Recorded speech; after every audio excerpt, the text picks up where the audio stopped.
The Curse of the Wanderer by Solomon Glaukos. Narrated by Meadow. Prologue. Jonathan stared at the ring sitting in the palm of his hand and leaned back in his chair, bringing it to the brink of tipping over, then letting himself balance precariously at that angle. From that position, he could see that the sky was beginning to darken already. There wouldn't be much time left now. They'd have to begin the hunt soon. Not that he was particularly nervous about the danger of it. They'd been using the same fighting tactics for years now. No, it was just the thought of retirement that scared him. He'd been going on hunts since he was 18. He'd created some of the world's most powerful artifacts, and he'd helped to bring down the most powerful demon in modern history. How was he supposed to stay at home all day? But he and Iris had agreed. They had a chance to raise their daughter together, and it wasn't worth giving up just because they would get a bit restless. Iris didn't look nearly as bothered by the idea, though. She was busy chatting up a storm with Evelyn about something or other. They had the worst type of target, too, a dredge. If it was exceedingly weak or exceedingly strong, there might be something to talk about. But dredges were a completely random phenomenon. They could be insanely strong, insanely weak, and they always seemed to have some strange random effect. There was no good way to prepare for one, unless you already had information on them, and the field agents who saw this one died, so there was nothing. Why couldn't it have at least been something interesting for their last assignment, like a Wendigo or a vampire? Are you even listening, Jonathan? Evelyn? Well, there was no way he could ignore her for very long.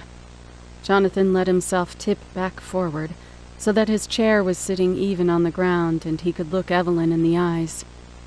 No. It was a little rude to answer that way, but it was the honest truth. Trying to hide something like that from Evelyn was about as counterproductive as it could get. Besides, she couldn't really blame him for being exhausted. They'd been running themselves ragged the past few months, completing as many missions as possible just to raise retirement money. Evelyn looked into his eyes for a moment, before sighing and turning to Iris. Why don't you say it again? John, I don't think it's safe for you to carry that many rings with you. The agency has already deemed them to be too powerful. What if some mages take it into their own hands? John waved away the thought. Of course he couldn't keep them. They were only his life's work, proof of their adventures together. How could they not be sad about this? But such was the life of a mage. You spend all your time trying to get over your weaknesses, only to be forced to shoot yourself in the foot. Otherwise, you could become as dangerous as the last threat you had to take out. I'll divide them up and send them off after this. I just want to use them one last hunt, all right? Besides, we might need them. This thing did take out a pair of field agents, didn't it? Evelyn nodded. The statement was true enough, but the fact of the matter was that it was probably just a mistake by two newbies. Underestimating a dredge was generally a terrible idea, hence the rings. Although, admittedly, they might be a bit overkill. He would only ever reasonably need one of them to deal with most situations, so he would probably keep one of them nearby just in case. What to do with the rest, though? Evelyn could probably take care of one of them. The agency would probably want as many as they could get their hands on. That wasn't going to happen. Which of the 5 were even safe to take out of his sight? Probably none of them. He'd have to set up some pretty high security if he didn't want pseudo-vampires and nearly unkillable soldiers running around. Maybe that would be his next adventure. But for now, it was time to investigate this dredge. Well, should we get going? Reports say it likes to come out at night. I'd like to see if we can catch it in the woods before it gets to town. Iris nodded, pushing her seat back and standing up. She tugged on Jonathan's hand and pulled him out of his chair before Evelyn could hope to get out of hers. Then she walked briskly towards the woods, putting some distance between them. "I'm sorry about the rings, John. Really, I am. I was just hoping to be a bit more subtle about it. I know you trust Eve, so, well, I thought you'd want to give her one for safekeeping." Jonathan leaned against her a bit more. She sincerely didn't want to hurt anyone. No wonder she became such a powerful astral, possibly the most powerful. Arguments could be made for the idea that Jonathan himself was the most powerful wizard. Without these rings, would that be true anymore? He looked down at Iris, still concerned, still watching him think. "You know, if you want to keep them for a while, I suppose that's all right. It's a little unfair of me to ask that of you." Then again, being outright powerful wasn't the way of mages, was it? That was the way monsters fought. Sure, if he kept them, he'd be able to protect his family against almost any threat. But for how long? Did he want to deal with thieves and glory seekers into his 50s, while raising Amber? "It's all right. I just need to wean myself off of them. It's been so long since I had to be clever to win a fight. I promise, I'll get them out of the house." Evelyn caught up soon on her own, more than aware of the fact that they had wanted to have a private conversation. At least she'd let them have a little time to talk before joining up. From there, it didn't take long to get to the edge of the city and enter the woods. They were already close to the site of the last attack. With any luck, the monster would be dumb enough to come back to the same location. Otherwise, there would be a long night of tracking ahead of them. Dredges tended to have unique ways of killing their targets, so on many occasions it could be very difficult to track them. With his luck, it would turn out that this dredge swallowed its prey whole. They'd be lucky to find a few blood splatters. At least, that's what Jonathan thought before seeing the absolute carnage that lay only a few dozen meters into the woods. Trees were caked in dried blood. Shredded clothing was scattered among the lower branches of the trees. 2 devices dangled from a thin branch ahead, glowing with orange rune lines. Iris started to glow with a faint light, and Evelyn dug out a few plant seeds embedded with small crystals.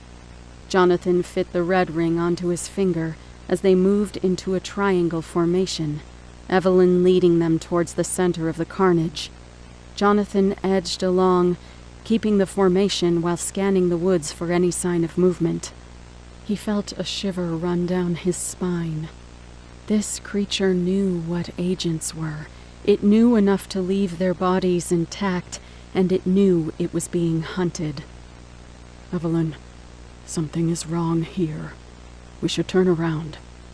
"Relax, John. We've got enough firepower here to deal with a simple dredge." Jonathan scowled, always so argumentative.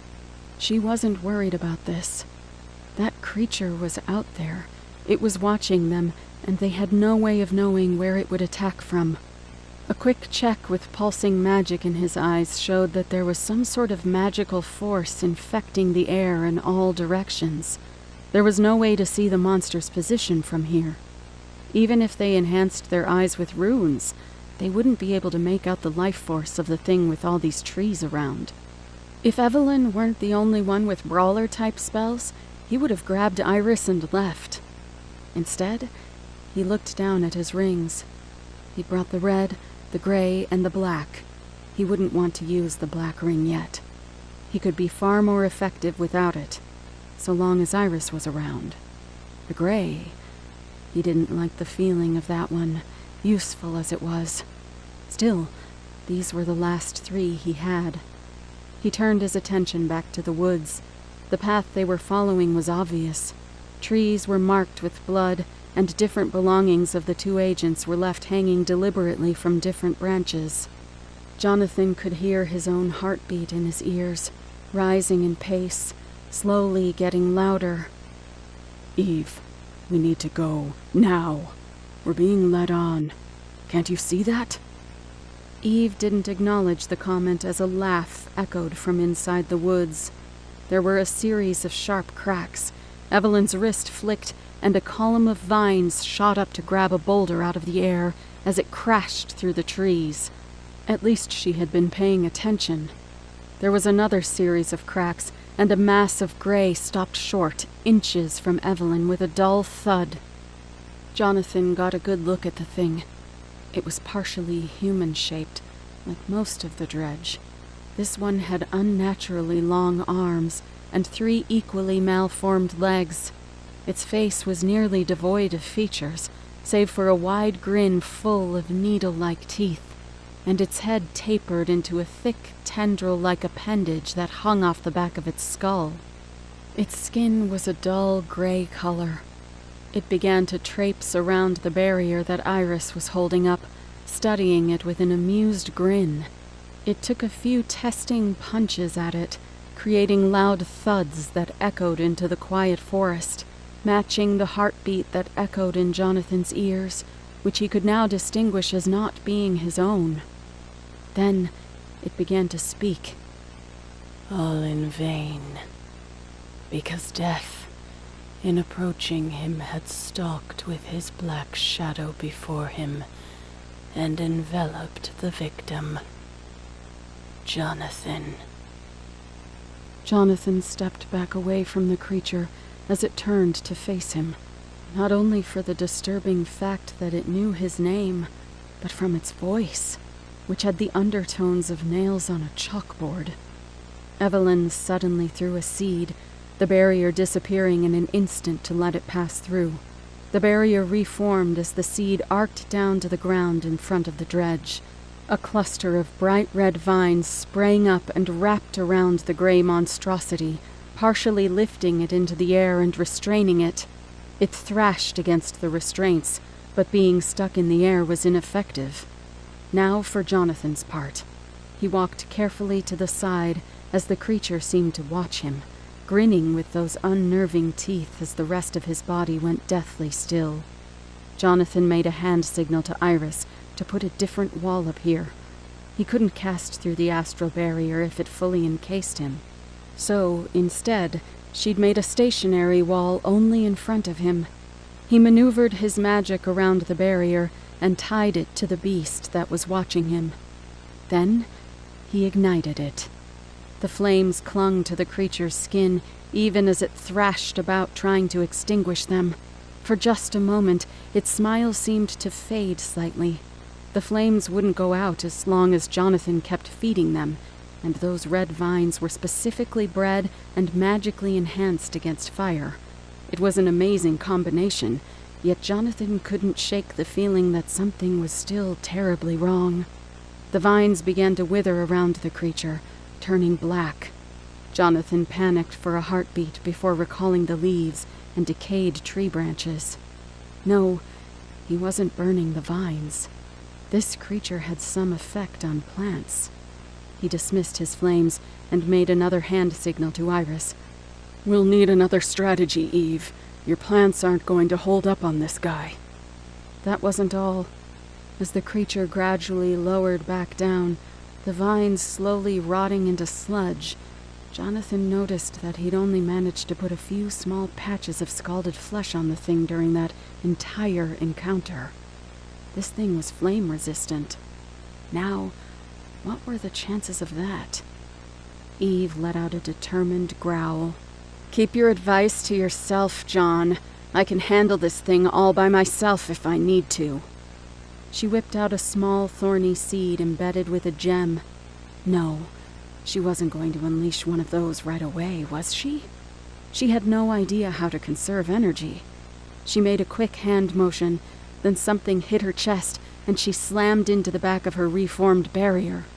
Jonathan whipped his head around to keep his eyes locked on the dredge as Iris screamed. It had been waiting for that brief flicker in the barrier where Eve would throw her next seed. The thorny seed dropped uselessly to the ground, blackened and rotten before it could take root and grow. Probably for the best. If something that dangerous grew while Evelyn couldn't control it, they'd be in an even bigger mess. Thankfully, Eve was still breathing. Great. Now he needed to defeat this thing on his own, and before Evelyn died. The creature was looking directly at him now, the sound of the beating heart growing stronger in his head. Good enough. If he was going to take a risk, he didn't want to put Iris on the line for it. Iris, lock. He leapt to the side at the exact same moment that Iris dropped the shield. A bolt of black energy ripped through his jacket. He flung an amount of magic under the creature's chin, then converted it instantly into an explosion of flames. The gray beast froze like a statue, its head forced up and away by the force of the explosion, as Iris locked it in place. Jonathan looked back at the ground behind him. There was an obvious patch of dead and rotting plants where the attack had landed. Glancing down at his leather jacket, there was a sizable hole with a ring of decaying mush around it. That was a little close for comfort. You got him, Iris? Yeah, but hurry. I'm not sure how long I can hold him. Right. Jonathan pulled out what for all intents and purposes looked like a can of soda. An average off-brand cola. He pumped a bit of magic into it, and it rearranged itself into a steel pipe with walls around 1/4 inch thick. Working quickly, he loaded it with a golf ball-sized hunk of lead and pressed his hand against the back end of the pipe. He pulled on all 5 of his linked gems, focusing for a moment and setting the magic to go off sequentially. There was no way he could react quickly enough to set the magic off manually. Still, he'd done this plenty of times before. Finally, he built up magic behind the lead and ignited. It sounded like one explosion as it went off, a massive detonation in a perfect line from the point of the barrel all the way to the creature's head, or rather to where its head used to be. The force of the impact had destroyed it completely. Jonathan grinned as he stumbled to the left, his sense of balance shot for a moment from having to funnel that much energy at once. 1.5 months of charging used up in an instant, but at least it was grand, a fitting enough end to his career. He looked back up at Iris. She had an intense look of focus on her face, but soon it lightened up. She'd be waiting for the creature's death spasms to end before she let go of her astral lock. Even as the thought crossed his mind, the odd heartbeat sound began to die, and eventually stop inside his head. He could have sworn he'd heard of that type of mental pressure somewhere before. Then again, what monster ability had never been copied before? Jonathan retrieved his phone out of his pocket and hit the speed dial for the agency's cleanup line. Nobody would pick up. They'd just send out a retrieval squad and medical support. A few seconds after the mental pressure was relieved from the air, Iris finally let out a sigh and relaxed her abilities. The headless monstrosity shot forward and stabbed a bony hand through Iris's stomach, then froze in place again. Iris slumped forward on the freakishly long appendage, gripping it in both hands and beginning to hyperventilate. She turned and looked to Jonathan with desperation in her eyes as the heartbeat sound returned, pulsing against his thoughts. 1, 2. 1, 2. 1, 2. Jonathan! That snapped him out of his shock, and he ran to her. She was already bleeding heavily from the wound. Blood was flowing down her legs, mixing with a pool of the creature's own black blood. He fumbled with the gray ring, activating it as he slipped it onto her finger.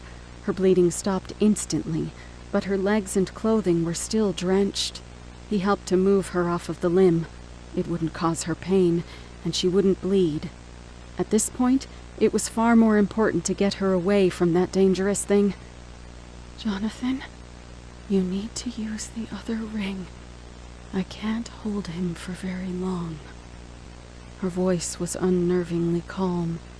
He always hated that aspect of the gray ring, but she was right. He pulsed magic into the black ring, letting a portion of his magic get sealed off as it worked to enhance his physiology. The creature bolted forward again, but Jonathan could see it now. He reacted instantly, raising a hand and forcing out another month's worth of energy, then igniting it rapidly into a large-scale explosion. This one was far less directed, and it flung the dredge back into the trees, making one of them crack dangerously. The creature didn't hesitate to get back on its feet, erratically moving side to side as it lurched forward again. This was what Jonathan had been waiting for. The creature was now covered in small cuts from both the blast and the trees behind. He severed off an amount of magic and guided it to the leg wound, attaching it there. Then, combustion. He ignited it all at once, using an amount of magic to keep the sudden explosion sealed against the open wound. The creature's left leg exploded in a clean line, causing it to stumble and trip before it could close the distance. That might be enough to end this. His gems were beginning to run low. He hadn't charged them enough before this mission. Eve was supposed to make up for that. Eve! The creature was getting dangerously close to her, even limping forward as it was now. Jonathan froze for a second before starting forward, soon breaking into a run as the creature started limping forward at an unnaturally quick pace. How could it see him so well without a head? He formed another explosion against the creature's arm, using up even more of his precious reserves of magic. The cut wasn't deep enough, and while the flesh was ripped apart, it didn't do nearly enough to disable that limb. Jonathan's heart began to follow along with the beat in his head. The sound turned erratic and frantic, causing pain in his chest as he struggled to think. Jonathan managed to close the distance to Eve, but the dredge was right on top of them now.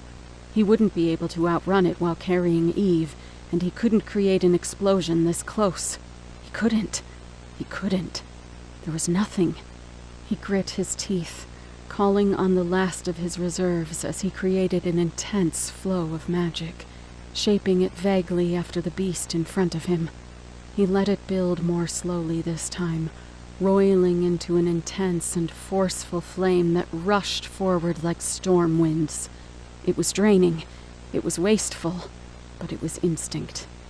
He reached down with one hand to grab Eve's dress and started dragging her back.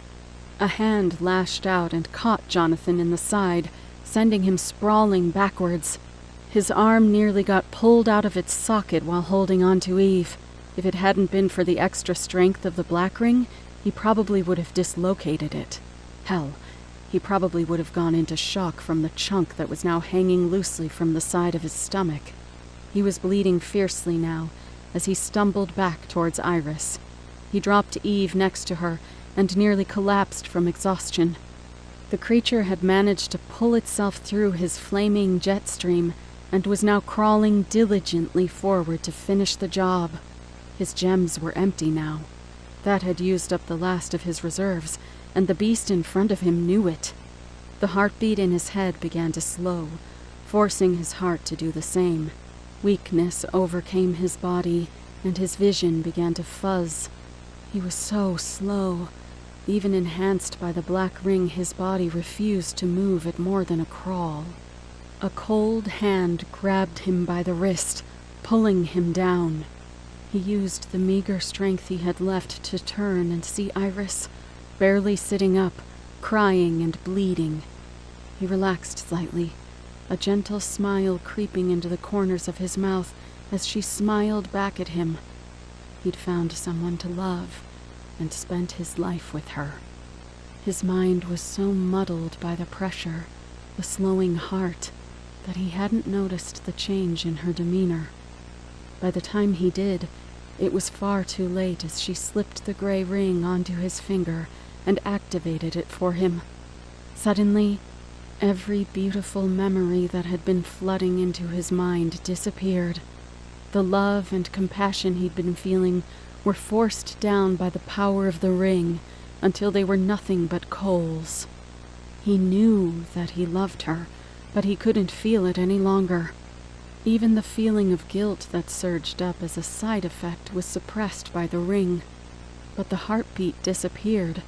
his body reinvigorated as the mental pressure lost control of his heart rate and adrenaline flooded his veins. "Jonathan, you need to get home to Amber." She was crying, sobbing, and barely able to get the words out as the color slowly drained from her face. She wouldn't survive without that ring, but maybe he could. His mind worked quickly without emotions to muddle it. The dredge was close again, but heavily damaged. It resisted fire, but if he tapped into his blood magic, he might be able to damage it enough to get away. He pulled on the blood in his body, converting it into magic, instantly feeling weaker as he formed it around another of the creature's legs, along the front left one that he could still see. He kept it at the joint, forcing it into a spiked shape. Then he ignited. The explosion wasn't massive, but at this slower speed, it was far easier to direct it. He forced flames into the joint, forcing it apart and sending that piece of the limb flying. The creature roared indignantly from its throat, then paused there. But for many minutes, the heart beat on with a muffled sound. This, however, did not vex me. The dredge's voice seemed to emanate from the woods around them, completely disembodied. It couldn't have been a mental attack. The gray ring nullified that. Despite that, the voice seemed to speak directly into Jonathan's head. Was it possible they heard not? No. They heard. They knew. Jonathan's anger flared against the ring, but was suppressed regardless. This creature was trying to distract him, wasn't it? It had stopped trying to crawl forward at this point. You know me not, and yet I know you very well, hired thief and arsonist. Yes, a thief, I call you so. Look only on your finger for the proof. A part of me you stole. The Wanderer? This creature in front of him was the Wanderer? That should have been impossible. He'd killed that thing thoroughly. He'd burned its brain. A cold reality began to set in. The Wanderer had been able to regenerate. Apparently, that ability was a lot stronger than he'd known, and this creature had been planning to kill them since that day. But Jonathan wasn't going to give it a chance to recover this time. The Wanderer had made a fatal mistake in its positioning.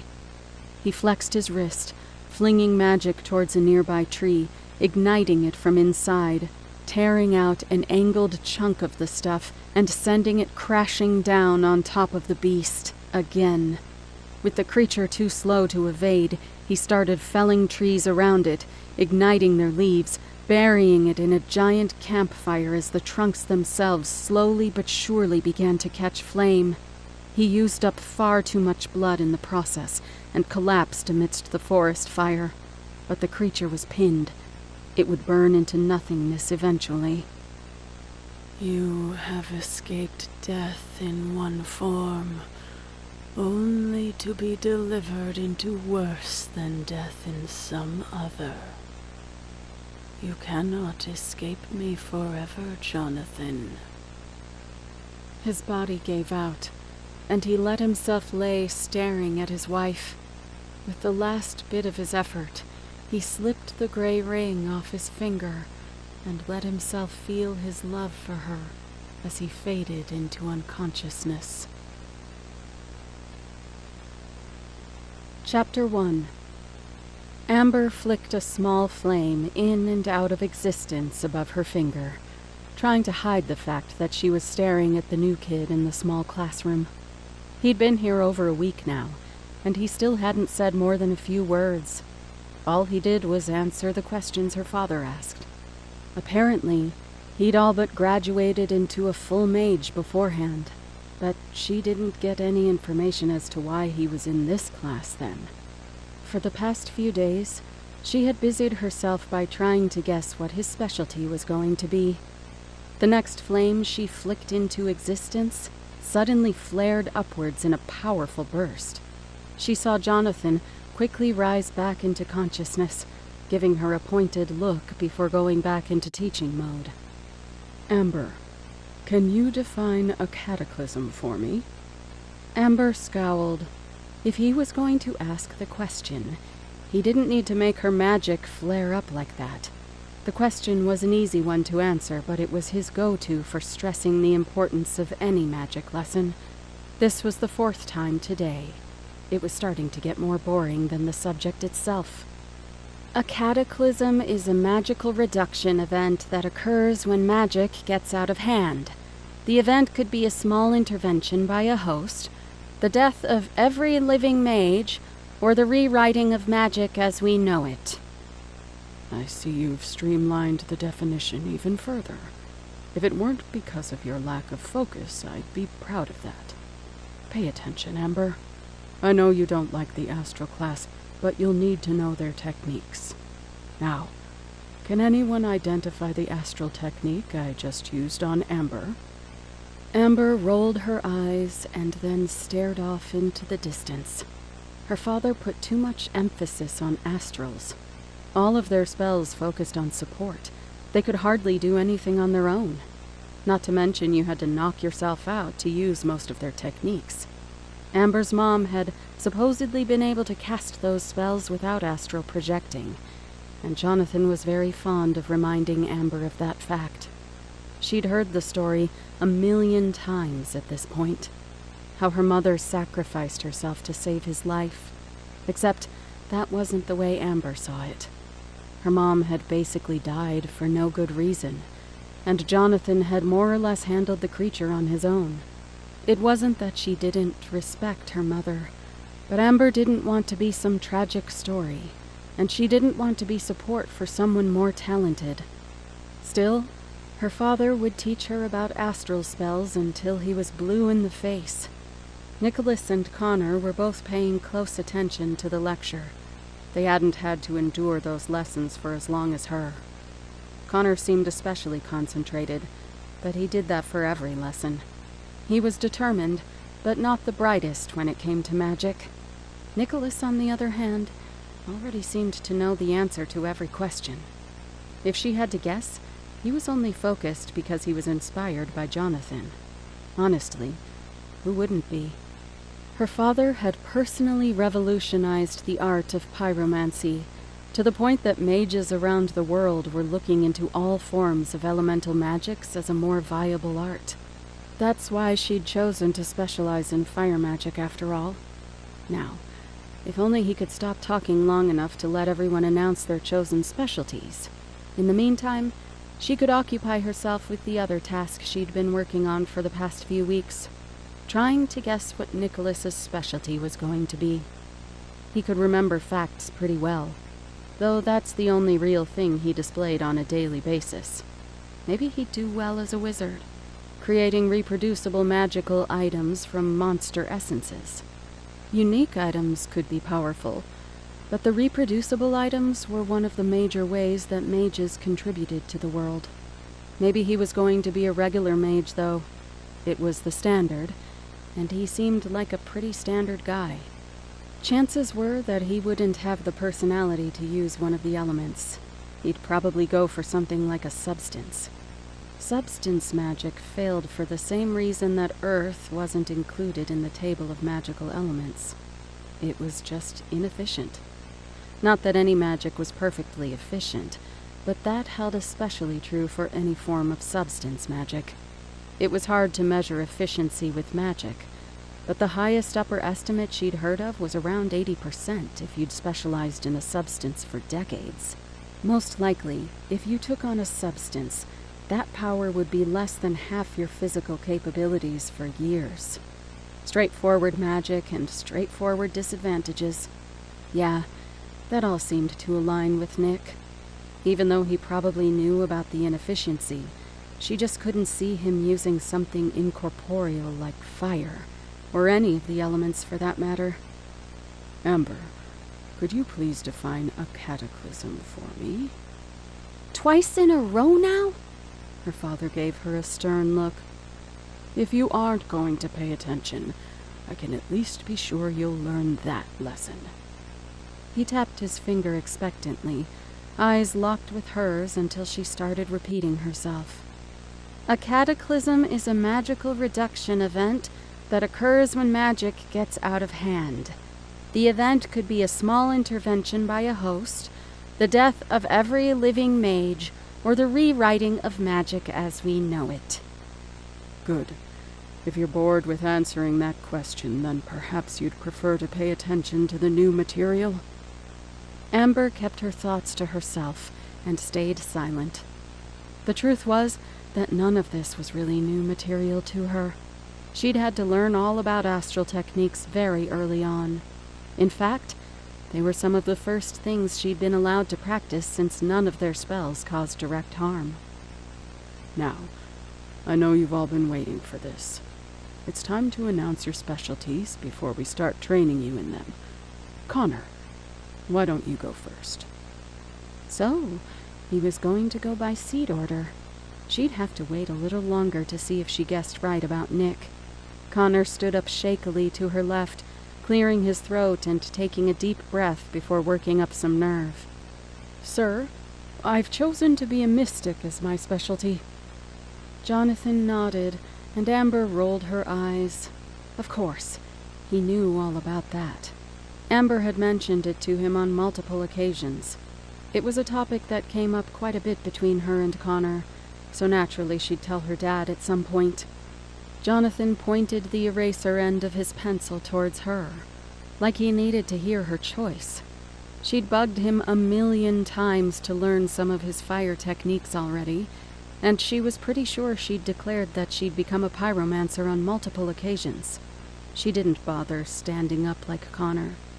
You know my specialty. I'm going to be a fire mage. It's a formality. Besides, it's never too late to change your mind. Amber grumbled. Her father had tried to convince her not to follow in his footsteps before, but she hadn't expected him to say anything today. This was supposed to be special. Whatever. She could still figure out what was up with Nicholas. He finally stood up, still as unenthusiastic as ever. Jonathan finally turned his attention to the boy. Right. Nicholas, you seem eager. Would you mind stating your intended specialty? I'm going to minor as a rune master, and major as a substance mage. Nailed it. She might have missed the rune master bit. At least he was doing something technical on the side. Now she just had to find out what kind of substance he planned to specialize in. There would be only one, especially since he was planning to minor in something as complex as rune magic. What would it be? Stone? Metal? Those could be useful in terms of detection, but attacking spells were usually one-shot wonders with substances as rigid and heavy as those. That would explain the minor in runes. Nicholas began to sit back down. Wait a sec there, Nick. I'll need you to declare your substance. It's required by the state. You'd have to be just as specific in becoming an elemental mage. Oh, good. She'd yet to find that out before training. Now to see just how right she was. Nicholas stood back up fully. Here it was, the big choice. No matter what he picked, it wasn't going to change much. Steel and stone were the best choices, and those mages rarely ever went higher than the middle of the pack anyway. I'm training in the substance of paper. Chapter 2. Amber trudged up the stairs, still trying to figure out what possible angle Nicholas would have for choosing such a frankly worthless substance. Paper wasn't as rigid or dense as rock or steel, though it did seem to be somewhat common now that she thought about it. Still, it wasn't like he was going to take down a monster with paper cuts. She'd never even heard of someone specializing in paper. She couldn't begin to fathom how that would be useful in combat, but that wasn't actually her job to figure out, was it? Maybe she was just disappointed. Nick didn't seem nearly as interesting now that she knew he'd gone and wasted his talent in something like that. The group of them emerged into the living room, and Jonathan took a prompt right turn towards the backyard. Waiting for them were 4 testing dummies, set up in a line some distance from the house. So they'd be practicing their spells on those? Amber, pay attention here. All 3 of you have vastly different fields to specialize in. Connor, yours is a particularly good example of the lesson I'm about to give. Mystics consume the flesh of monsters, and then develop magic-powered abilities similar to the monster they ate. Some abilities will be impossible to recreate, and no matter what, you won't have the same stamina or power behind your abilities as monsters do. Does anyone have a guess as to how mystics can overpower monsters on the regular, given these setbacks? That was obvious. They got to collect the most useful abilities over time, rather than getting stuck with whatever natural abilities the monsters ended up with. Her father didn't pause long enough for any of them to answer. The key is the same thing that makes any mage so deadly: access to raw magic. Magic is the most diversely useful tool you will ever have. In order to apply it effectively, though, you'll need a good foundation. The first step is to make you dangerous. Jonathan positioned himself at the end of the line, flicking his wrist and shooting out a marble-sized ball of orange energy.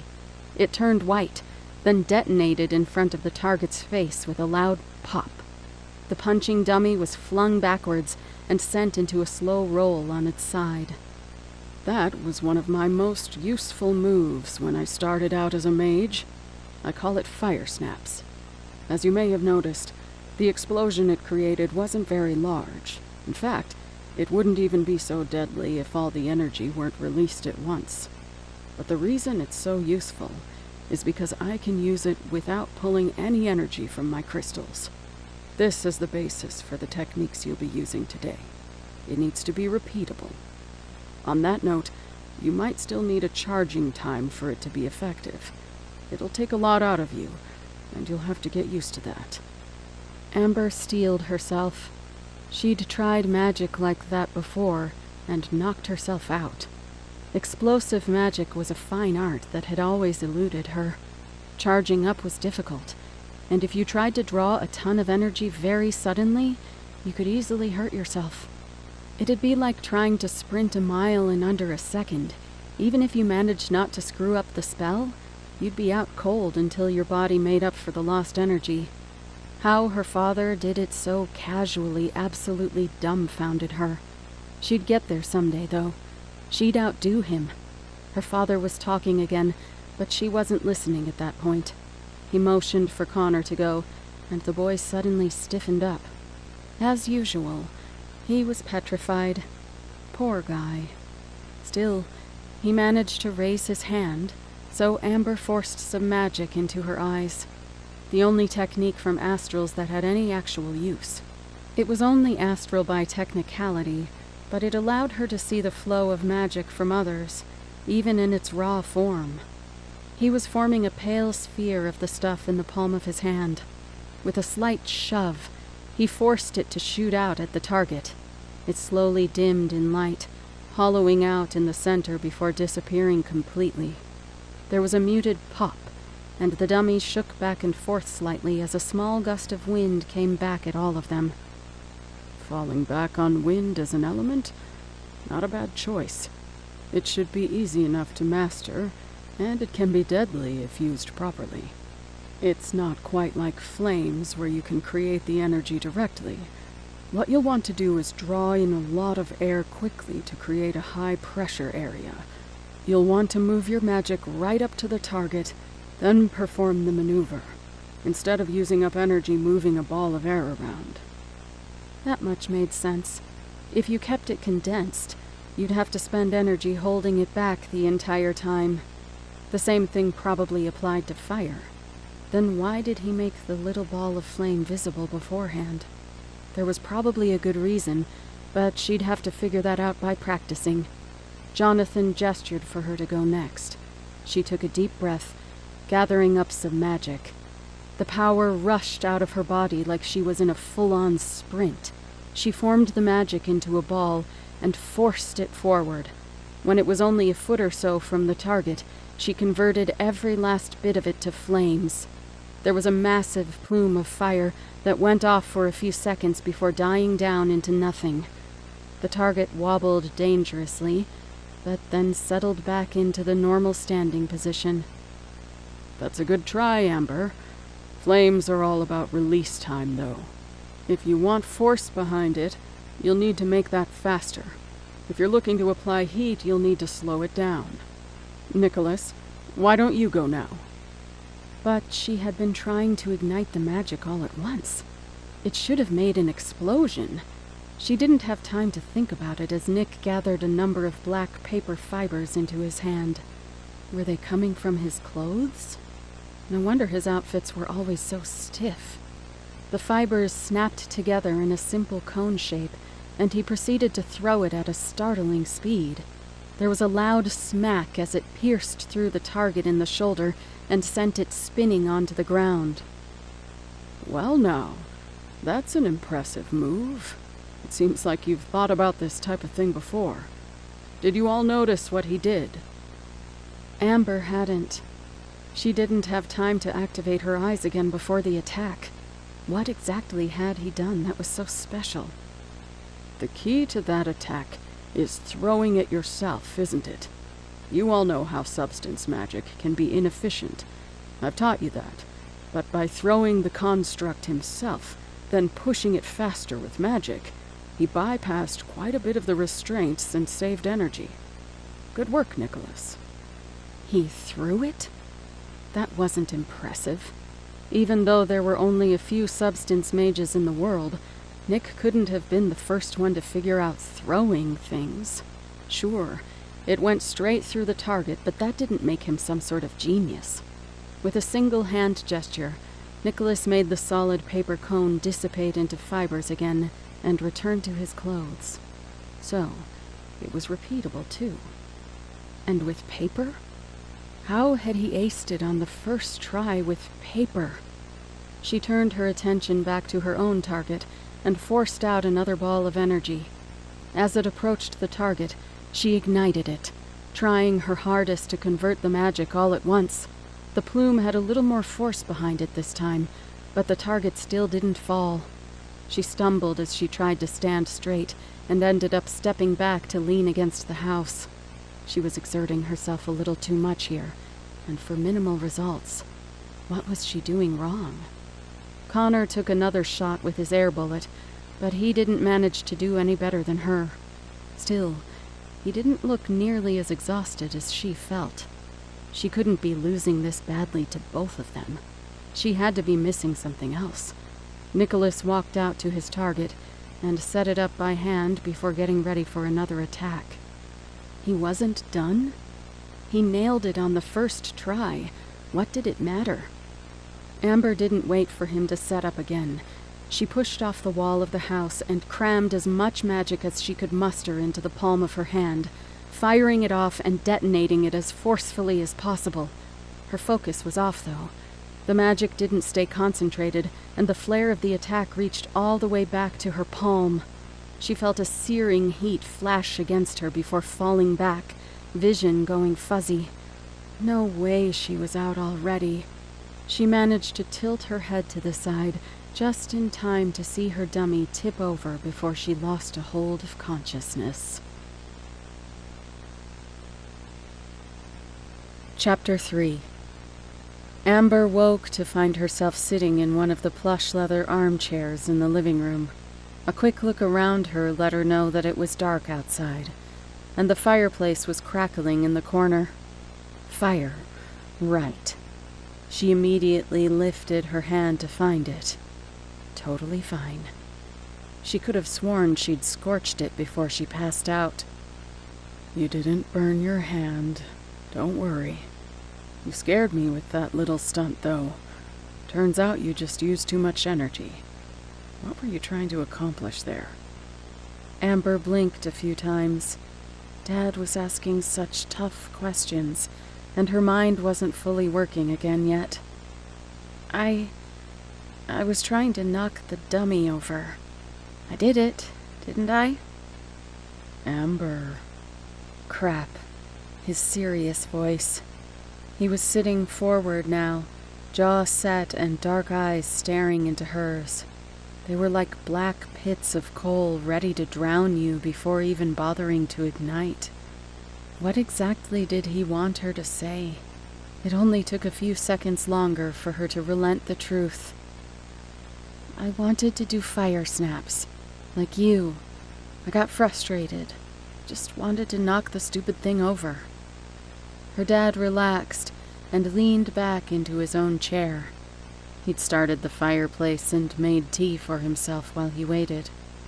All the seriousness was gone from his expression, replaced by a warm smile and eyes that reflected the gentle hearth. Amber, if you're having trouble working the flames, I do happen to be somewhat of a specialist. What was it messing you up? She leaned back into her chair and shifted a bit to get comfortable. She never could seem to get to the perfect position for her neck. I'm not sure. I just couldn't get it to explode. I tried to make it all go off at once, but it didn't do anything. Jonathan rubbed his chin, staring off into space with a look of concentration on his face, as if he was creating the blueprints to a mansion inside his head.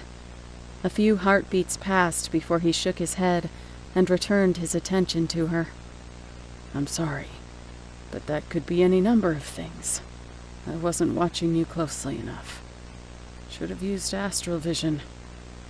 Amber rolled her eyes. Why did he even call the technique that? Barely anyone in the agency classes had called it astral vision. It was such a basic technique you could hardly attribute it to just one class of mage. Then again, that was the same for almost all astral techniques. They were basic. It was the fallback class for people who couldn't make it in their specialty. Still, she couldn't be too mad at her father for it. He'd fallen in love with an astral. Of course he'd see it in a different light. Dad, do you think you could watch me take another shot at the target? I don't want to be behind everyone else. He looked a little surprised, but she knew him well enough to catch the gleam in his eyes. He was waiting for her to say that, and he had a plan. You sure, Amber? You wiped yourself out with that last attack. You should probably wait until tomorrow. What exactly was he getting at? Did he have something planned for tomorrow? She wasn't going to just go along with that. No, I think I can do it tonight. You'll need to refill your magic. Remember, you have to perform the technique without drawing on your crystal. Do you remember how to perform astral rejuvenation?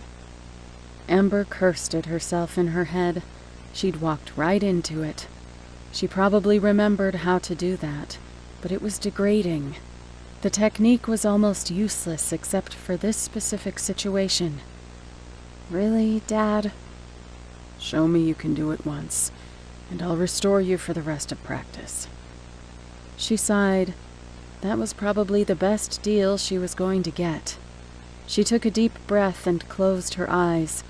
This part was always so disorienting. She let herself separate from her body, the world around her lighting up with faint white-blue auras. She could see various sources of magic stowed around the house, brighter lights coming from her father and all the crystals he held. He let out a breath, and some of the magic in his body dissipated into the air in front of him. She turned to face herself.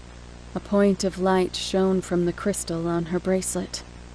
A faint trail of light connected her spiritual form to the small stone, and she could feel the power flowing into her from it. A few things started coming back to her. She could halt motion, create shields, and she could take the energy out of that stone and put it wherever she wanted. It was a calming experience, drawing the stone's power into her and letting it flow from one outstretched hand into her unconscious body. That resulted in the strangest feeling of all. She could feel her body being recharged, but she had a constant nagging feeling that it wasn't really happening to her. The two sensations clashed in an overall annoying way. After a minute or so of charging, she willed herself back into her body, finally getting the full brunt of the energy she'd just pumped into herself. Suddenly, she felt more awake than she had in the middle of the day, and her eyes shot open. She found herself staring at her father, who was in turn watching her with far too much fatherly pride. "You don't have to be so excited about me using an astral spell. You move like your mother did when she astral projected. It's a rare treat, just like it was back then." Amber furrowed her brow. Firstly, she had no idea what he was talking about. Her body had stayed motionless that entire time, and her mother didn't need to astral project. Dad must have told her that 1,000,000 times. The only problem was that he wanted her to ask the question. But then again, he was indulging her. She might as well give in a little bit to him. "I thought Mom didn't need to astral project. She just cast the spells normally somehow." Jonathan leaned back in his chair a bit, getting a far-off look in his eyes as he stared up at the ceiling. "That's right, but she still astral projected. She could do it in her sleep, and on late nights, I could force some magic into my eyes and find her watching me in spirit form. Sometimes I still find myself checking for her. Anyways, it's probably time we moved outside and taught you some fire magic, eh?" Before she knew it, she was being helped to her feet and led outside. True to his word, her father watched her more closely this time. According to him, she wasn't condensing her magic enough when she made the shot. He also rather anticlimactically told her why he always created a burning sphere for the spell. Apparently, it helped to make the reaction happen more quickly, acting as a focal point for the magic conversion. Over the course of the next hour, she made some pretty decent progress with it. With just 2 recharges, she'd managed to start consistently knocking down the dummy with her explosions.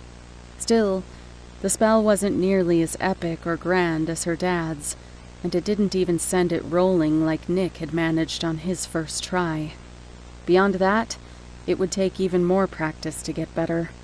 Her dad had already identified the key weak points in her technique after watching her just one time, so there wasn't more that he could do to help her. He assured her that if she just managed to condense her magic further and quickened her magic conversion some more, she'd be able to make it work like him. Unfortunately, an hour's worth of spell casting was all she could handle, even with her energy stores being replenished by her father. Her body was beginning to protest. That was one of the other disadvantages of charging your body directly instead of pulling energy from a crystal. It strained your body more. Still, it did feel nice to be able to quench her exhaustion so easily. She might keep that one in her back pocket just for comfort's sake. The next morning started earlier than normal. It took until after breakfast for her dad to inform her that they would not be practicing on the dummies again. Connor had managed to knock his over after she'd fallen unconscious, so he'd moved them up to the next stage of their training. Even Nick was yawning as her dad drove them out to some government facility. Despite the early hour, Amber could feel a little bit excited this time. They were applying magic now, instead of just talking about it. Chances were that going to a facility meant they were going into gem-level spells. Hers was already almost full, minus just a little from last night, but she'd already begun recharging it this morning. Why else would they be leaving the house? They pulled in through the regular path, a mile or so of woods, up to the gate that said, City Financing and Banking Bureau. Other agency buildings had cooler covers. Some of them posed as FBI buildings, others as foreign embassies. But no, hers was standard and simple. something that offered everyone an excuse to walk into the building wearing a suit without looking suspicious. Although, that usually went for most of the cover themes. This place just chose an exceptionally boring one. It made sense if you were trying to keep people from looking in too closely, but it still took a lot of the fun out of being magic when your headquarters was just a finance building. Her father pulled the car up to a small pole with a card reader and a speaker. He pulled a nondescript card from his wallet and swiped it through the reader. A second later, a green LED lit up and the gate in front of them started sliding out of the way. Amber had her own card for this place, but she wasn't sure how much clearance it had. She and the other two followed her dad into the building, and none of them were overly impressed with the display before them. The lobby was relatively normal, and Connor was familiar enough to go swipe his card at the coffee machine to get a fresh cup to drop down and subsequently fill with cappuccino. Her dad went straight to the front desk, talking to the secretary about something or other. He shielded their talk with magic so she couldn't hear.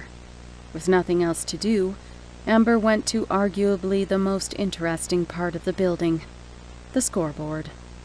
For the sake of not getting hacked, a large amount of information was kept on closed systems or left purely on paper. The scoreboard was one of those things that was mainly displayed on paper. The top active mages in the agency were displayed on a chart, with pamphlets for each of them available nearby. As per usual, the top performers were mystics and elemental mages, all with over 100 kills next to their name. The top spot on the charts varied from month to month, but most people who watched the rankings had their favorites. A wide grin split across her face as she saw the name at the top, Onyx. The agency used her last name as her code name for whatever reason. It was like a celebrity title of sorts. Amber hurriedly moved over to the pamphlets until her fingers landed on Veronica Onyx. She was by far the most interesting active mage. She was a mystic with magic suppression powers, and a gadget mage with a full-body puppet. The puppet was an advanced tool with mechanical joints that she could control remotely via magic. It would be as inefficient as substance magic, but there was a distinct difference in capabilities. The mastery could happen far quicker than training in a single substance, because it was a single piece of equipment, and that piece of equipment could still launch gunpowder-powered punches and restrain monsters with ratcheting garrote wire. Amber flipped through the pamphlet to the diagram of Veronica's puppet.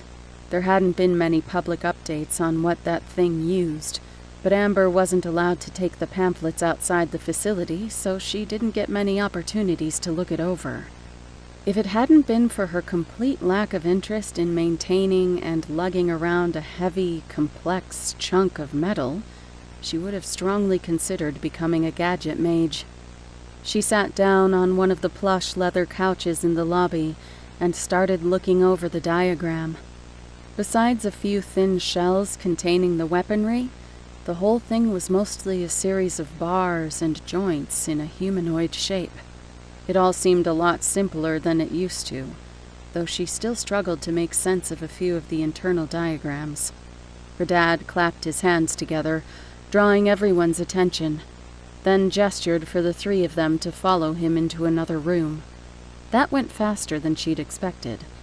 Amber hurried over and looked around the room for whatever targets they'd be shooting at today, only to find a table with a few electronic assemblies waiting for them on a fold-up table. Jonathan walked in front of it and waited expectantly until they sat down on the other side, each with a similar-looking device placed on the table in front of them. I know you all want to get back to the dangerous spells, but don't worry, today's lesson is a short one. However, I may ramble a bit, since this is a topic close to my heart. As you three very well know, elemental magic was the laughingstock of magic when I first started out. Lightning magic was among one of the most laughed at. It was the end of the weakening cataclysm, and everyone was still getting used to the fact that you couldn't just throw around large elemental effects without repercussions. Still, I had a talent for them, and while you may know a lot about my talents with fire magic, my earliest revelation was with the introduction of more energy-efficient electronics.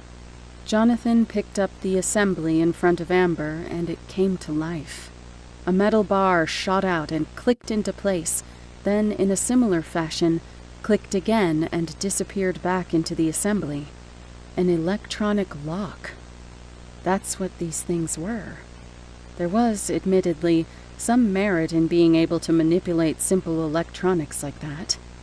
Not to mention, it was an elemental magic, so it couldn't be all that bad. I wasn't the only person to figure this out, of course, but I was one of the first, and it helped launch my career as an elemental mage. It doesn't take too much skill or knowledge to master. Look for the motors, and supply power to them. If you want to permanently disable something, look for where there is a moderate amount of resistance, and overload it.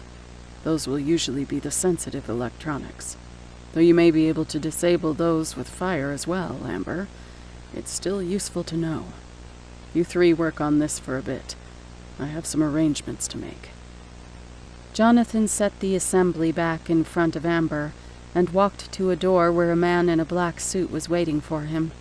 The door closed with an audible click, and Amber was suddenly curious to see if the agency building had any protections against the types of techniques they were learning. If anyone would, it would be them. That might also be pointless when there were mages that could control mechanisms directly. She heard a click to her right. Nicholas had already gotten it down. Time to focus. She picked up her lock and tried producing a little electricity. Not much, just as much as it took for her to sustain a candle flame. It wanted to soak into anything metal, but she could slightly direct it. She took a breath to calm herself down, feeling around inside the machine with her electricity. She could get an idea of what she was touching with the electrical charge by how it pulled into different areas and refused to enter others. She guessed that those bits were plastic. The air itself had some resistance too, but overall felt more neutral than anything else. The hardest part was just getting used to the sensations. It hardly felt real, and to then go on trying to map it out in her head was a difficult step. It took a few minutes of diligent work with her eyes closed, but it was soon the equivalent of feeling around in the dark. There were a lot of bits and pieces to move around in there, and much of it was hidden behind plastic shields. She heard a click to her left as Connor made his lock click shut. She grit her teeth, but poking around just a little further, she found something that truly pulled at her electrical powers. Pushing power into that spot resulted in a click from her device as she powered a small motor. That was easier than she'd thought. She could easily probe around inside the machine like that now that she knew what to look for. Curiously, she unlocked her assembly and locked it again. That was incredibly easy. If most mages could figure something like this out in a matter of minutes, then it almost seemed more practical to have mechanical locks to keep a mage out. But again, there were mages who specialized in moving metal.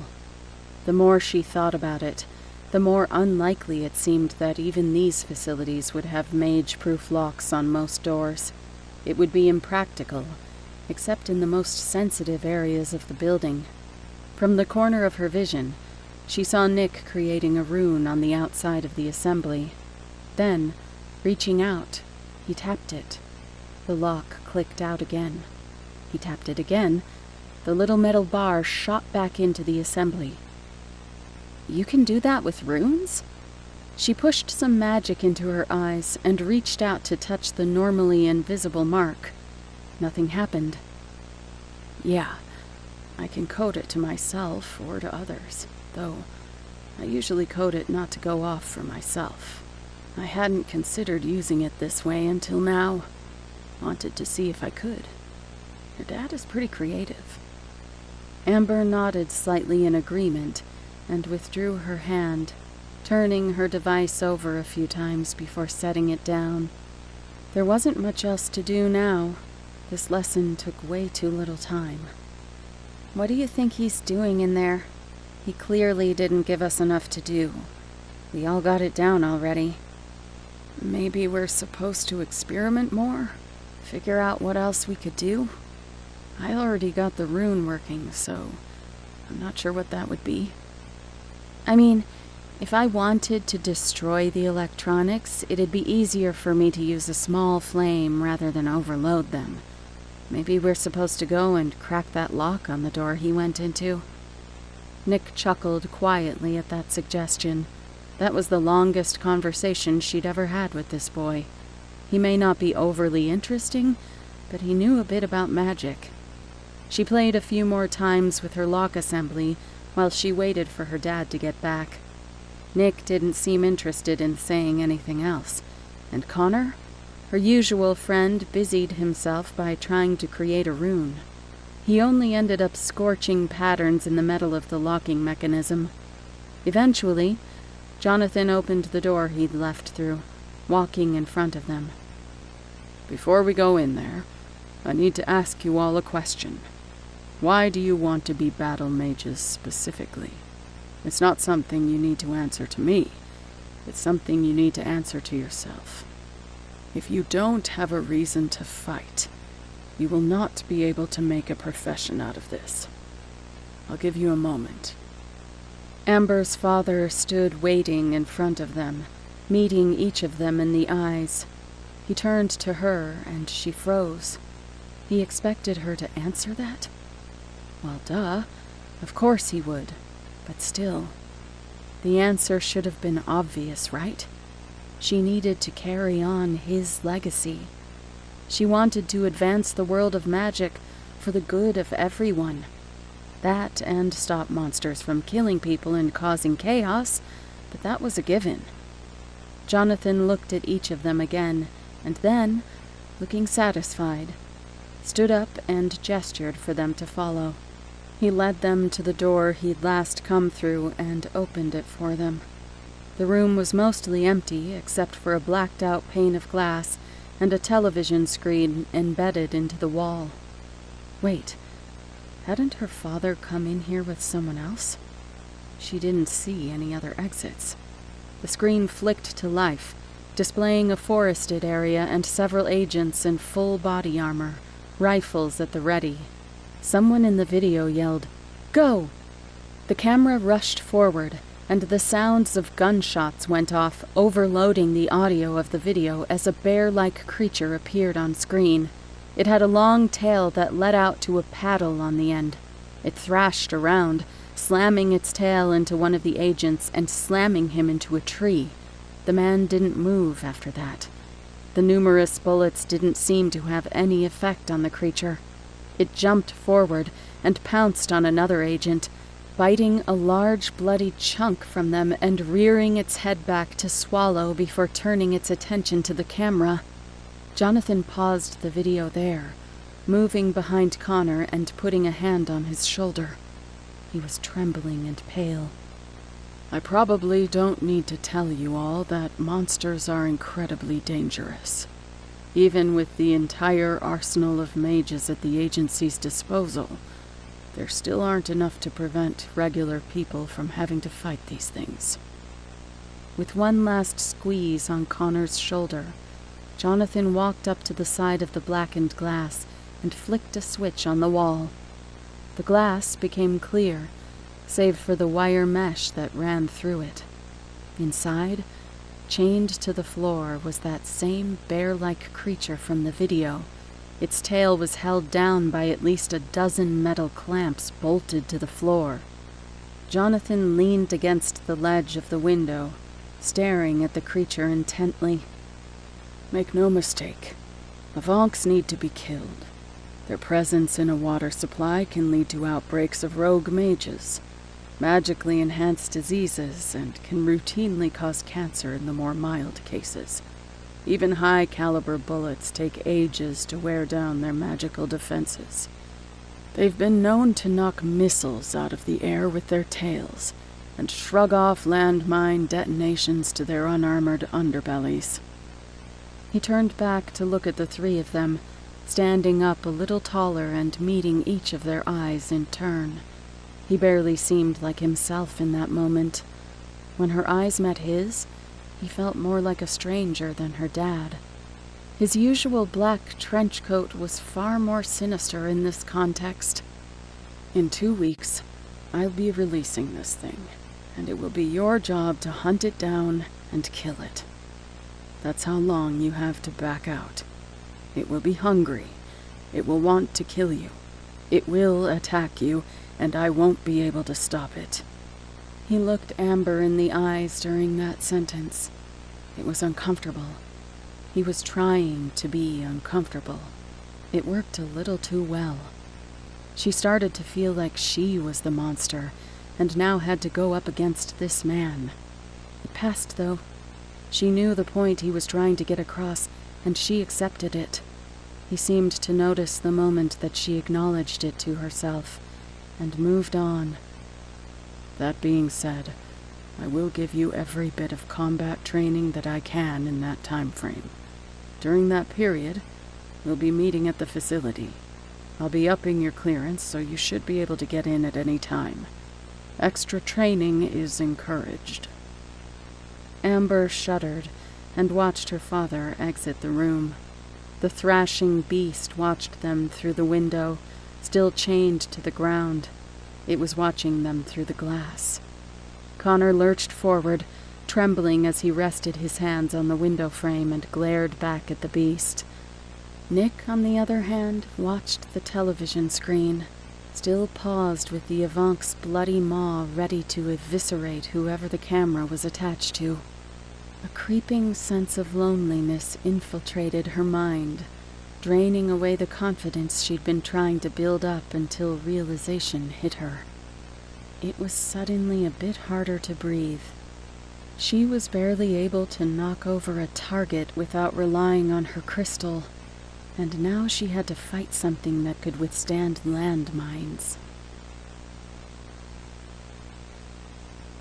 Chapter 4. Amber shot off another fire snap at the dummy target. Her aim was off-center, and it sent the thing spinning at a tilt for a few seconds before it finally tipped all the way over.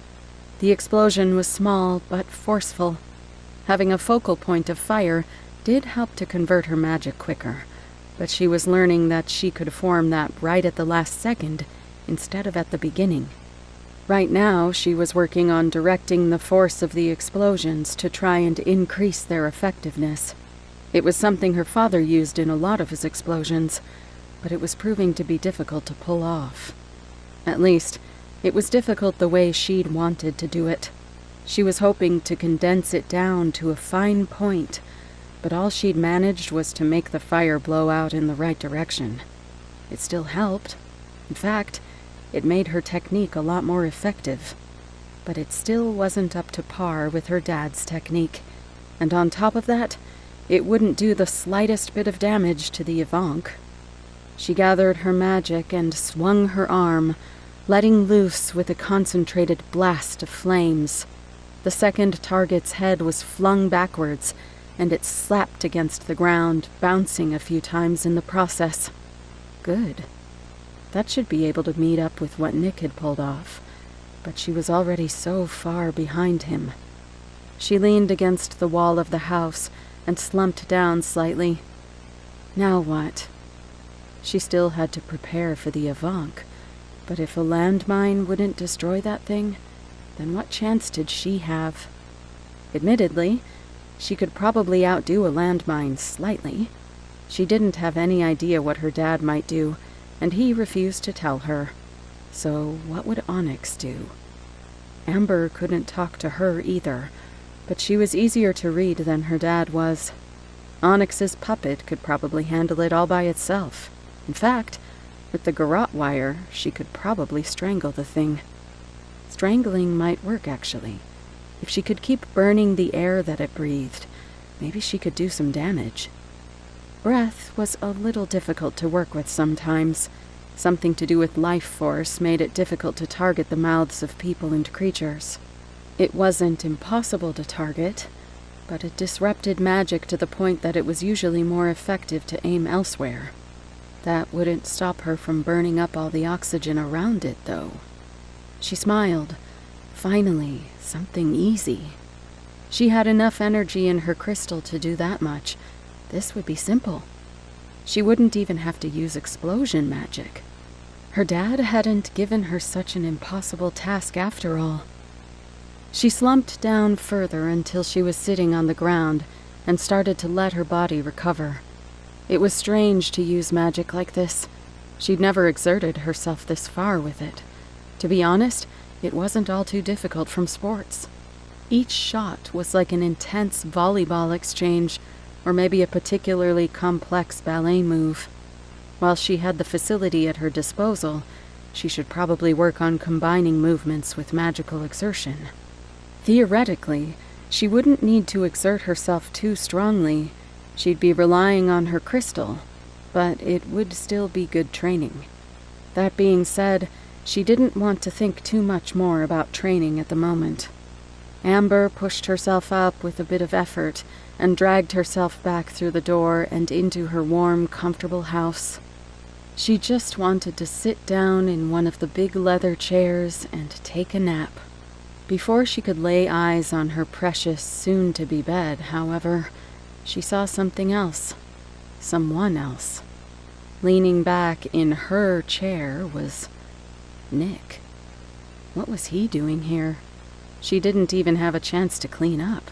She smelled like smoke and sweat. Without saying a word, she made for the stairs up to her bedroom. Despite her light footsteps, she didn't make it more than a few feet before someone called out her name.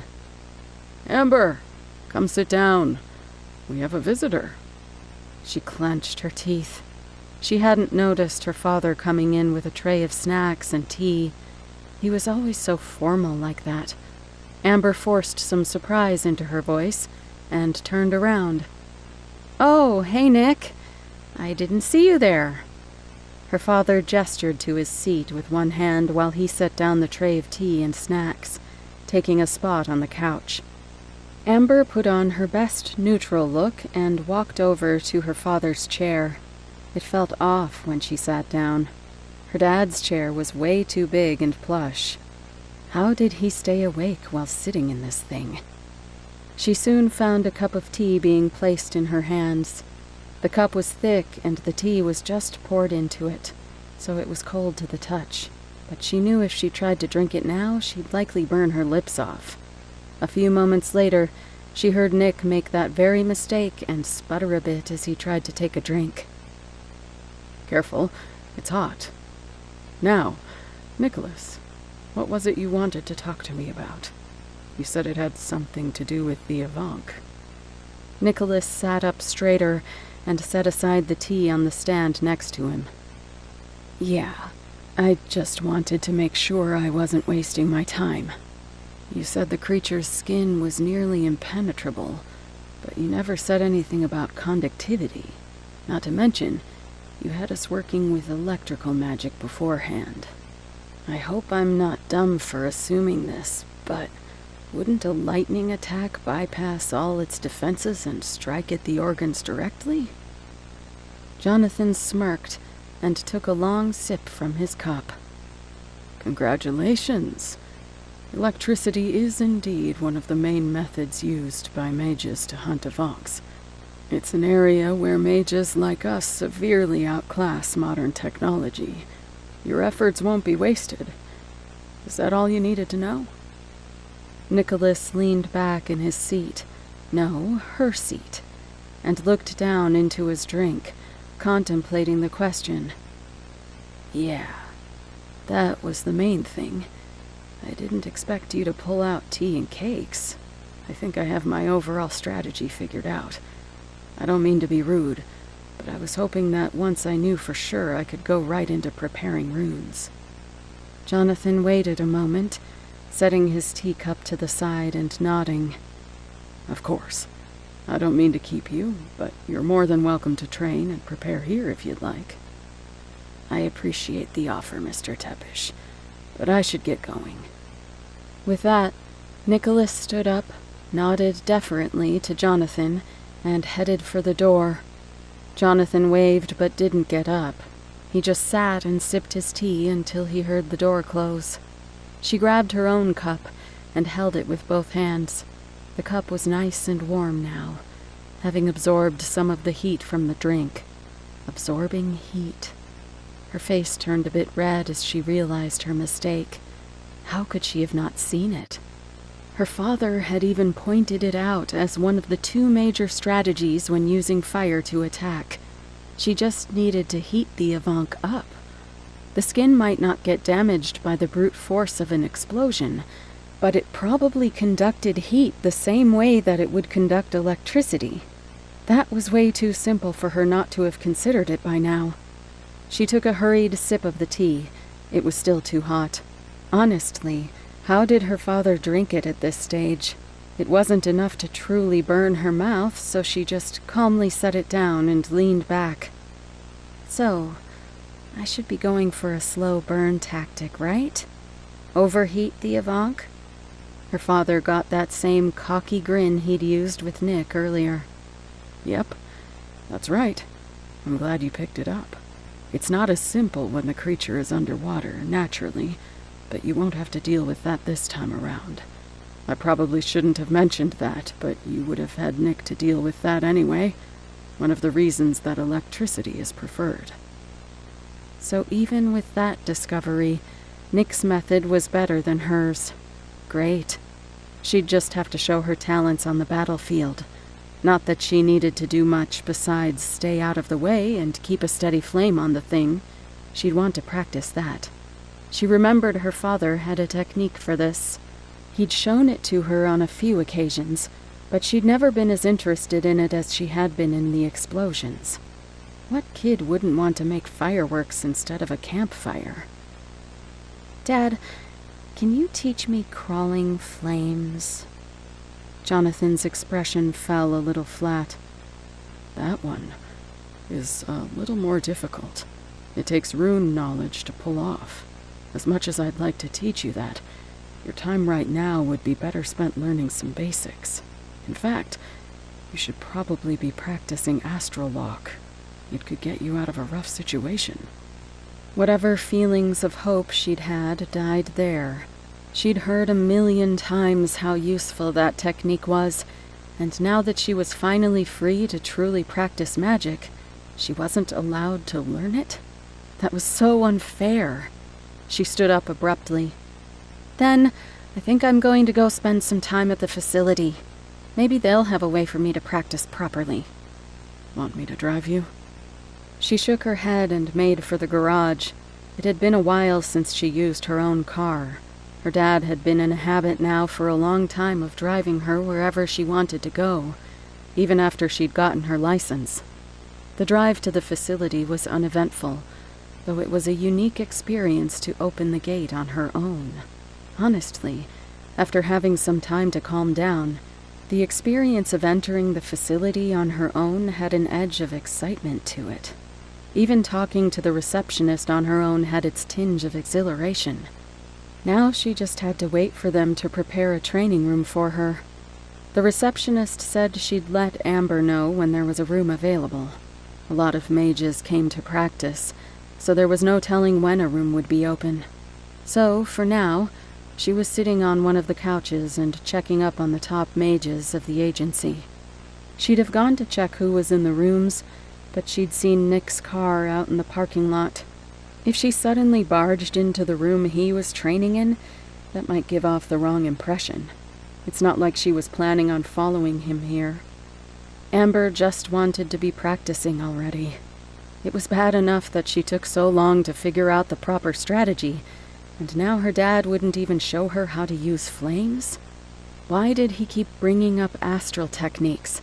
Didn't he think she was good enough? She'd already had years to practice those safe techniques. Sure, her mom had been an astral, but that didn't mean Amber couldn't reach higher than that. She pushed herself back further into the couch. Thinking about all this was annoying her even further, and she was running out of things to do. She was bored enough that by the time she heard the front door of the building open, she immediately looked up just so she'd have something to do. She half expected Jonathan to come waltzing in for some reason or another, but was instead greeted by a metal foot, then another, as a familiar metal puppet tromped into the room. It took Amber a second to process the meaning of that, and as she did, her heart began to beat harder against her ribcage. A mixture of excitement, shyness, and panic all began to hit her at once as Veronica Onyx herself walked through the door behind her puppet. Out of all the people in the world, this was the last that Amber had expected to just show up here. Amber tried to hide her staring as Onyx casually walked up to the receptionist, talking in a bit of a hushed tone that Amber couldn't fully make out. Maybe it was illusion magic to distort the sound? Her dad had done the same thing. It was a low enough energy trick. Amber herself could already pull off some spells like that. Even though it meant she wanted privacy, Amber couldn't help but wonder what Onyx was doing here. Was she coming back from a hunt? Looking for one? Maybe a grudge match between mages? Training like that was necessary from time to time with rogue mages always running around. Amber was a little lost in thought and almost didn't notice Onyx walk up and take a seat right next to her. "You a fan? Most people don't recognize me from Spider alone." Amber's cheeks burned. Had she been that obvious? "You, caught that, huh?" Onyx just grinned wide.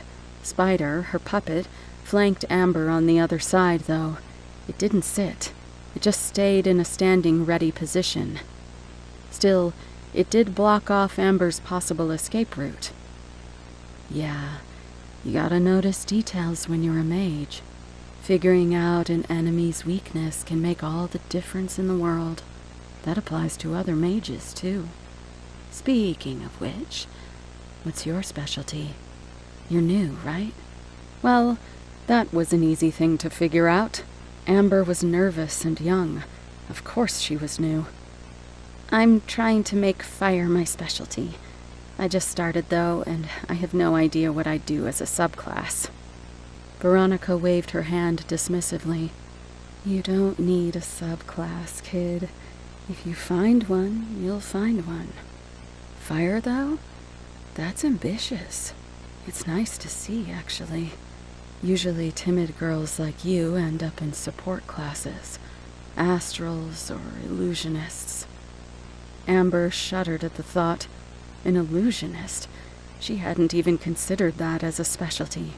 Most mages could create minor illusions, and only rogue mages ever ended up going full into it. Magical people trying to specialize as con artists and assassins. Too bad for illusionists. Just about every mage could see through illusions if they felt like focusing their eyes. "I just don't see the point in being an astral. Yeah, it has a few useful tricks, but what am I supposed to do if I'm all on my own? I won't be able to defend myself." Exactly. You get it, kid. And hey, if you do want someone watching your back, you can specialize in that too. She jabbed a finger in the direction of her puppet. It really was a mechanical marvel. Amber looked at Spider again in a new light. It was one of the things she studied the most when looking over Onyx's reports. "Hey, do you think I could see him in action? He's the coolest magic puppet I know of. I've always wanted to watch a capture." Onyx got a devious grin, an evil little sparkle in her eye. "Wanna be captured?" Amber immediately sat back further on the couch. That was such a weird question. Strangely enough, yeah, she kinda did. If nothing else, just to see what it was like. But who asked something like that? Onyx stood up and walked between Amber's legs and the coffee table, turning until Spider was behind her. She held out her arms until they were in a matching position, and Spider came to life. So maybe captured wasn't the right word, but you should see the way people freak out when I ask if they want to try 'em on." The claw-like ribs of the endoskeleton opened up like the legs of an insect, and then folded back into a protective cage over Onyx's chest. Next, garrote wire nooses flung out around her wrists, and more specialized sets whipped around and wrapped around her waist and ankles. Spider's head, which was nothing but a set of jaws and faux eyes, flipped back and folded out so that they were out of the way. Onyx did a little spin to show off her new semi-armored outfit. "He has a travel form? Do you do that often?" Now, Amber was a little more eager to try it out. There was still a chance she could change specialties and make a puppet of her own. She'd never been that opposed to the idea. "I don't use it too often. It's more like a party trick. It can be useful if I have to walk a long way. It's slightly easier than just having him walk by himself. You want to know what it's really useful for? Stakeouts." She flicked her wrists free, and Spider detached from her upper back, bracing itself against the wall before the brakes at its joints clicked into the on position, creating a perfect backrest. "You'd be amazed at just how uncomfortable it can get out there. It's nice to be able to lock into a position and just nap. So, you want to try it out or not?" "Yeah, that looks awesome. I'll give it a try."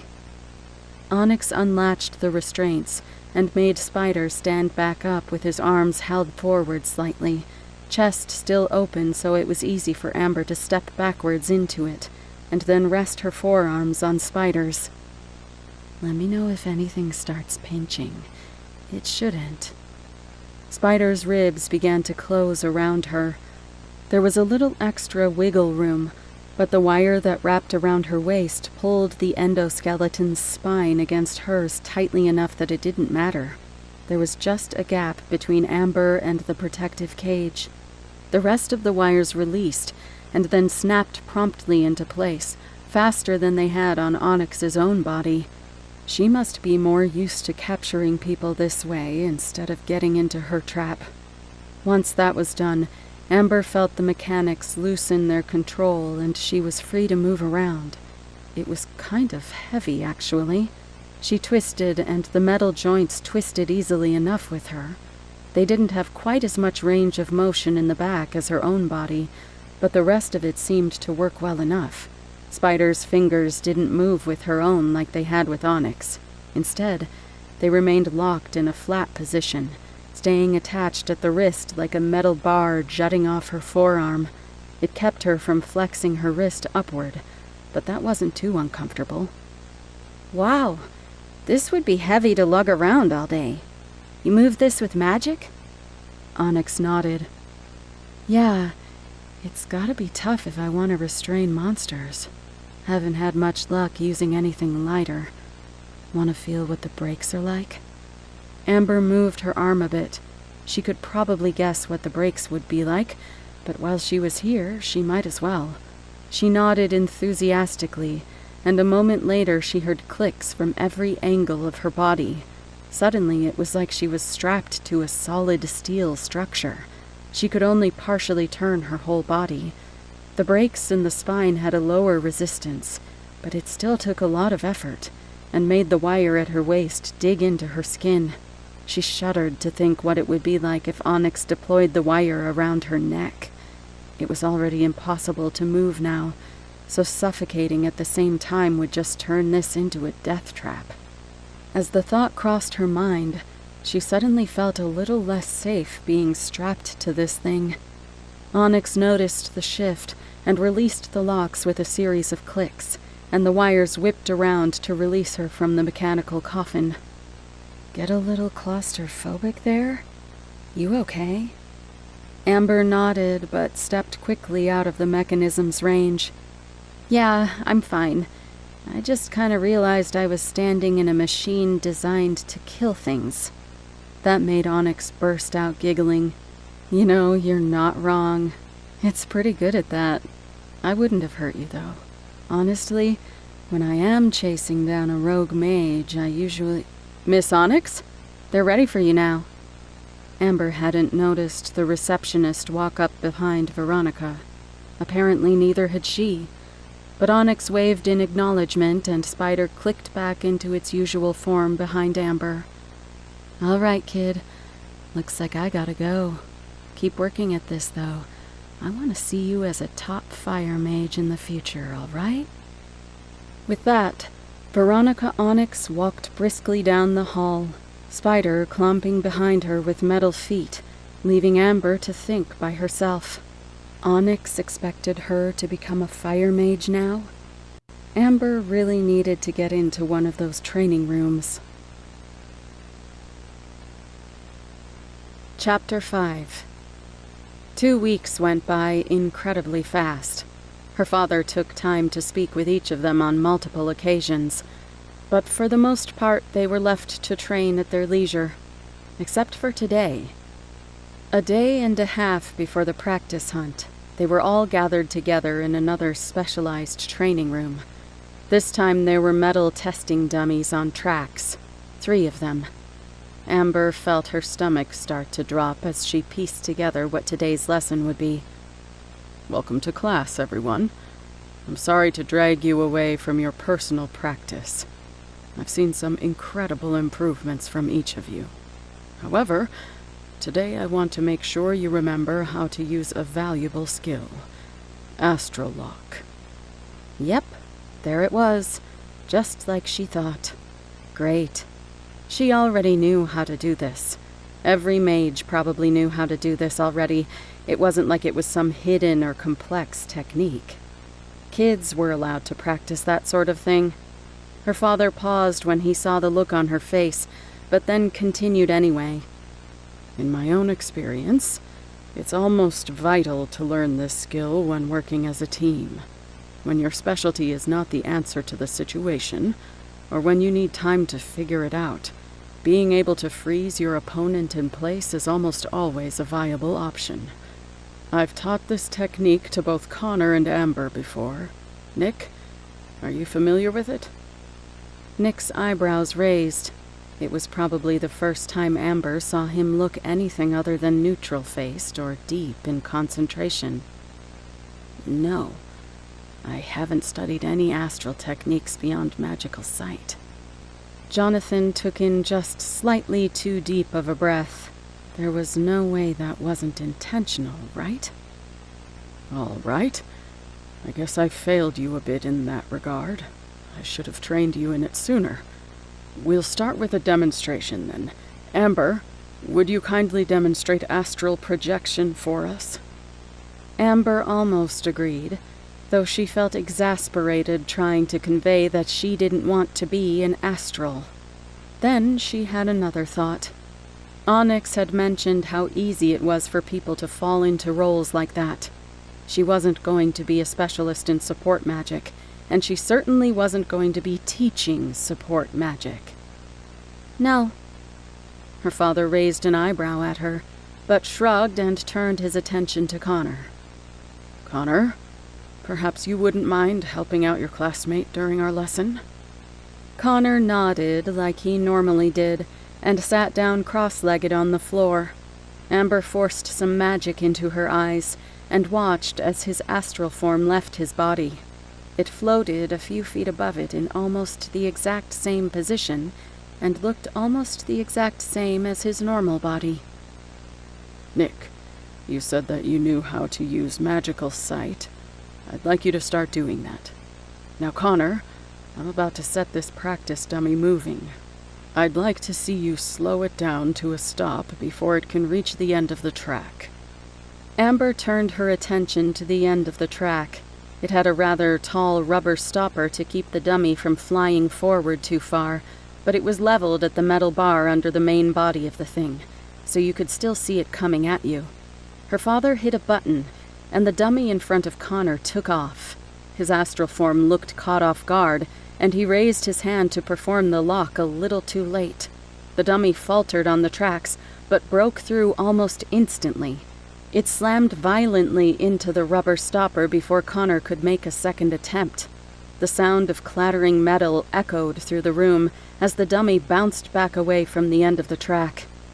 That was actually a little more hardcore than she'd expected.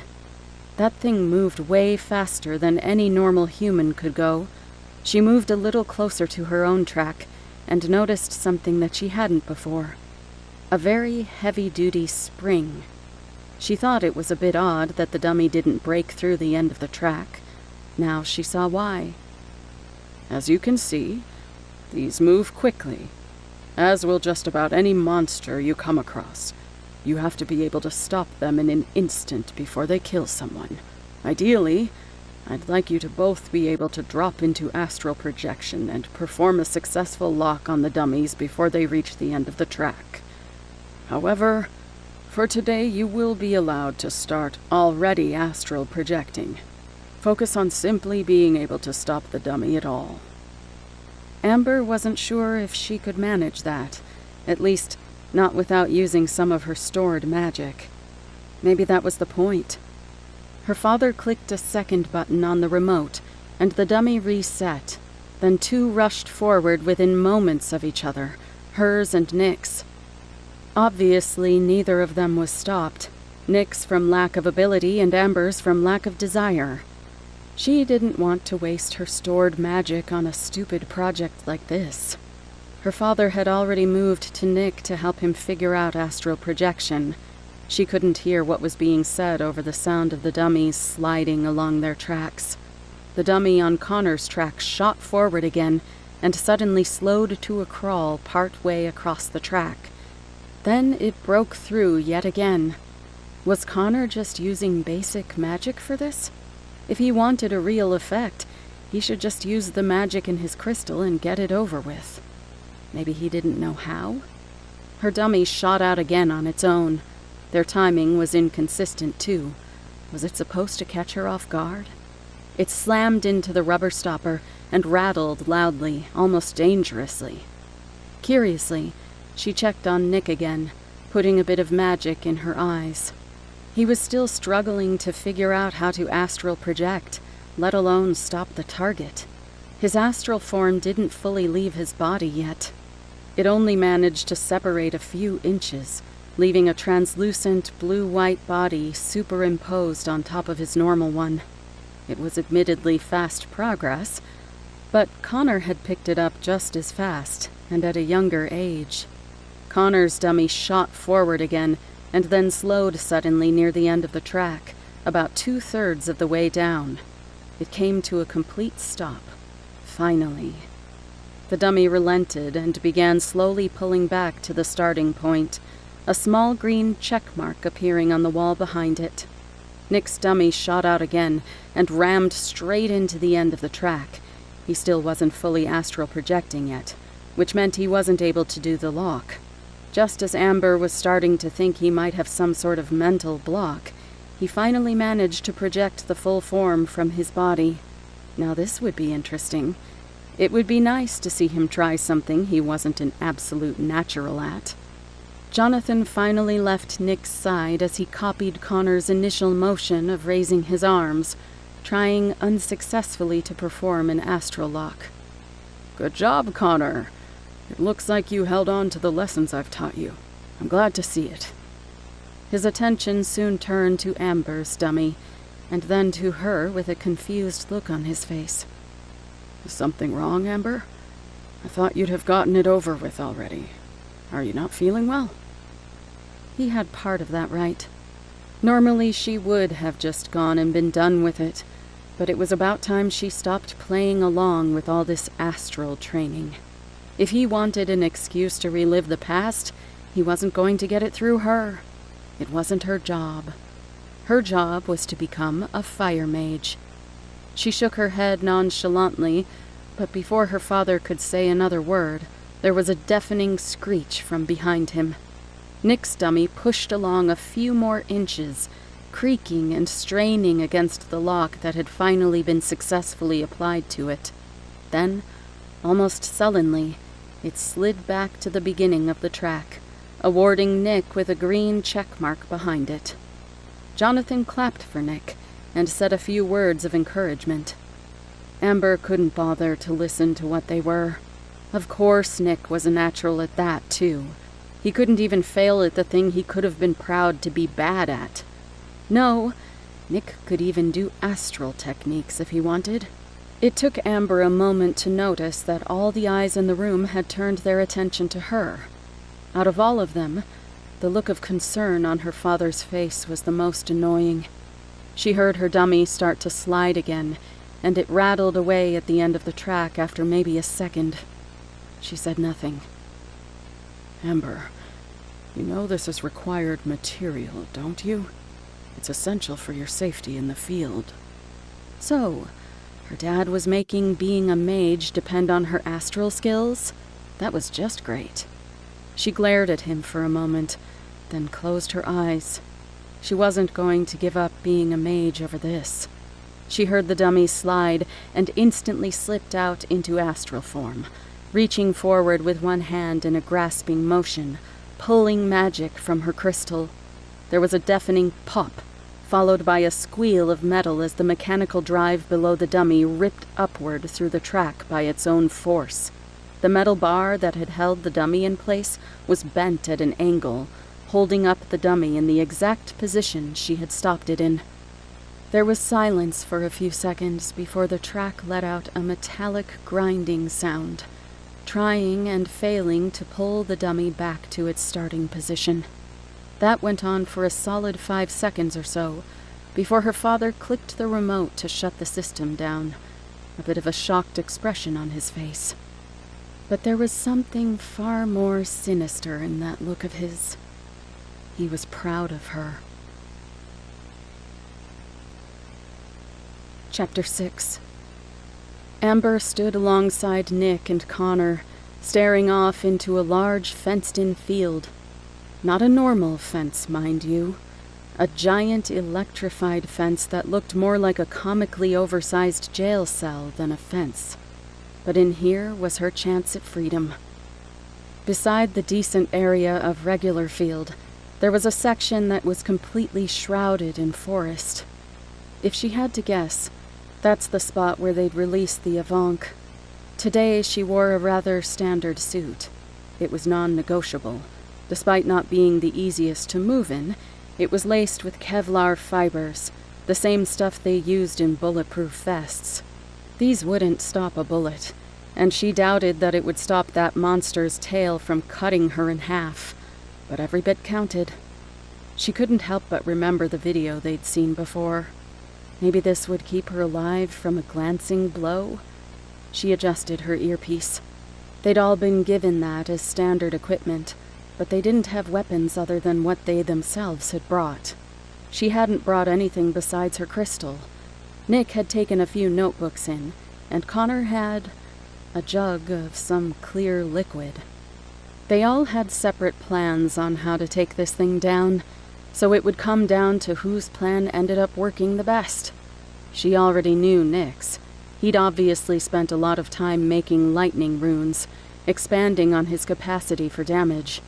It was a good strategy, and chances were that it would eventually work. So, she just needed to find the thing first. It looks like we're going to have some time to talk. We should make a plan. Nick was the one suggesting that. Mr. Competitive himself. Well, her dad had always talked about teamwork. Plus, the more she thought about that video, the less she wanted to object to any form of help. All right, what did you have in mind? Nick nodded towards Connor. First, I want to know what that jug is for. Connor stood up a little straighter, holding the jug closer to his chest. It's super glue. I figured I could blind the thing, maybe damage its lungs. I can guide certain amounts of liquid with wind magic. I'm not sure what direct damage I can do besides that. That's fine. I think we have direct damage covered. I prepared plenty of lightning runes. Amber, what's your plan? Have you got anything for defense? Amber's eyes narrowed. He wanted to take on the main attacker role. Any fire mage was obviously the main damage dealer, just like her father was. Actually, I think it'd be better if the material mage took on the defense role. There shouldn't be any water zones, so my fire should be able to overheat him easily. All right, that makes some sense. But try to funnel the heat away from the legs and tail. That's where I'll be focusing my paper. Right. Paper. She wasn't sure how effective that would be at defending against a creature like this. In fact, it was probably completely useless. Should she tell him to just use his runes to defend instead? No, that would be a little too mean. So, with Nick defending, I think our first move should be getting Connor's plan into action first. It'll be a lot easier to deal with the Avank if it's blinded. Connor opened his mouth just in time for all their earpieces to buzz in a long tone. The Avank was in the cage now. Nick turned his attention back to the field. Only then did Amber notice little bits of dust floating off the grass around them and wriggling into his suit. How long had he been doing that? It didn't matter. She started walking off into the field using magical sight to try and find the creature.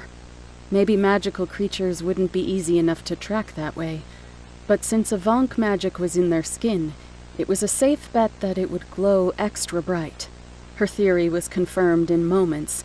A greenish-white light shifted in the woods, walking towards them, but slightly to the right. Was it tracking them by scent or something? Regardless, woods or field, she had the advantage so long as there was something to burn. She gestured for the other two to follow and started off in the direction the Avank was heading. There wasn't a point in waiting around. They didn't follow at first, but eventually they gave in. Not that it would have mattered much. Her plan had been to take it down by herself anyway. The mass of greenish light stopped. It turned in their direction. It sped up. Within seconds, the massive creature burst from the woods, shocking Amber out of her magical sight. Not that she needed it. The creature roared and swung its tail in a wide arc, tearing chunks of wood out of the trees behind it. Those eyes didn't hold some incredible magic knowledge. This thing was an animal, just intelligent enough to recognize the species that had caused it so much trouble before. The fact that it was magical didn't change that. It only paused for a moment before charging at them. Amber's heart began to pound. What had her plan been again? In that moment, she couldn't even remember the steps it took to use magic. The beast tripped, slamming its face into the ground and breaking Amber's stupor. What had happened to it? Amber, you wanted to attack, so attack. Connor, blind that thing now. She hadn't even seen Connor freeze up, but he was still shaking. It was easy to tell that he wouldn't be any help in this fight. The beast was already up, tugging one of its legs upward and pulling up a watermelon-sized clump of grass with it. Nick was able to control the grass? Before she could think to attack, little slips of paper shot forward, coating the creature's arms, legs, and tail. That was a lot of area she couldn't hit. She flicked her wrist, and a bolt of flames shot out at the creature's head, right as it started running forward again. 20 yards now. Its legs shot out to the side, pulled by the paper attached to its limb. The creature tumbled to the side and writhed, its tail thrashing around and erratically stabbing into the ground. 10 yards. Too close. "Connor, get moving!" He didn't budge. He'd gotten paler. The creature was already getting to its feet. She started running, shooting off bolts of fire at the creature to try and draw its attention. It ignored her, instead choosing to focus on Connor. It took careful and deliberate steps forward. Even as Nick tried to yank its feet out from under it, it managed to stay upright and moving. 5 yards. It would be able to strike with its tail soon. She didn't have much of a choice.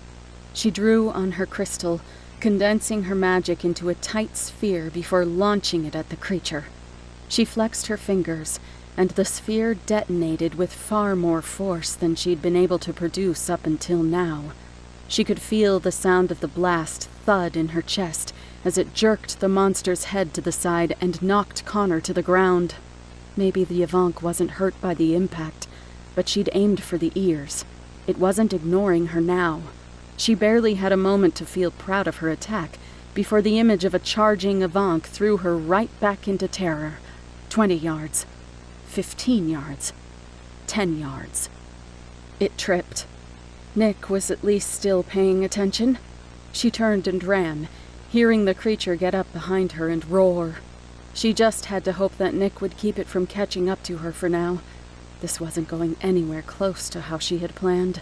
She'd been focusing so much on trying to do meaningful damage that she hadn't considered what it would take to stop the thing from killing them first. She made for the patch of woods that the creature had come out of. Even with Nick's efforts, she could hear the Avank catching up to her. "Amber! Stay out of the woods!" Not a chance. Nick was the one that was failing to hold it in place. Luckily, she still remembered her father's story. The monster that had killed Mom. He had trapped it by knocking trees down on it. She just needed to do the same. Dodging through the trees slowed her slightly, but it would do the same to the monster.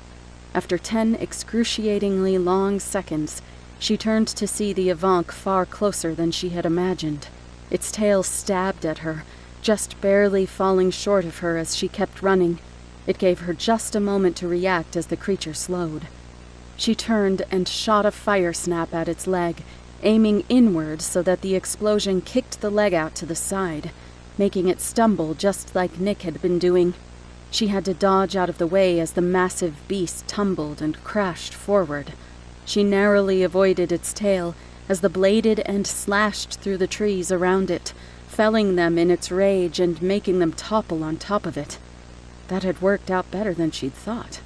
Drawing on her magic, she focused double time on her fire snaps. She aimed at a tree near the head of the beast, creating a massive explosion at the base of the tree to break the wood, then another at the top to make it fall in the right direction. It creaked, falling a lot slower than she'd hoped. The Avank was already starting to roll over by the time the tree landed on it. She kept going, breaking the base of another tree, then guiding it down. This time the leaves were on fire as it crossed over the shoulder of the beast. The creature's tail ripped upward and swiped at her, slicing through the trees in front of her. Nice try, but she'd made sure to stay out of its range. The creature swung its tail again at a blinding speed. There was a sudden crack, and Amber's vision went white. She felt an immense pressure on her stomach. The rough bark of a tree was digging into her skin. Had it just thrown a tree at her? Her head rang with pain. Wait, no, focus. She had to focus. That monster was going to get up soon. She was pinned under a tree, and the Avank was getting up.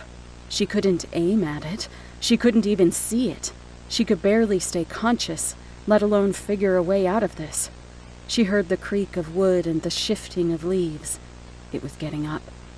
Between the pressure on her stomach and the drop-off from her adrenaline, Amber could feel herself struggling to stay conscious.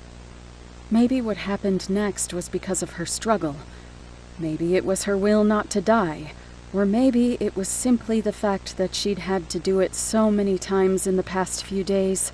But Amber projected up into astral form before she could faint. She turned to the creature and locked it in place, stopping it midway through pushing itself to its feet.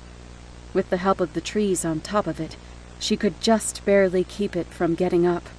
Its tail still thrashed around, dangerously close to her body, but she couldn't worry about that right now. In seconds, she felt the guilt of resorting to these techniques, but it was an instinct her father had drilled into her over the years. Her dad. He was coming for her, right? He had to be. He saw her fall, and he was on his way to save her. He'd said that he wouldn't be able to help them, but this was different, right? The fire she had made earlier was spreading around the forest now. Even if she could hold this thing down, she was going to be burning soon.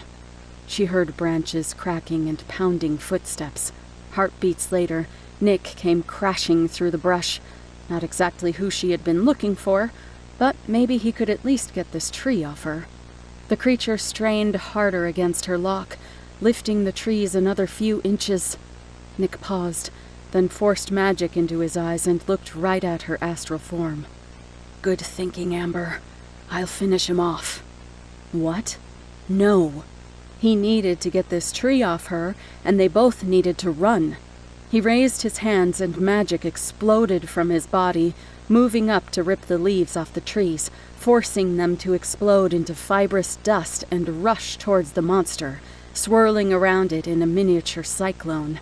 He gestured to the parts of the felled trees that were on fire, and that section exploded as it was converted into individual flaming fibers. As they threw themselves in to join the rest of the incoming fibers, the entire dust tornado erupted into a churning orange column of flames. The creature roared in pain as bits of fiber from bark and leaves siphoned in from around the forest to keep the flame going. After 30 seconds, the creature's struggles began to die down. Its tail thrashed much slower, even as it tried uselessly to swipe away the flames that were killing it. The flames lowered in intensity and slowly petered out over the next couple of minutes. A little after that, Nick swiped his hand to the side, putting out the flames entirely. The creature was limp now, its tail gone still, and no visible signs of breathing. Best to make sure. Nick flicked his wrist, and a single 4-inch-long sheet of notepad paper flung out of his pocket. It had a glowing purple mark on the front. A rune. Using magic, Nick made it fly up to the creature's forehead. A massive burst like a bolt of lightning shot through the creature's body, making it jolt once as its brain was destroyed. Nick leaned back against a tree and turned the magic in his eyes back on, looking back at her. "You should get back to your body. I think we just passed." "Indeed you did. Congratulations." Amber didn't even need to turn her astral form to see who it was. She recognized the voice of her father. Chapter 7. Amber fumed silently in the medical bay chair. Her dad had been there the whole time and didn't help her. On top of that, he had been there to witness Nick, of all people, outdoing her with flames. Even worse, he'd seen her resort to astral techniques. She almost wished she was back in the woods with that murderous creature. Connor and Nick were waiting outside for her to finish getting checked up. Thankfully, she didn't have much wrong with her, despite the serious position she'd been in. Apparently, her father had slowed the tree that hit her with a partial astral lock, so she didn't end up with any broken bones. They were less sure whether or not she had a concussion. If she did, it was very mild. The nurse had given her a few pills for the pain and told her to leave when she felt comfortable. She just wanted to settle her nerves a bit before going out there. Amber took a deep breath and then stood up from the chair. Her muscles complained, especially her legs. She'd pushed them harder than she thought when she was running away. She'd have to go on more runs from now on. With a bit of a wobble, she got her legs moving and pushed through the medical room door. Her father looked happy enough. Nick was his usual brand of silent and serious, and Connor looked absolutely depressed. Poor guy. He hadn't done anything during that fight. He was probably nervous to see if he'd even passed or not. At least she'd managed to keep him alive. She could feel proud of that fact, if nothing else from today. "Feeling better, Amber? Are you ready to hear your evaluation?" She nodded. There wasn't much point in putting it off. He didn't seem all that concerned, but chances were that he'd already interrogated the nurse as soon as she was outside that room. "Good. I'm very impressed with what you managed to accomplish. Every one of you. I'll start with the good things.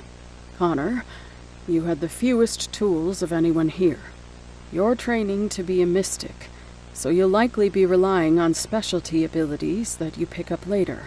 Despite this, you came up with a viable plan using some common materials and your wind magic. Even if you didn't get a chance to use it this time around, we'll work on that fear of yours." Connor stood up a bit straighter and cleared his throat a bit. Sir? If it's not too much trouble, I think I'd like my first ability to come from that Avank. I feel like I might be able to work on my fears if I was able to make myself bulletproof. That's reasonable. I've already asked the agency to prepare a number of monster samples for you. It shouldn't be too much trouble to get them to collect from that beast as well. Now, Amber, you did wonderfully. You applied fire in multiple forms and used it to manipulate the environment to your advantage. Above even that was your use of astral lock. Your technique was nothing short of professional. You isolated your lock to the most critical parts of the beast to conserve energy, but even then, I know pro-mages that would struggle to pull off what you did today. Congratulations. Amber blinked a few times. It wasn't exactly what she had been hoping he would focus on, but at least he mentioned her use of flame techniques.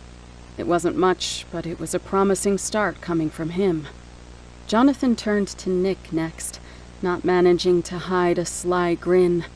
Amber felt her stomach drop as soon as she saw it.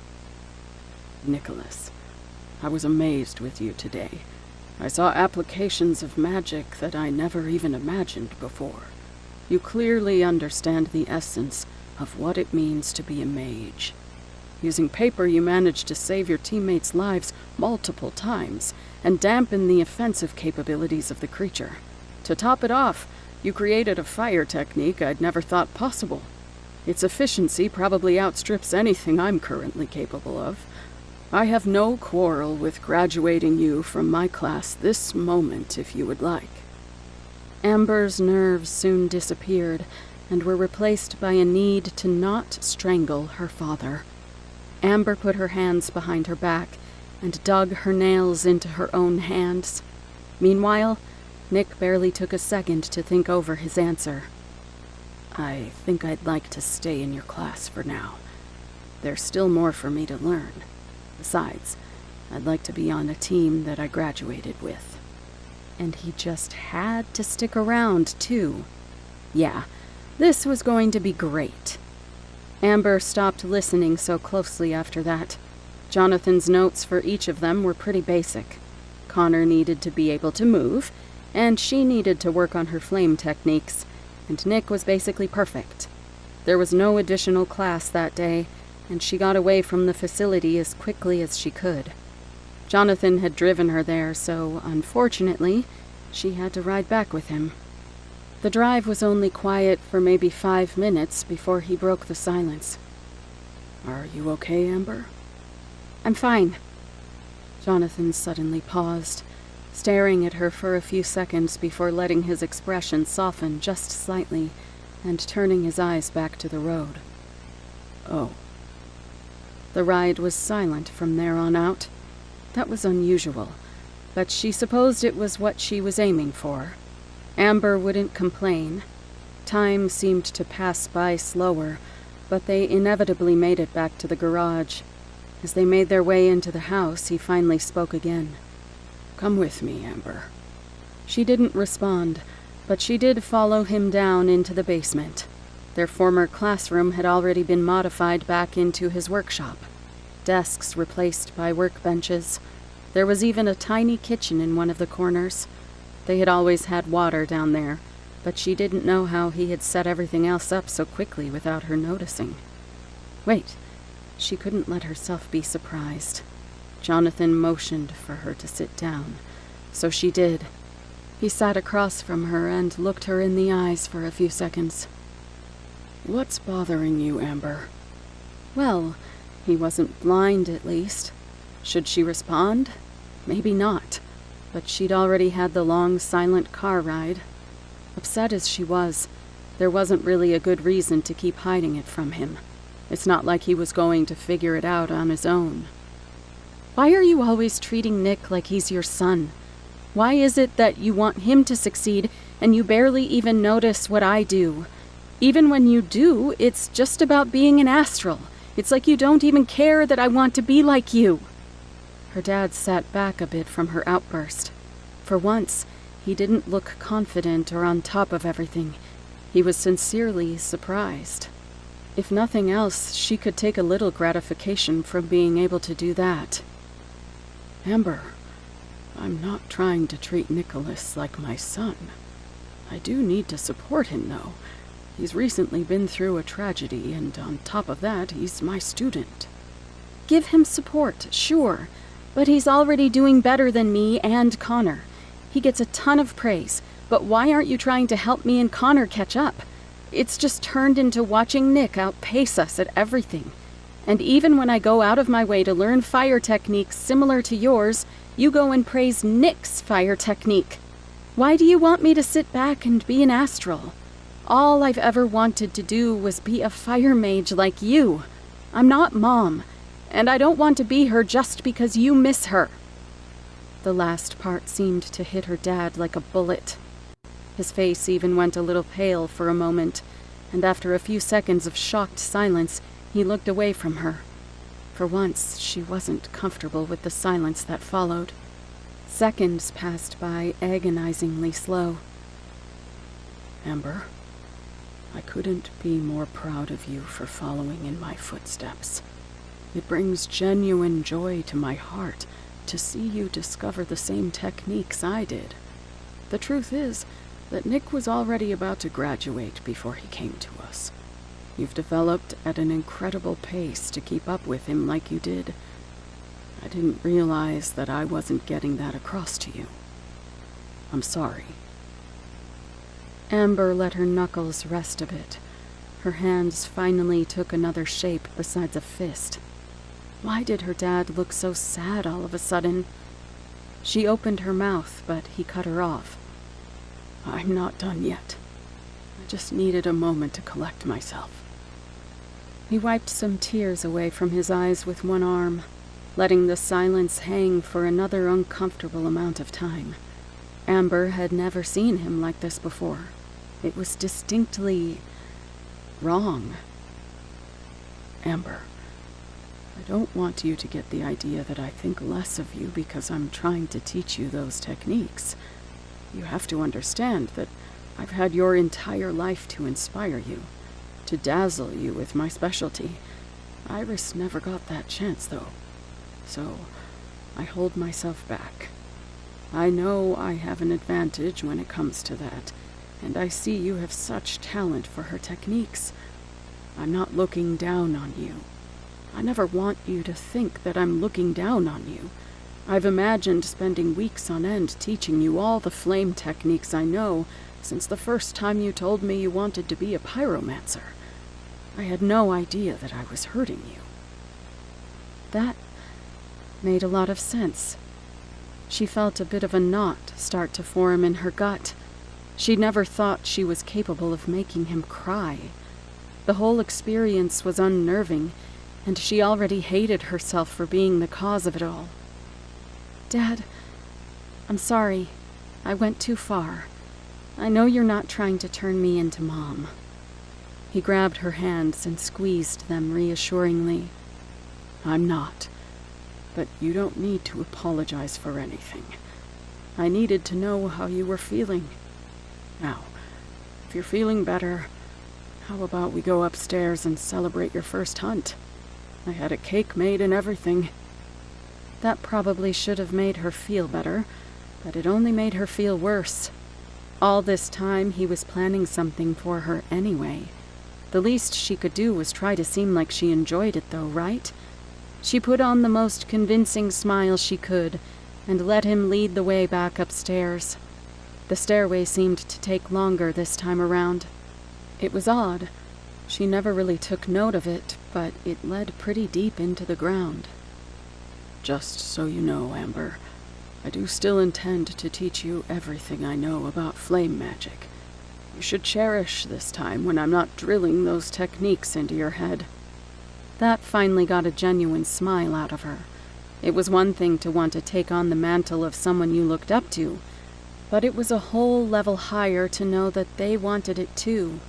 She'd definitely made the right choice. No way was she going to switch over to puppets now. Her father finally pushed open the door and started towards the kitchen. She'd just made it out of the stairwell when he froze in place. I could scarcely contain my feelings of triumph. To think that I was there, opening the door, little by little, and he not even to dream of my secret deeds or thoughts. A large gray humanoid figure ducked under the doorway to the kitchen. It had no eyes, just skin stretched over holes in its skull where its eyes should be. It also had the most disturbing smile she'd ever seen, needle-like teeth, with lips that drew too far back to be considered human. Amber heard a heartbeat in her ears, steadily growing louder as the creature casually approached. What was that thing? Amber, get back! She stumbled backwards, tripping over her own feet. The force in her father's voice was almost palpable. He raised his head and fired off a deafening blast of flames at the creature's face. Once the flames cleared, its skin and teeth glowed a dull red, then quickly faded back to gray. Never before that night had I felt the extent of my powers, of my sagacity. The creature lunged forward as her father fired again, this time shattering the windows with the sudden change in pressure. The force of the blast barely did anything to stop the creature's motion, and with a swing from its elongated forearm, it slammed her dad into the wall, pinning him there. Oh, come now, Jonathan, my wretched eye. To think that it would be over so soon, so quickly. Behold, no pulse from this strewn corpse. Yes, he was stone dead. Amber scrambled up to her feet, drawing the attention of the creature. It grinned at her with that far too wide a smile. Needle teeth shined like polished marble. The heartbeat grew faster in Amber's head. 1, 2, 1, 2, 1, 2. An explosion went off under two of the creature's feet. It tilted in that direction, and a split second later another explosion sent it flying across the room. Amber, run now! The creature laughed, standing up unscathed from the other side of the room. It wouldn't get hurt by explosions. It needed extended heat. She wouldn't be able to do that any better than her dad, but maybe. She propped herself up against the wall and let herself slip into astral form, then applied lock to the creature, drawing energy from her crystal. It halted suddenly, then slowly but surely pushed past the lock to turn its head to face her. The heartbeats grew louder in her head. Even in astral form it seemed to have an effect, making it hard to concentrate. And the eye has set upon me a black cat, I see. But this one is far from resembling the first. Her dad clutched his chest and ran over to her, picking up her limp body and making for the back door. In that instant, the gray monster dashed forward as if Amber's lock wasn't even there.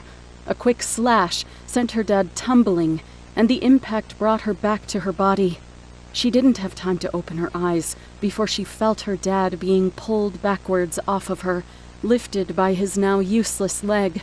Her dad was gritting his teeth, just trying not to yell out in pain as the house started to burn around them. Had you been naught but a nuisance, I could have let you be. However, I hope you know I cannot let you escape. I will not be rid of you yet, not until what was stolen is returned. Amber forced herself to her feet and raised a hand, concentrating her fire and condensing it, putting everything she could control into one condensed attack. It went off in a vertical line. She had to be careful not to hit her dad, but the force ripped through the wood of the floor and ceiling as it slashed across the creature's form.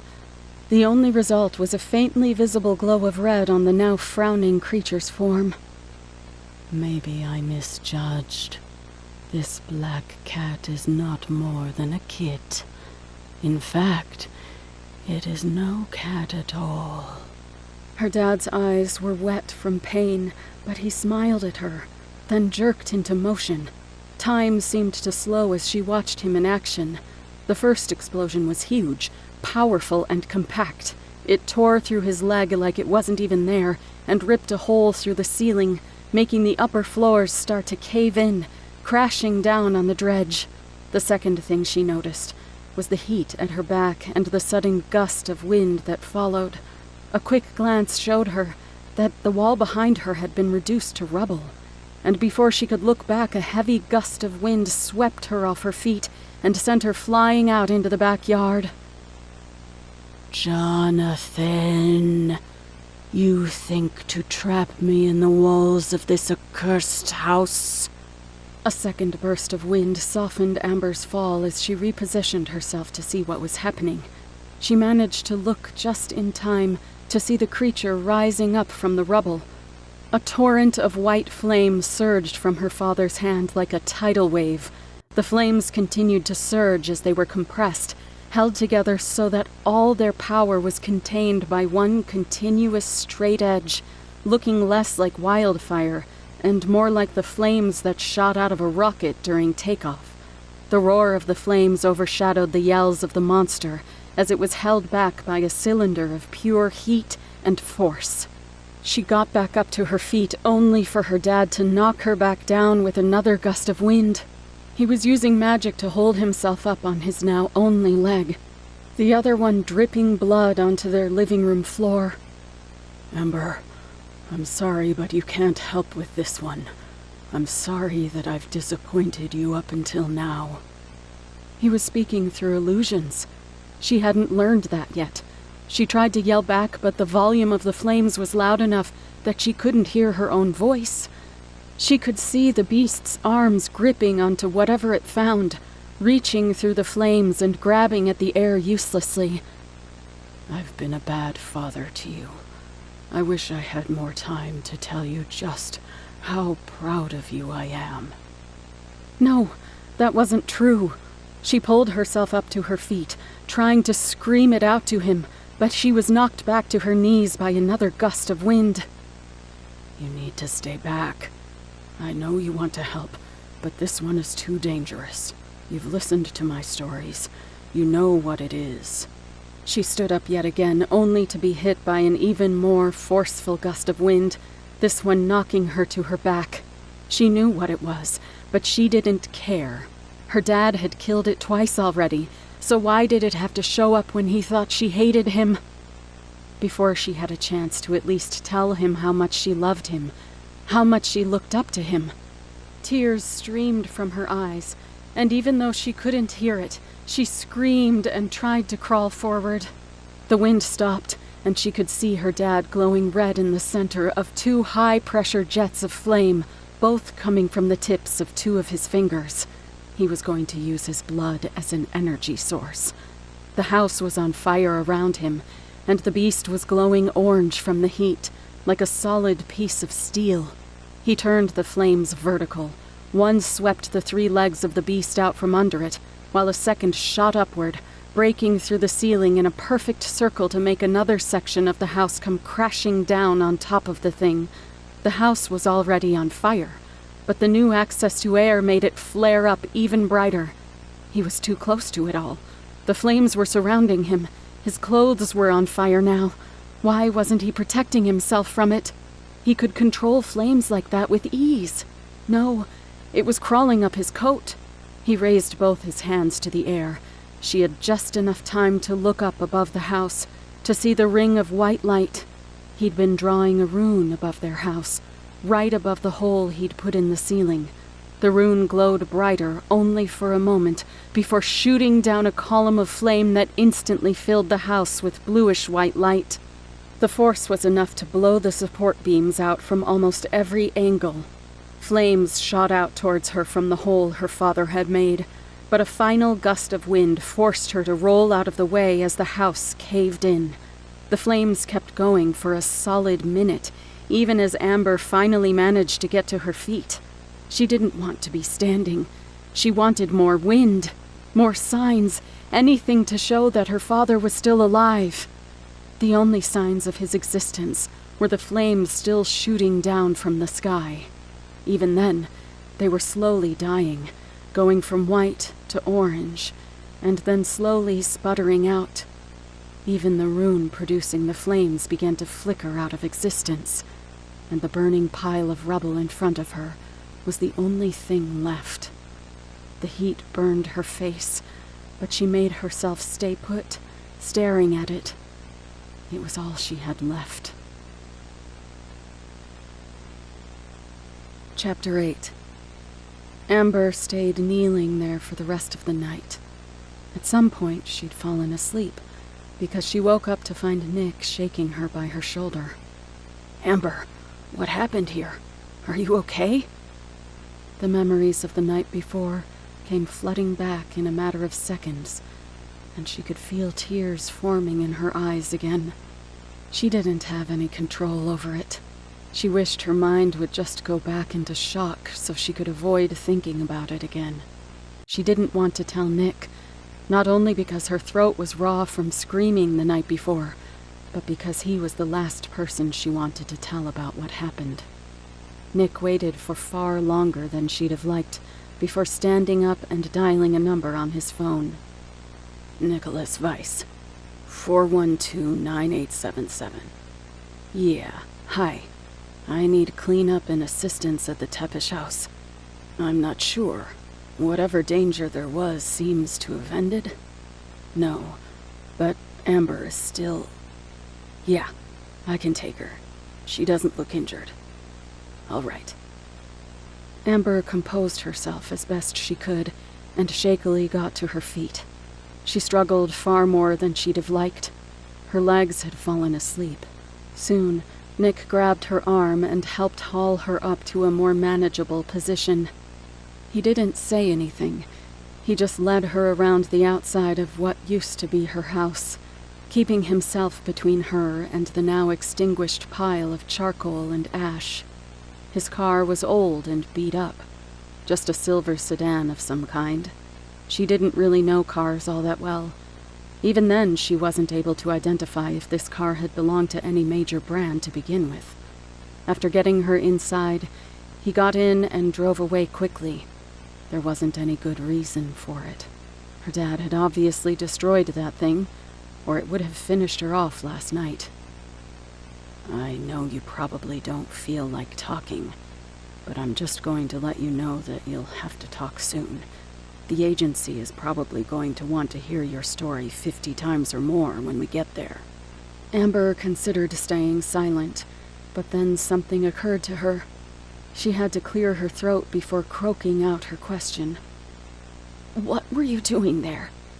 He jumped a bit in his seat, though she couldn't tell if that was because he genuinely didn't expect her to respond, or the roughness of her voice after a night of crying. She certainly didn't sound like her regular self. "I had a question about modifying rune triggers and ring layering. I wanted to know if it was safe before I started experimenting with it." Oh, something boring. That raised another question, though. Who was she supposed to ask those kinds of questions to now? Her dad had always been the one to train her. She didn't have a backup instructor, nor did she want one. Nobody was going to be able to teach her like her dad could have. What was she supposed to do now? Should she even be a fire mage anymore? Without Dad, what was the point? Her phone started to buzz loudly in her pocket. She didn't even remember she'd had it on her. She flipped it open and checked the ID. It was the agency. Apparently she wouldn't be getting a break during this car ride. She hit the call button and put it up to her ear. "Hello?" "Agent Tepish, we need a full report on the events that took place at your house." How thoughtful.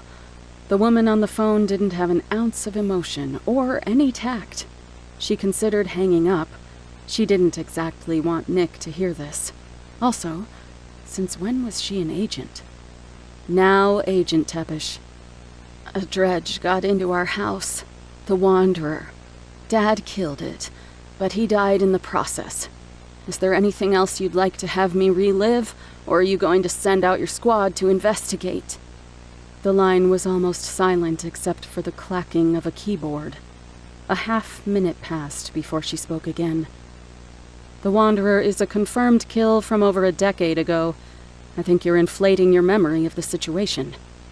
No, she wasn't. Her dad had all but confirmed it to her right before he... She didn't want to finish that thought. Tears were already starting to flow from her eyes again. "It fit the exact build and description my father always used.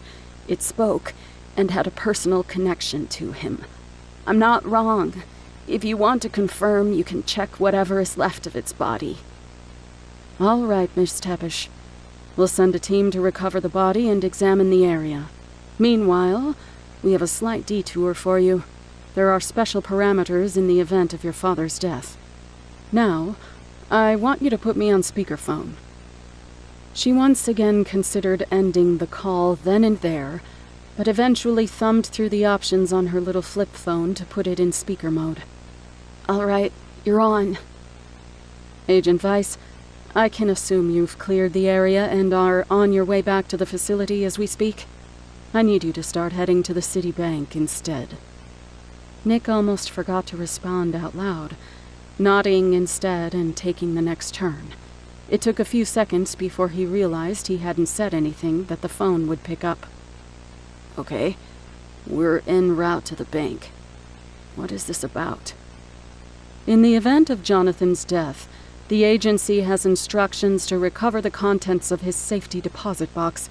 You two are our closest agents at the moment, and since he was willing to graduate you, Mr. Weiss, you'll be taking the lead on this mission. Congratulations." It was her dad's stuff. Why was he in charge of it? In fact, why was he involved at all? Nick once again took a moment to come up with something to say out loud. "I assume that our agency IDs will be enough to get us in. Is there anything else we need to know for this mission?" "Your ID should be enough. Keep your phones on and get back to base as soon as you've recovered the contents of that safe." The line clicked and went dead. What a lovely person. Amber flipped her phone closed and shoved it into her pocket, turning to look back out the window. As much as she wanted to keep crying, processing everything a little, she couldn't. She'd been at such maximum emotion all night, and now there was just nothing left. The bank was thankfully very close to her house, so it didn't take long before they were walking through the front doors. The building had so many pillars out front that it looked like it had been built just inside the Parthenon. Inside was a bit more modern. Dark stone floors with furniture that looked like it belonged in a mansion. She'd only been here a few times, but it always made her feel small. Nick walked straight up to the front desk, leaving her behind while she took in the sight of the place. It was something to focus on, at least. By the time she was caught up, the man behind the desk was already leading Nick across the room, presumably to where the safety deposit boxes were kept. Amber didn't focus on the conversation. Nick was handling it fine. Meanwhile, she forced magic into her eyes and started looking around the room. She immediately noticed that there was more than one box with magical items inside them, not what she'd been expecting. Additionally, there were runes scattered throughout the room. Some were even on the ground. The entire room was a minefield. She didn't know that much about runes, but not all of them acted like the one her father had made. Most of them that she'd seen were triggered by touch. That was always what her dad had warned her about. The man from the front desk left the room and closed the door behind him. Nick started strolling towards a certain box. "Nick, are you crazy? Stay put. There are runes everywhere." He jolted to a halt. His eyes started to glow slightly as he looked around. A few seconds of examination later, he relaxed and made for the box again. One of the brighter ones. "Relax. None of them are going to go off just from us touching them. If that were the case, there would be deaths in this place every week. Though, you bring up something important. There's a rune set to go off when someone opens this drawer. They didn't mention that." Well, of course there would be runes. He should count himself lucky that it wasn't a specialized magical device. Those could be even more varied and dangerous than runes, and her father was more than capable of making them. So what do we do, genius? You're the leader, according to the girl on the phone. It shouldn't be too big a problem. I just have to steal the rune. Then, I can modify it outside the box so that it doesn't do whatever it's supposed to do. I can't tell what this one does yet. Steal the rune? You can steal runes? I've never heard of that. Well, it's not something they teach yet, and it's not always useful. Mind disabling the cameras and keeping a lookout? Fine. That was easy enough. She glanced up at the cameras. There were some on the ceiling and some attached to walls in the corner of the room. She tried not to make any signifying motions as she focused on her magic. She lit a tiny flame inside the electronics of each of them, near the stem where the cameras swiveled. One by one, they stopped their swiveling motions. She could be relatively sure that whatever wires were leading to those cameras were shot, but regardless, none of them were pointed in a direction where they could see anybody. A few black marks formed on the stems where her flames had been inside. Maybe she'd made more than a tiny flame inside them. Then again, she didn't really care. Within 30 seconds, she had every camera disabled and pointed away. That went quicker than she thought it would. She sighed and walked over to the doorway, leaning against it and watching the lobby. It was as empty as ever except for the old clerk that had shown them this place. Honestly, it was more fun to watch Nick working. He had slipped a piece of paper into the box from a small slit, and she could watch the rune glowing in various spots as he worked on it from the other side.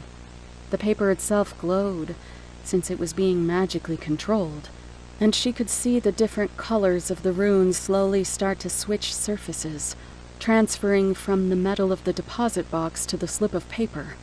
Unfortunately, every little symbol or squiggle inside that rune had to be brought over piecemeal. No wonder nobody bothered to steal runes. It was probably easier to make them yourself. At least Nick wasn't talking while he did it. That was enough to make this a bit more bearable. It was odd to think that he was breaking into her father's stuff so easily, and part of her rebelled at the idea of that even being possible. Inside there was everything she had left of him, and a bunch of agents were going to get to rummage through it first. No, even worse, Nick was the one who was going to go through it, even before them. Maybe that was for the best. Fewer reminders. Great. Now she was making herself sad again. She switched her magical sight off and just focused on keeping watch. Footsteps echoed in the large stone room, making her look back towards the entrance to the building. What stood there nearly took her breath away. Walking with a bit of a limp, wearing tattered, burnt clothes, was Jonathan Tepish himself. She felt a grin split her face and pushed off the doorway, running to him and nearly knocking him over when she grabbed onto him, squeezing tightly. She was crying again, but she didn't care. "Dad, I can't. I thought you were dead. And your leg. I thought it was gone. How did you—" The Wanderer ran off with me after the rune started. I managed to get away with my leg. It's not healed, but magic is great at delicate work like that. I should probably get to a hospital, but I wanted to make sure I found you first. She heard a series of clicks from the other room, followed by the slide of a drawer. "Forget it, Nick. You can put it back." There was silence for a few seconds before Nick responded. "Sorry, Amber. I'm in the wrong box. Could you come here and help me find the right one?"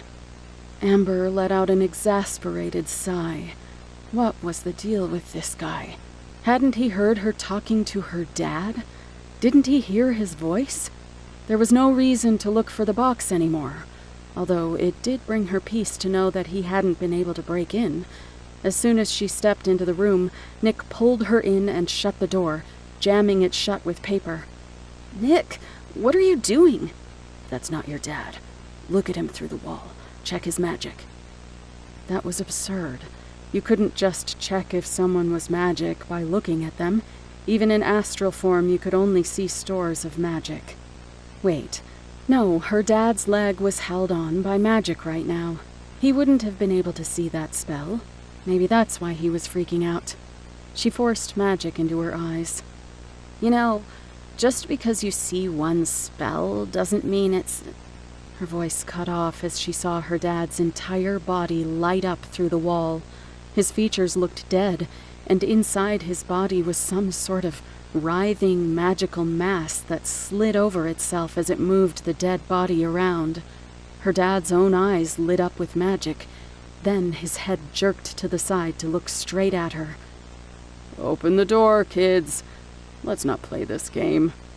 It still spoke with her father's voice. Nick was busy stuffing everything he could from the safety deposit box into his backpack.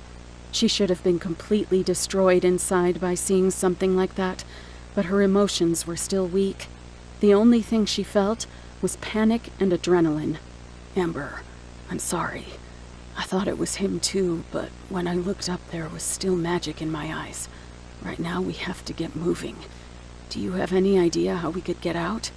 No, not a clue. Pretty sure this room only has the one exit. Safety reasons. There was a knock at the door, dulled by the paper that was holding it closed. The hairs on the back of Amber's neck stood up as her father's voice spoke through the door. It didn't sound right anymore. "Children, I don't think you've fully thought this through.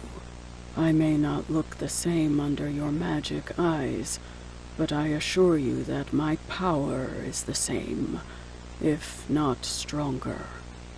As he spoke, the center of the door began to smoke as paint burned off it, and the metal underneath started to glow orange. Was he going to melt through the steel? There was no way. He'd used his entire store of energy with the rune above the house, and there was no way he could melt it just off his base power. Not even Dad.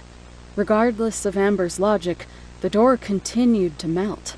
Nick pulled her around a row of vaults, hiding from the entrance as best he could in the tiny room. It wouldn't do much. The room was small, and there were only a few rows of vaults. Not to mention, this thing could use magical sight to lock onto them. Even if it didn't show their bodies, he would likely be able to see their gems. She was facing down the most deadly mage to ever exist. She felt her heart begin to pound out of sync. Breathing was getting difficult, and the edges of her vision were beginning to blur. Was the room running out of oxygen already? Was he going to suffocate them? "Amber, snap out of it." That didn't really help her, but it did change her focus back to Nick. "We have seconds before that thing gets in here. I need you to stop his flames for just a second or two. Can you do that?" No! Why would I be able to do that? It's my dad! The door suddenly burst off its hinges, flying across the room.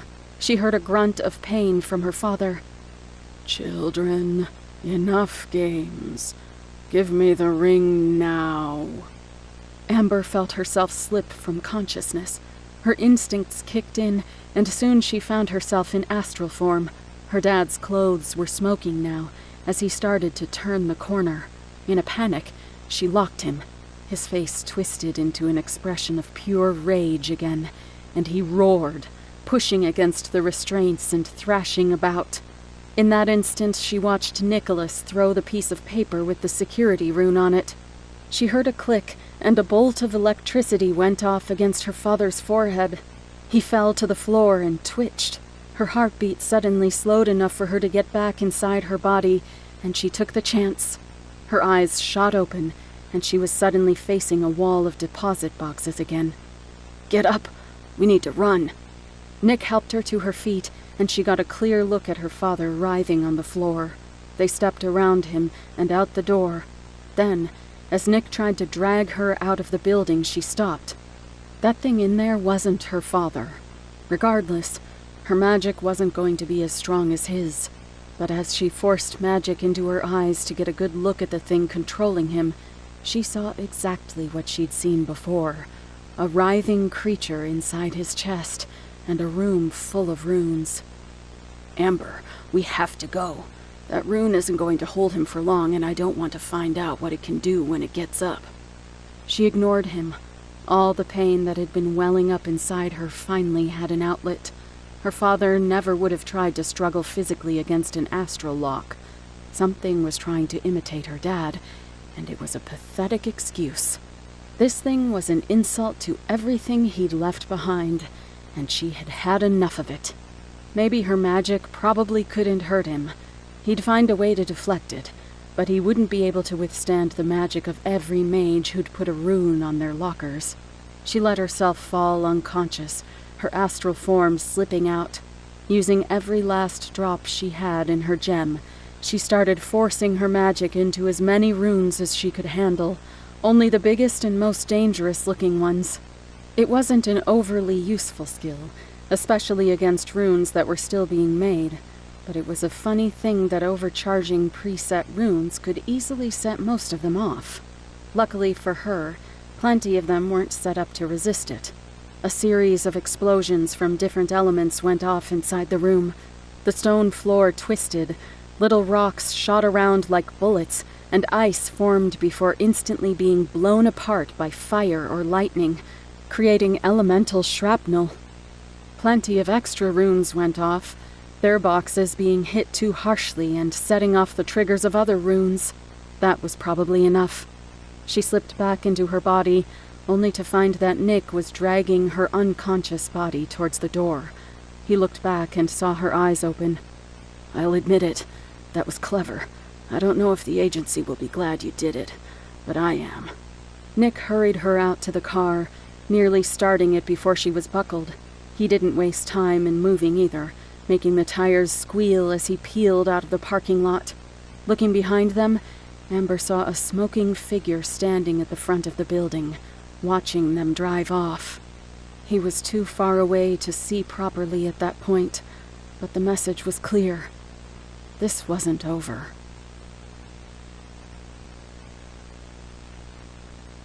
Chapter 9. Amber sat in the dim office, explaining herself for the 10th time in a row. Nick hadn't been kidding about that. There was a good amount of pain the first 3 times she had to describe her father's death, but again she couldn't hold those emotions at such a height forever. That was one benefit to the monotony. By the 7th time, the whole situation almost seemed like it had happened a long time ago, even though it had just been last night. Even though, only hours ago, she had seen a monster controlling her dad's dead body. It also helped her to get her thoughts in order. Even as she went over the details of her story again, her mind had been free enough to focus on the future. Now that she wasn't constantly on the verge of crying, she could look at the situation a little bit more pragmatically. She'd always wanted to carry on her father's legacy, and now that he was gone, it was more important than ever. She was likely the last person on the planet that knew so many of his stories. Even though he hadn't gotten the chance to show her all the flame techniques, she was the only one who could properly become his successor. That thing they'd seen at the bank was nothing like her father, and it had taken techniques from her father to beat it. Nicholas used one of her dad's runes, and she'd used one of the tricks he'd taught her. She just had to make sure that she focused on the flame tricks she knew so well. "That should be enough, Miss Tevish. You're free to go back to your quarters. Remember, you're not to leave the premises. We never did find a corpse for the Wanderer. Until we can be certain that it's no longer a threat, we want you confined." She stood up from the uncomfortable steel folding chair and walked out of the room. By contrast, the rest of the building was incredibly white and pristine, as always. The only exception was the waiting area in front. It seemed she had a new place to call home for now. Down past the training facilities, and a turn before the restricted research area, were living quarters. Connor was intimately familiar with them. The area opened up into a bland living room with a few white couches and a coffee table in the center. The only spot of color was the screen set into the wall across from one of the couches. The room had barely any more furniture than the waiting room, and it was far more bleak looking overall. Connor had already claimed a room, and was lying across one of the couches by the time she and Nick had been ushered in. As she came into the living room this time, she found both boys hovering over a translucent case full of vials. Are those the monster samples? Which one is the Avant? Connor held up a gallon bag with what looked like beef jerky inside and shook it. Amber grimaced a bit at the sight of it. That was probably the most disgusting part of being a mystic, and one of the major reasons that Amber would never become one. Eating monsters to gain their powers was just so off-putting, especially with the more human-shaped ones. She did her best to put the thought out of her head, and joined the other two on the couch, looking over the various vials. The smell washed over her, and reminded her of one of the few times she'd been in a bait shop. It wasn't a pleasant memory. Still, despite the smell, she couldn't help but be curious about it. Some of the vials had interesting choices. So, which of these are you looking at right now? Connor looked at her a bit surprised, as if it had never occurred to him that she might be interested in his side of magic. He quickly composed himself once he noticed her looking at him. Oh, Nick and I were just talking about it. I was thinking I might try out the Fleshgate powers. It'd be kind of nasty, but if I had that kind of bite force, I could potentially gain powers in the field.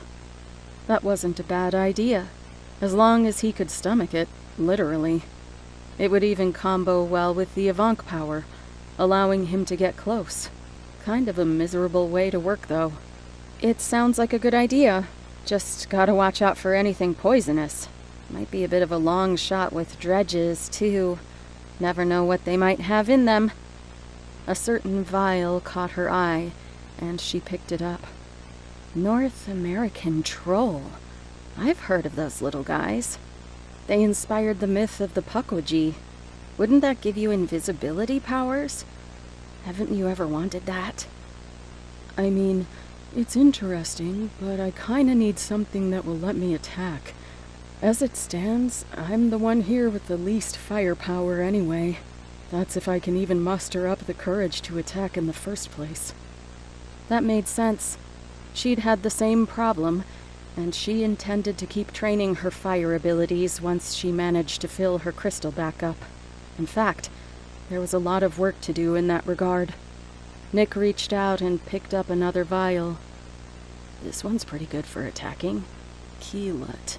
Northern Basilisk Dog. I'm not exactly sure what class their attacks fall under, but they can cause internal damage and seizures in a short range. That sounds useful. I wonder what it's like. Amber only remembered a bit about that one. There were so many creatures that caused things like that. If she could just... A misfortune ability. That's what it's called. Can mystics even copy those? I haven't heard of any top rankers with misfortune-based abilities.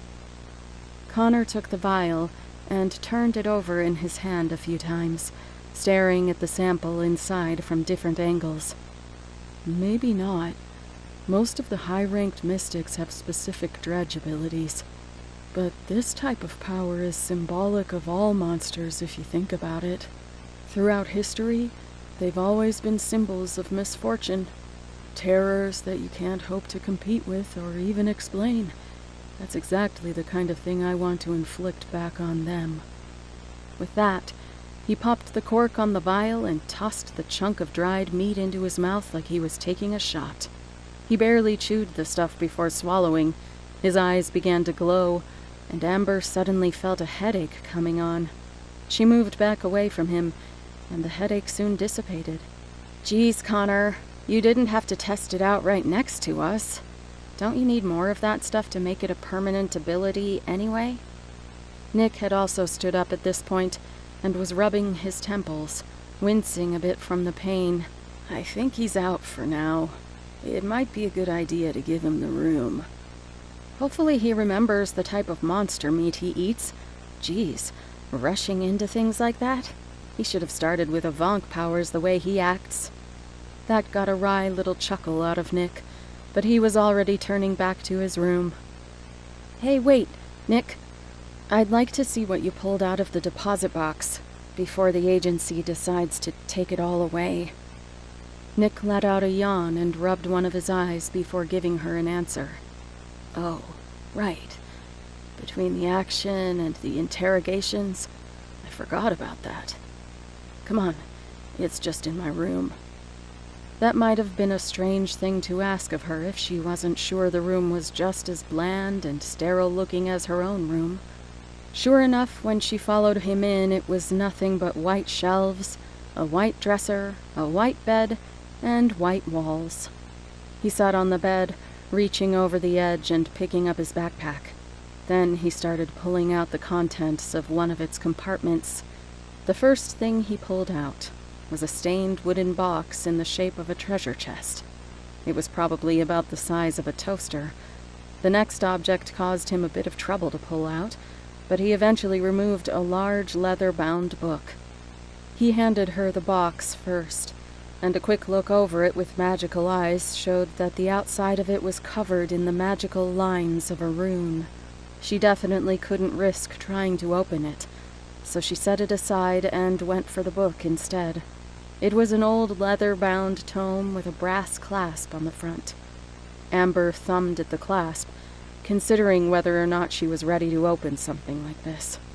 Just to be sure, she looked over it with magical sight, but there was nothing to see on this one. She had no excuses then. She let her thumb slide over the clasp one more time before flicking upward and making it fly open. The first page was signed in cursive, Jonathan Tepish. She felt her heart thump once in her chest. She hesitated again as she took hold of the page, but flipped it regardless.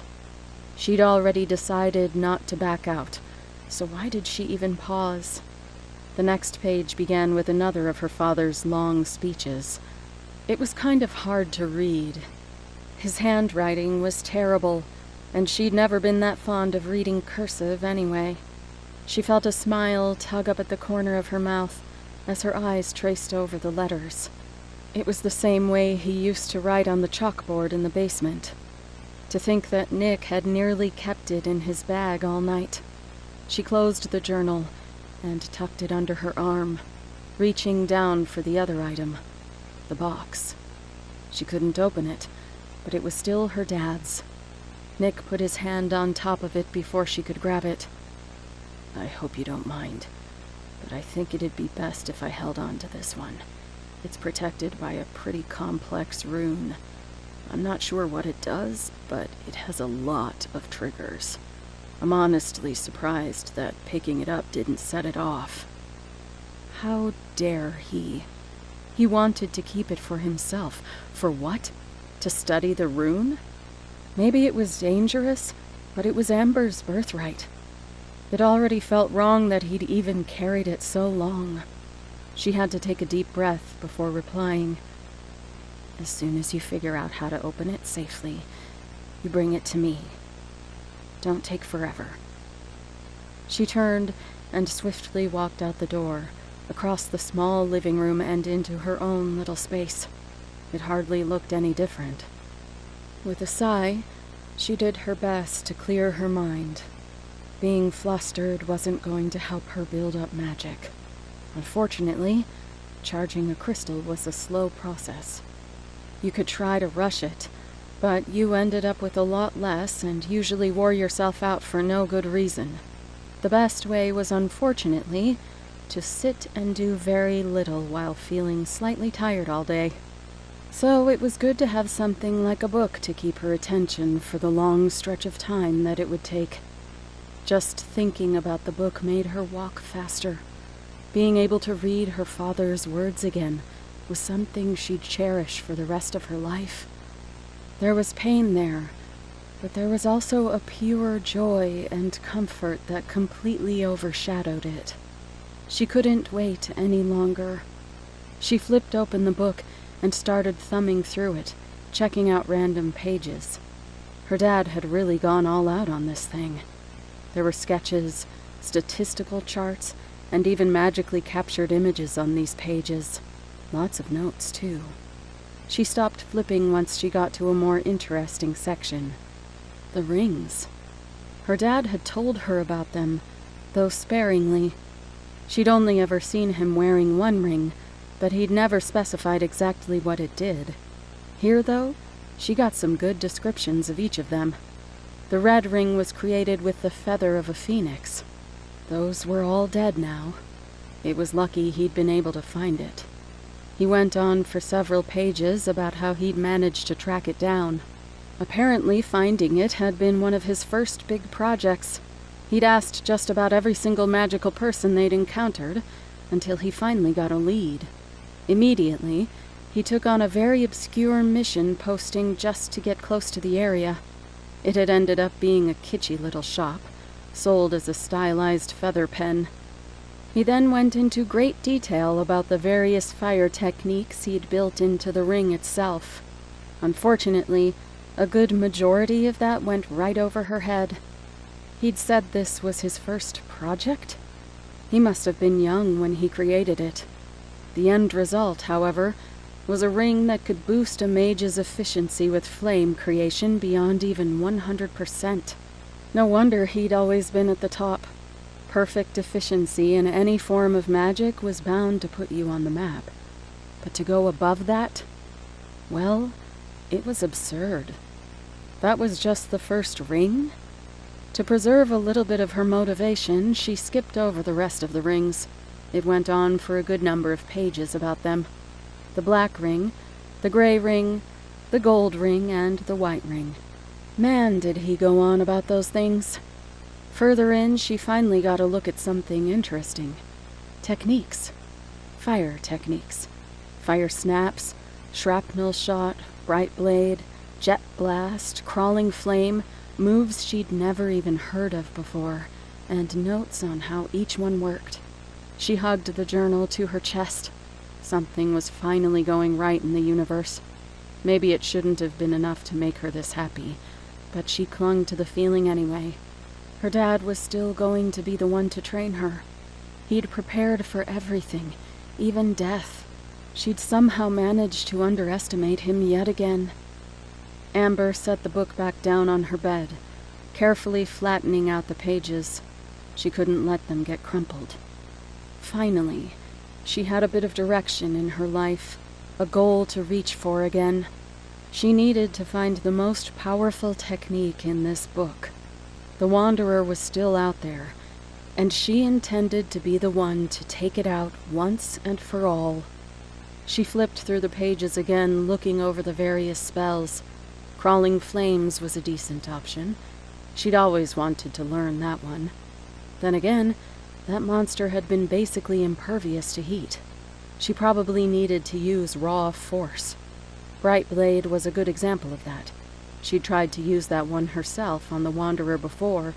She'd ended up doing more damage to the house than to the dredge. There had to be something stronger in here. Honestly, there were so many maneuvers in here that it would probably take up the entire rest of the book. The rest of the day passed by quickly. There was more than enough material for Amber to look over in her father's journal, and while she couldn't practice the magic on a large scale, she could do very minor things while still charging her crystal. She made little pops of flame go off above her finger, practicing at least the shape of her explosions, getting a feel for it. She had tried to do those types of things before, but without any proper training in making explosions, she'd been hopelessly lost. After learning to create fire snaps, it all seemed a bit trivial. The next thing she had to do was make little arcs of explosions. That part turned out to be pretty difficult. Not to mention, she had to stop every few minutes because she was wearing herself out. She had a few meals to recharge, none of which were great. Most of it was just microwavable meals that they had to heat up in the waiting room. Water also came from there, the sink next to the coffee station. Seriously, why didn't they have some more comprehensive cookware in the living area? After 2 meals and a lot of reading, the monotony of her room's colors finally got to her, and she left to just hang out in the waiting room permanently. She at least got to see people wander by there, and if she needed it, there was the company of the receptionist. Part of her was probably hoping to see Onyx again. It did earn her some stares when she tried to practice her magic again, but she didn't do that often. It was just nice to see some cozy colors, something more like home. She was, after all, back to sitting in a big plush armchair, though this one wasn't leather. Also, she couldn't lean back in it like her other one. Still, it made her tired. She had a pretty draining day so far. The only problem was that she wouldn't be able to charge her crystal while she was asleep. Well, theoretically, she could use astral projection to keep that going, but she put the thought off. In moments, she could feel herself falling under the spell of sleep. Chapter 10. The next day, Amber woke up to find Nick sitting across from her, drinking a cup of coffee. She jolted a bit once her mind processed the situation and who exactly she was looking at. That got his attention. "Oh good, you're awake. Guess what? I finally isolated that rune on the box." He held up a piece of paper, which when she looked at it magically had a very intricate-looking yellow rune scrawled on it. She wasn't exactly sure how to feel about that. Her father had made it. Maybe it should have gone on undisturbed. Nick set the paper aside, and then reached down to hold up the treasure chest-shaped box for her. "Have you looked inside it yet?" "Well, only sort of. Magically. I couldn't help it if I wanted to work on the rune. Once it came off, the things inside were visible. I don't know what they are, though." It wasn't the best excuse, and she sort of doubted him. He already looked like he had a question ready for her. She didn't like it. Hesitantly, she took the box from his hands and flipped the little metal latch open on the front. She slowly lifted the lid to find another box. Well, not just another box, there was something far more interesting sitting next to that box. A large, polished oval amethyst. A brooch. It was a little old-fashioned, but simple enough, set in a silver leaf design. She looked at it under magical sight and could see the magic brimming inside it. Was this one of her mom's gems? She looked a little closer, but she couldn't see any signs of it. This gem was entirely unlinked. Her dad had talked about that sort of thing before, and there were people who would charge and sell unlinked gems to young mages. Still, it was easy to get scammed by older mages selling their previously used gemstones. This one was probably meant to be a gift to her someday. Maybe a graduation gift for her. She clutched the brooch in her hand and refocused her attention on the other box. It was glowing with another complex rune. Lovely. She gently picked it up, then, deciding that it was safe, she tossed it to Nick. "That's what you were after, wasn't it?" Yeah. Are you okay?" "I'm fine." She stood up from her chair, grabbed her book, and walked off toward her room, still clutching the brooch in her palm. At least she knew what she was going to be doing today. If she could link this gem, she'd instantly have access to a new well of magic. She wouldn't have to spend so much time trying to fill up her minuscule little bit of zirconium. She'd been able to put over a month's worth of magic into just that stone, so something like this amethyst should be able to hold a few years' worth. It was completely full. That was an amazing gift, and she knew exactly what she wanted to do with it. "There's more news. They confirmed the identity of the Wanderer. It took out one of the teams that they sent after it, but the footage was recovered. I'm surprised the announcement didn't wake you up. It was on all the screens." The TV set into the wall of the waiting room did have some text crawling sideways on the screen. "Facility in lockdown. No entry or exits permitted at this time." Out of curiosity, she turned to look at the front door. It was sealed shut with a giant metal slab in front of it, a monolith of dark gray steel that sealed them off from the outside world. They were finally taking it seriously. Unfortunately, that meant they were trapped here, whether they liked it or not. It didn't change much. They already hadn't been allowed to leave, but it was a bit unsettling to have the door sealed off like that. Even the windows were locked down with steel plates. Who are they sending after it next? Do they have a plan? They didn't say yet. Our instructions are just to stay put until the situation is dealt with. Amber sighed and let her head lay against the backrest of her chair. Nick only had a few important pieces of information beyond that, but nothing Amber couldn't have guessed.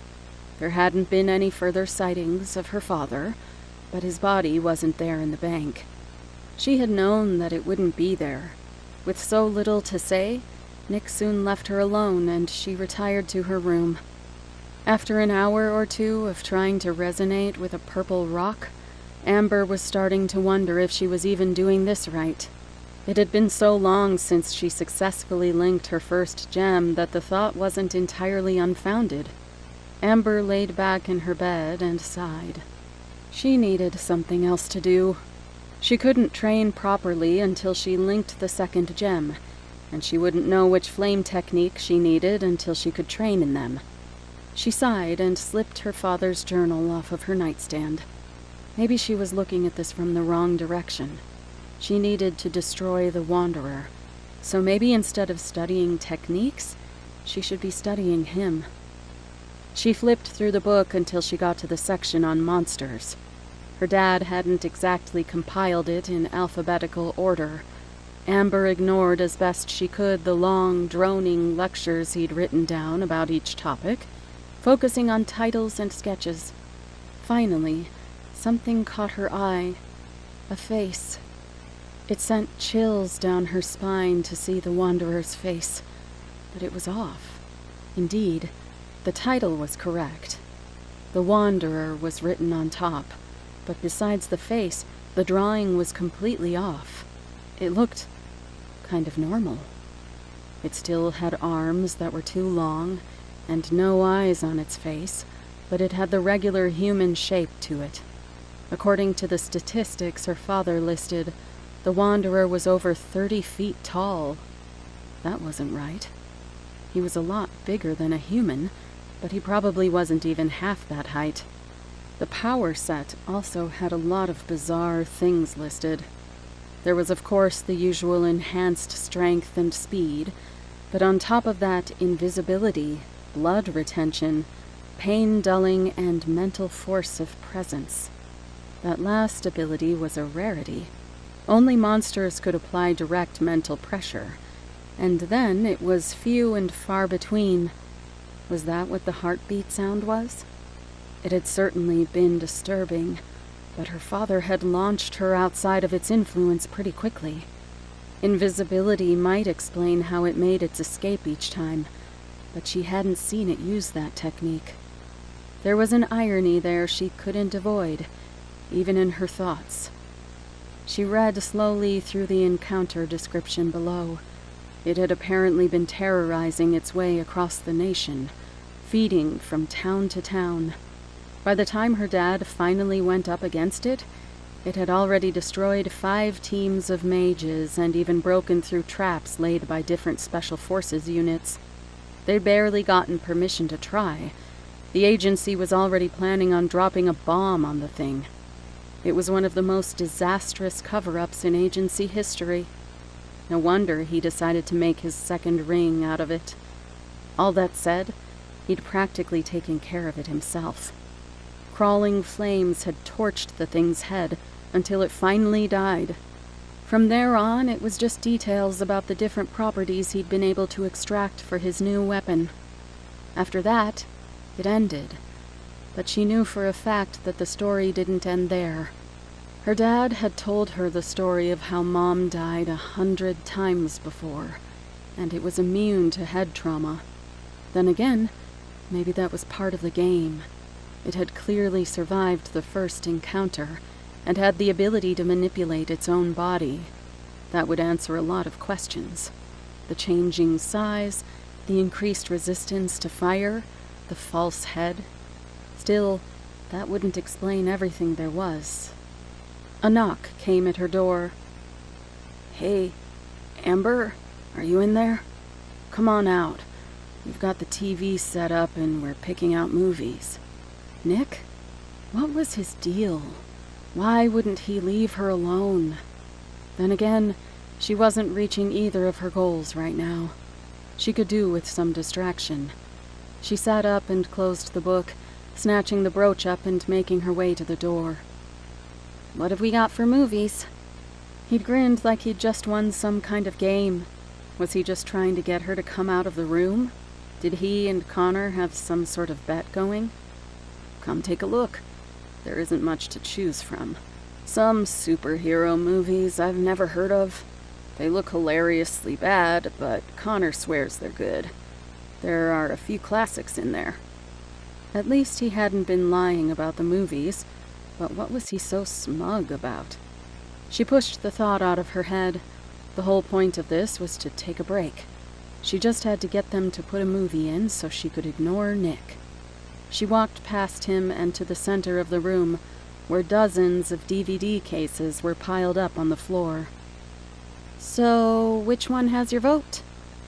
"Harry Potter." That had to be a joke. Amber narrowed her eyes. "Really? You want to watch a movie about a kid going to a magical school? You're a mage already, you idiot." "Doesn't mean it's not a good movie. Besides, magic doesn't actually work like that. It's great. A classic." "No, a classic is something like..." She looked down at the pile of DVDs that Connor was looking through, trying to pick something out. It took a few seconds longer than she'd have liked, but she found something. "Die Hard. That movie is a classic." Nick raised an eyebrow. Amber raised one back. "But that's a Christmas movie, isn't it?" "So? At least it's not some made-up version of something we actually do. Besides, Christmas is year-round." Nick's smirk told her that he didn't agree with her at all, but he bent down to pick up the Die Hard DVD. The machine they used to play the discs looked like it had been ancient when it came out. A combination VCR and DVD player that hooked into ports in the wall. "Since you're the guest, we'll watch your choice first. But I bet you'll come around when we get to my pick." To be entirely honest, she wasn't sure she wanted her movie to be first, but it started playing regardless. It was good to let her mind drift a bit after all. Her attention kept going back to her brooch, though. It's not like any of them were paying close attention to the TV. The boys were talking to each other anyway, so she might as well let her mind drift a bit. Now that she was a bit more relaxed, she seemed to resonate with it a bit more. She could almost feel the magic stored in it. She could just barely tug on it. Suddenly, it felt a lot more like her own gem, just that she kept letting the magic slip away from her grasp. It wasn't the biggest step forward, but it was the first one. "What about you, Amber?" "Huh? What about me?" "If you were going to try to rob a place, like in the movie." Amber rolled her eyes, reaching out to the amethyst again. "They aren't robbing the place. They're holding hostages in exchange for money.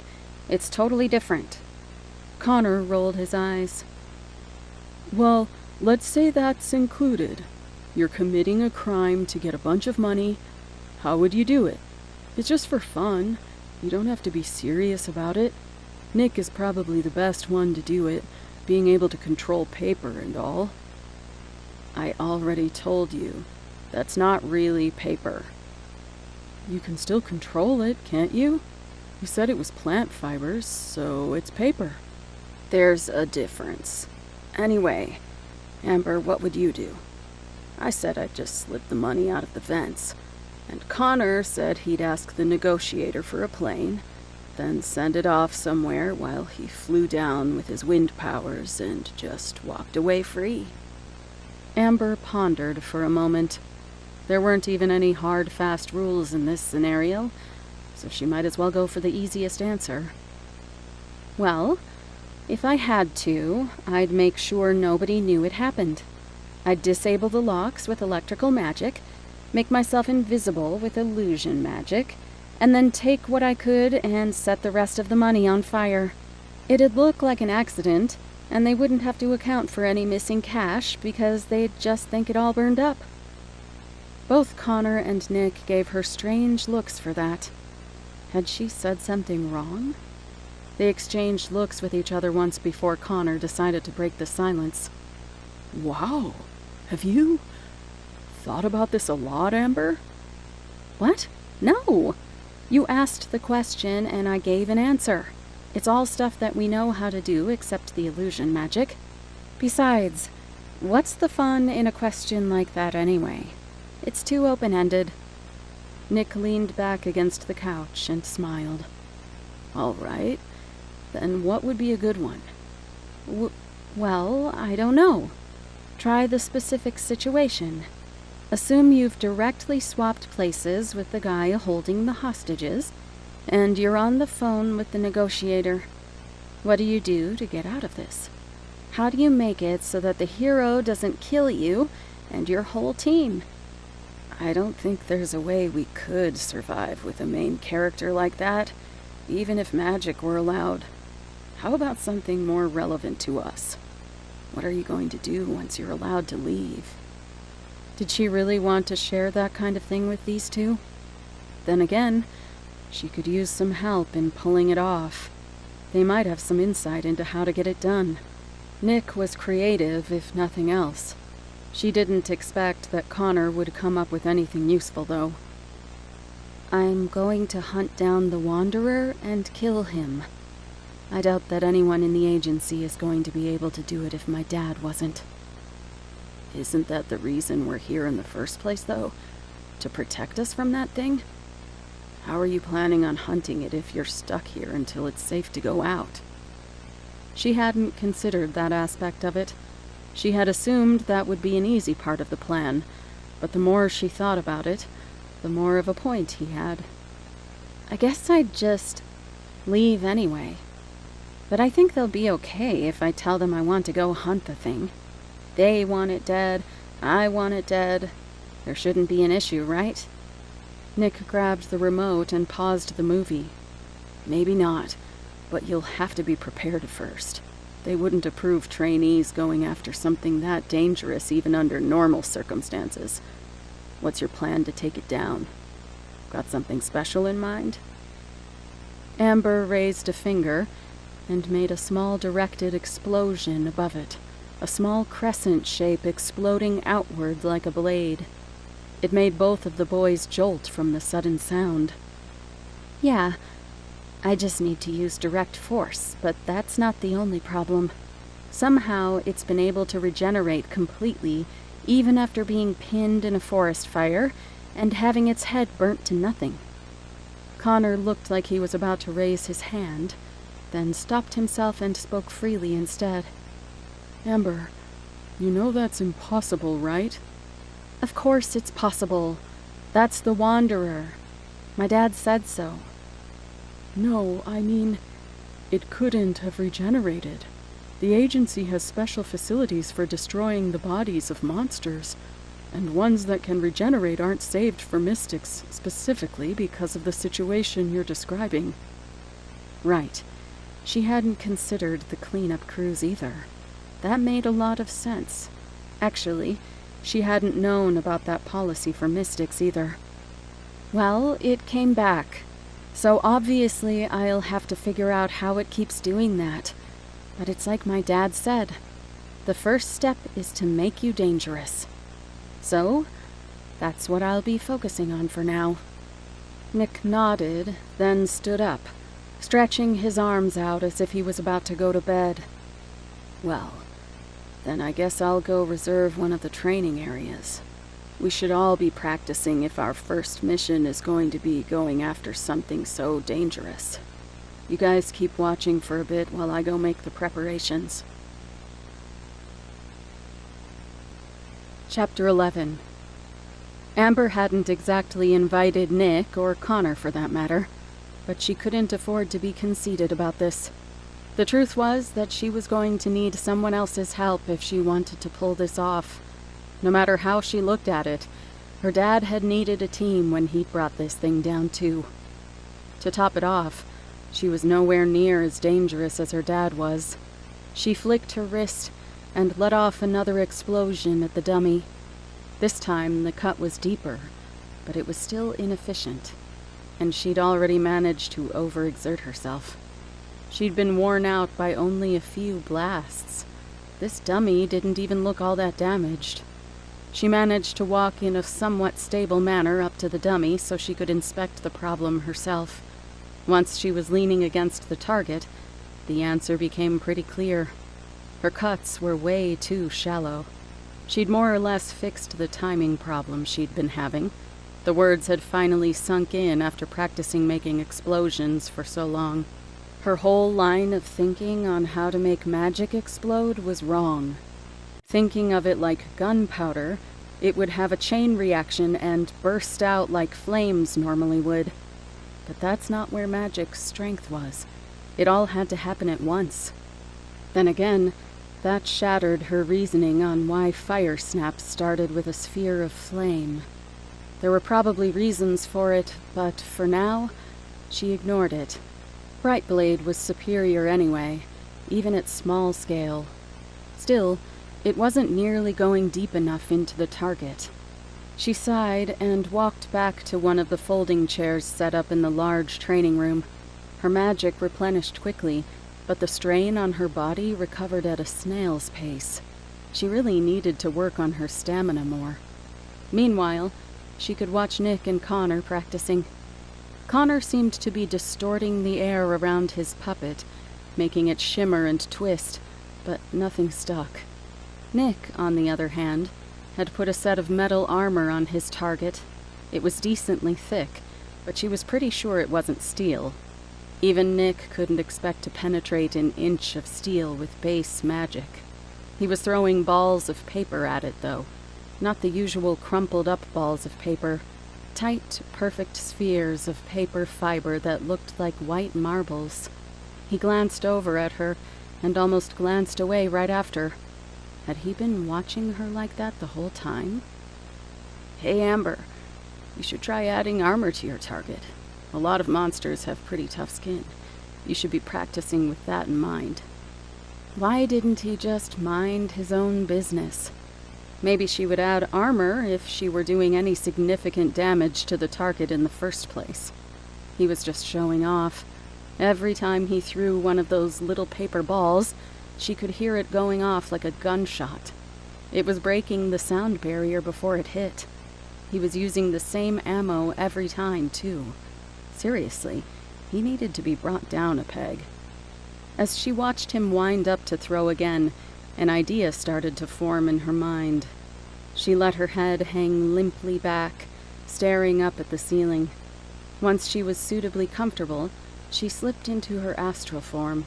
Nick pulled the sphere up off the ground with his magic, making it fly into his hand. Then he began infusing it. So that's how he was making it stay together. As Nick leaned into his next throw, Amber pushed her own magic into the spell he was casting. The target jerked to the side, and the paper marble exploded into dust, bouncing off as half a sphere and settling awkwardly on the ground while Nick just looked around bewildered. Amber slipped back into her body and sat up, trying her best to look surprised by the suddenly louder noise. Nick's expression went flat immediately. Busted. Whatever. She grinned and then started laughing. Oh, come on! That's a classic prank. I'm sure I can find you some replacement paper if that's what you're worried about. I'm more concerned about how you did that. Didn't your dad call that an advanced astral spell? I hardly think it counts as a classic if only a few people can do it. Astral enhancement is a pretty easy support spell. I wouldn't call it advanced. I'm honestly surprised at your lack of knowledge in that department. Nick grew just a little red from the statement. He wasn't used to hearing criticism like that. The Wonder Boy wasn't aware of his own shortcomings, it seemed. He fetched the ball of paper with magic and walked over to take a seat next to her.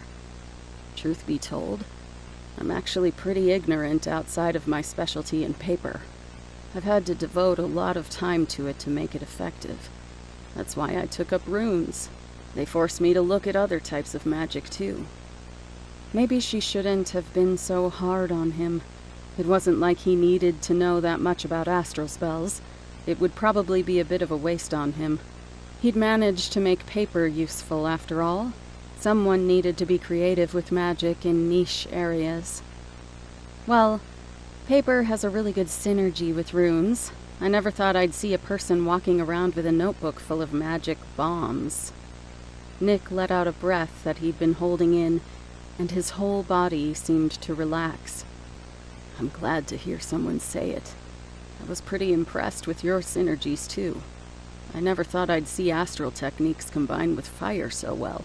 Setting up that avant in flammable substances, then locking him in place to burn. It worked well, even if you got a bit unlucky. Amber felt like she'd just been slapped. Actually, no. Being slapped would have been far less humiliating. No, infuriating. He seriously just assumed she was going to be specializing in astral techniques. What, because of a prank? She felt her cheeks begin to burn as she glared into Nick's eyes. She couldn't hold it, though. She stood up abruptly and walked as calmly as she could out the door. Her steps still managed to echo throughout the entire room as she did, though. She started towards the living area, but someone caught her arm. Was Nick really going to try that route right now? She turned and punched, only for her knuckles to slam into something solid and metal, coming face to face with Onyx. I thought that was you, kid. What's the matter? I've gotten that greeting a few times before, but I didn't expect it from you. I didn't hurt you last time, did I? This wasn't how she wanted to meet back up with her idol again. No, I thought you were someone else. I was just heading back to my room. You've got a room here, kid? Well, let's go. I want to hear what's got you all riled up anyway. Amber weighed her options all the way to her bedroom.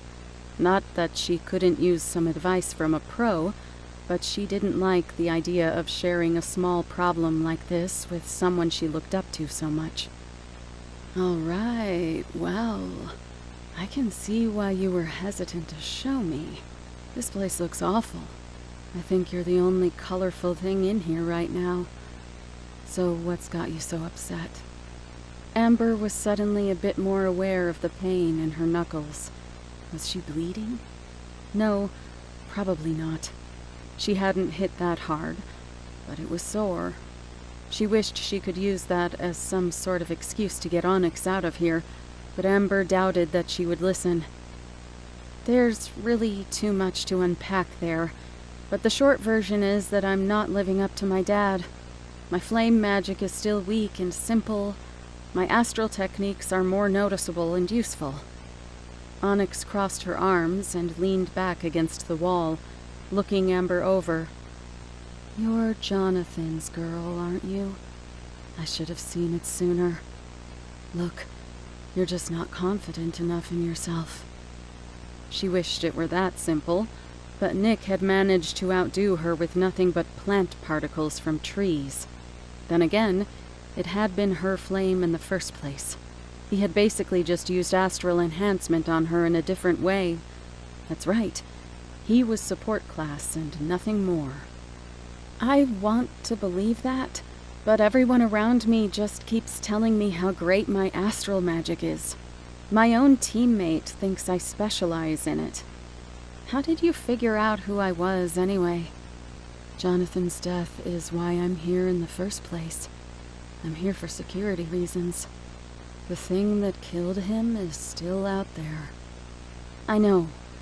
I want to be the one that hunts it. Onyx leaned down until she could catch Amber's eyes again. Wow, look at that fire in your eyes.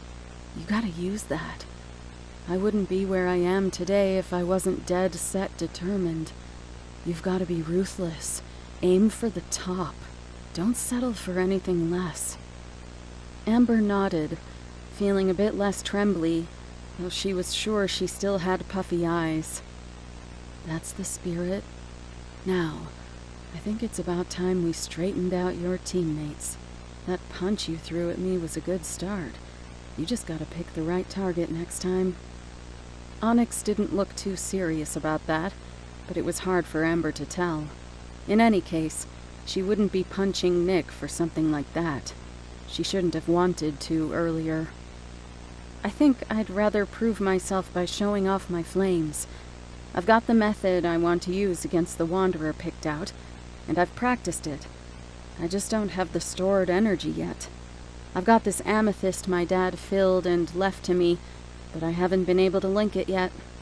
Then I guess you needed less help than I thought. Meantime, I've got to go listen to some boring debriefing on the monster you're after. I'm not hunting it myself, so I doubt they'll tell us anything too useful. But I'll let you know if something interesting comes up. Something interesting? Like how it seemed to escape death every single time? She considered mentioning it, but decided against it. The agency had probably realized that much by themselves. After all, they were the ones who had to dispose of the creature's multiple bodies. Onyx exited the room with Spider following close behind her, leaving Amber alone with her thoughts. She let herself lean against the headboard of the bed while she thumbed over the top of her brooch, feeling the ridges of the sharply cut amethyst. She idly grabbed at it with her magic as she pondered about her target. She wanted to put the thing down for good, but she had so few leads on what it did to survive. She ran through the different monster abilities in her head. Regeneration kept coming to the forefront, but Connor had already ruled that out. She tugged at the amethyst again. It slipped away from her again. She'd heard a few cases of playing possum as an ability, but that was out of the question, too. She tugged on the crystal again. This time she didn't pull back so hard.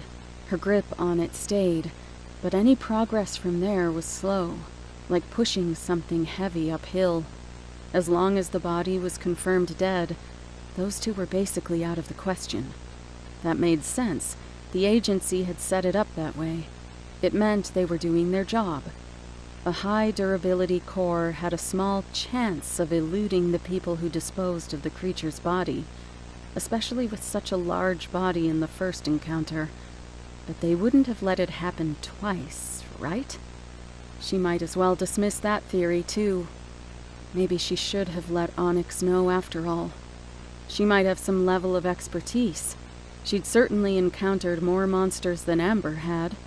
Something clicked, but not how Amber had expected. She managed to adjust her grip on the magic in the amethyst. Now, it was less like trying to tug on it with one finger. It was more like using her whole hand. She felt a bit of magic leaking out of the stone, flowing freely through her where she could manipulate it. She hurriedly urged that magic to flow right back into the amethyst. She didn't need it for anything yet. Still, she had freaked out over nothing. That couldn't have been more than a few minutes worth of magic she'd just felt. It was progress, though, and progress she was proud of. It was one major step closer toward her end goal. She had the explosions. She had the magic. Now all she needed was the Wanderer. She practiced pulling magic out of the amethyst again, then pushed it back inside the gem, over and over. Each time she widened that leak a little bit. It took a fair bit of effort, using her own energy to pull that magic out each time, but by the end of the night, she would have full control over this brooch. At some point during her practice, Amber had passed out. She probably should have revitalized herself now that she had a new source of magic, but she was feeling better after a nap.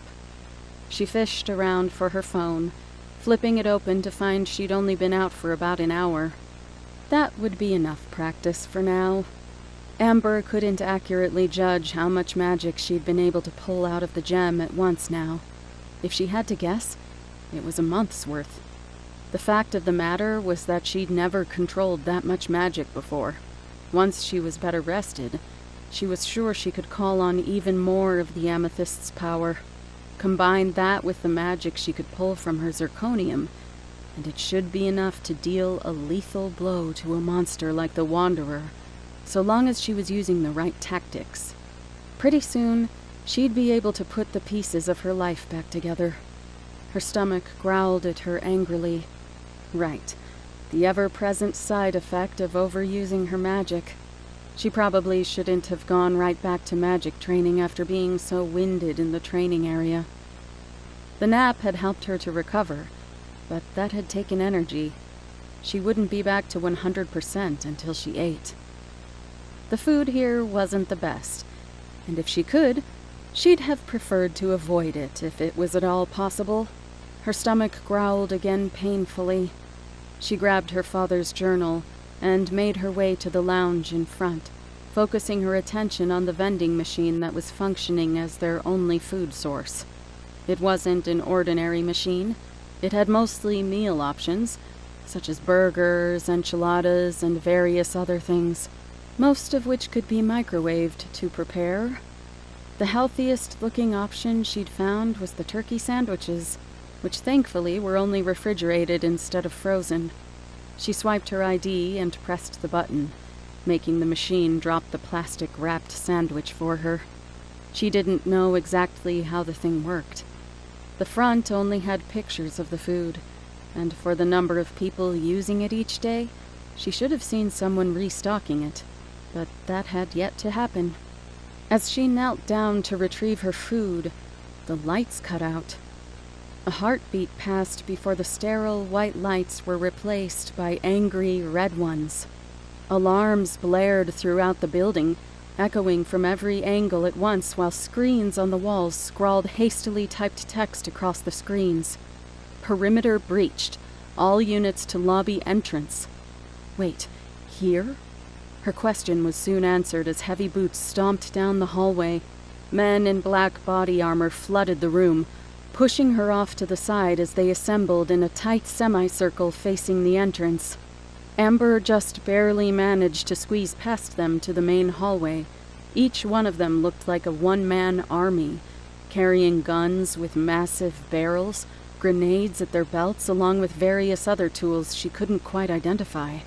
Behind the front line, a few men were preparing what looked like a downsized version of a tank cannon on wheels. Within a minute, they had it loaded, and they rolled it in front of the line of soldiers, pointing it at the entrance of the building. She suddenly felt a fair bit of uneasiness. She felt as though the entire concept of mages was one big joke. Just imagining the amount of time she'd have to spend just to attempt to equal something like that machine made all her training seem pointless. One of the men held up a hand signal, and Amber's attention turned to the front door. A single spot of the massive steel door was glowing red, then orange, then white, as liquid metal seeped out of that spot, creating a narrow hole. A massive fireball engulfed the soldiers, and there was a deafening crack as the cannon fired. The sound was trapped in the room with them, and it left Amber's ears ringing. Meanwhile, there was now a massive hole in the steel slab that blocked the front door, and it was torn off its hinges, twisted into the door frame so that it was halfway open. A few soldiers were patting out flames on their uniforms, but for the most part the flames hadn't been sustained long enough for it to matter. The air was still tense. Soldiers' rifles stayed trained on the doorway. The only sounds were those of soldiers moving to reload the cannon.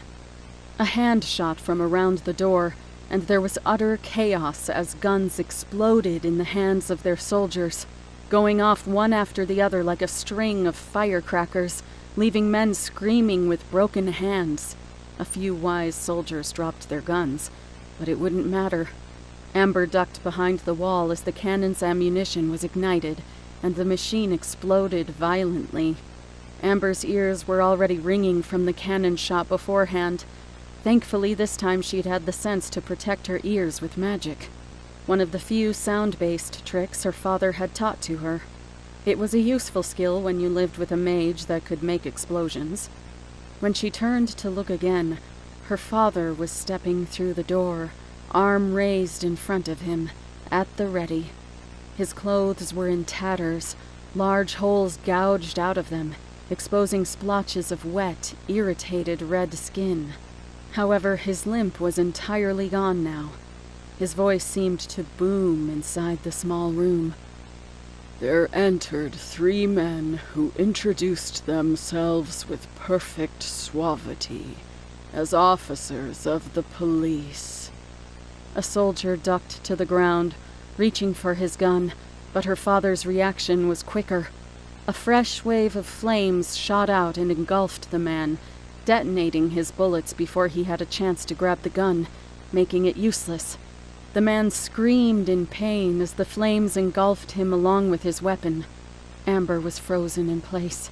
She'd never seen fire used like that before, so devastatingly efficient. She hadn't even imagined how ruthlessly fire could be used against normal people. This thing didn't even use it all that well. Looking at her father with that cold, joyful expression was unnerving enough that it kept her anger at bay. Her father turned to her, grin widening to inhuman proportions as soon as his eyes settled on her. There was a loud clanking sound that quickly moved up behind her and rushed past. She hadn't heard it drawing close due to the alarms blaring and the ringing in her ears, but the metal contraption tackled her father, wires extending out of it and latching around his limbs before ratcheting down and locking them. "Well now, that took longer than I'd hoped. You all right, kid?" Her father flicked his wrist. A little tongue of flame appeared but quickly disappeared into the air. Not enough power behind it to do significant damage. Onyx was using her spell nullification now? Amber hadn't realized just how efficient she was at dealing with other mages. Onyx shook Amber's shoulder. "Kid, you okay?" Amber nodded, though she felt anything but okay. How could she feel okay after seeing her father's corpse being used as a puppet for this monster? At least Onyx seemed to have it under control. Amber's dad looked less like a snarling beast this time, smiling even as his restraints tightened, ratcheting down further. "Now, Jonathan, I never thought I'd end up meeting you like this. Went and got yourself turned by a monster. It's a shame, really." As the bell sounded the hour, there came a knocking at the street door. I went to open it with a light heart, for what now had I to fear?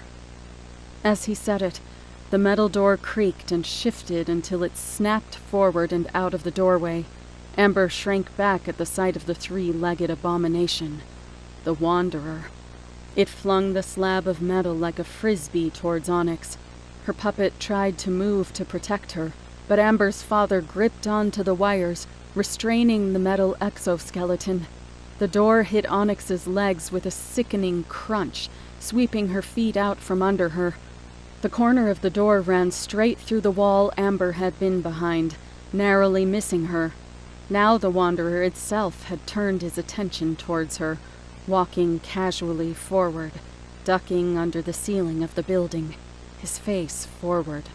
Its foot kicked something and sent it rolling alongside him. A grenade. Without thinking, she created a flame inside it. The little bomb went off and knocked the creature to the side. She turned and started into a run. She angled herself towards the first door, the one that entered the training room. She hurriedly swiped her ID against the lock, but it didn't respond. Crap. Was this part of the lockdown? The heartbeat grew louder and louder in her head, drowning out the sound of the alarm. Strangely enough, she could still hear the clack of the Wanderer's spider-like feet as it turned the corner. Electrical locks. That was the weakness. Her dad had made sure to teach them that. She pressed her hand against the door and felt around with electricity until she found a motor to power. There was a click. She pulled hard on the handle of the door, forcing it to slide open just enough to slip inside. She slammed the door shut behind her and immediately reversed her electricity on the motor, forcing the door to lock once more. Despite the wall of steel between them, the heartbeat sound grew louder in her head. 1, 2, 1, 2, 1, 2, 3, 1, 2, 3. There was a sudden pain in her chest. She hugged her father's journal and slowly slid to the floor. The heartbeat sound was forcing her own heart out of rhythm, every third beat a jerk of pain as the rest of her body slowly grew weaker from the erratic and weak blood flow.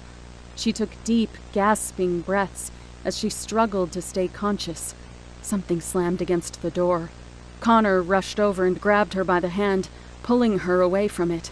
As the distance increased, the heartbeat in her head died down slightly, losing hold of her until she could breathe and her mind returned to its regular sharpness. Amber, what's going on out there? Are you okay? I'm fine. It's the Wanderer. He's here.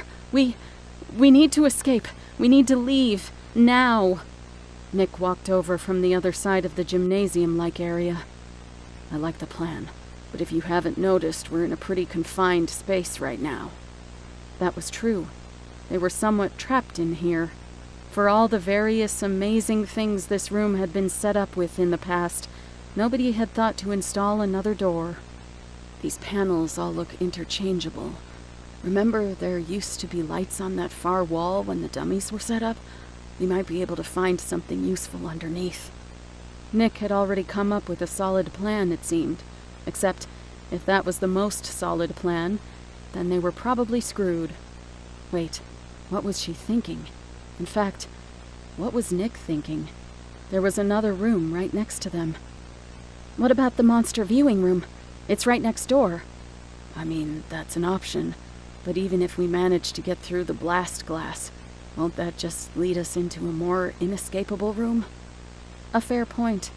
The glass itself would be easy enough to get through with heat. But once they managed to get into that area, it was likely built like an inside-out bomb shelter. Wait, no. There was another exit in there. Her dad had gone in with some agent, and by the time the rest of them had followed, he was gone. There was some hidden exit in there.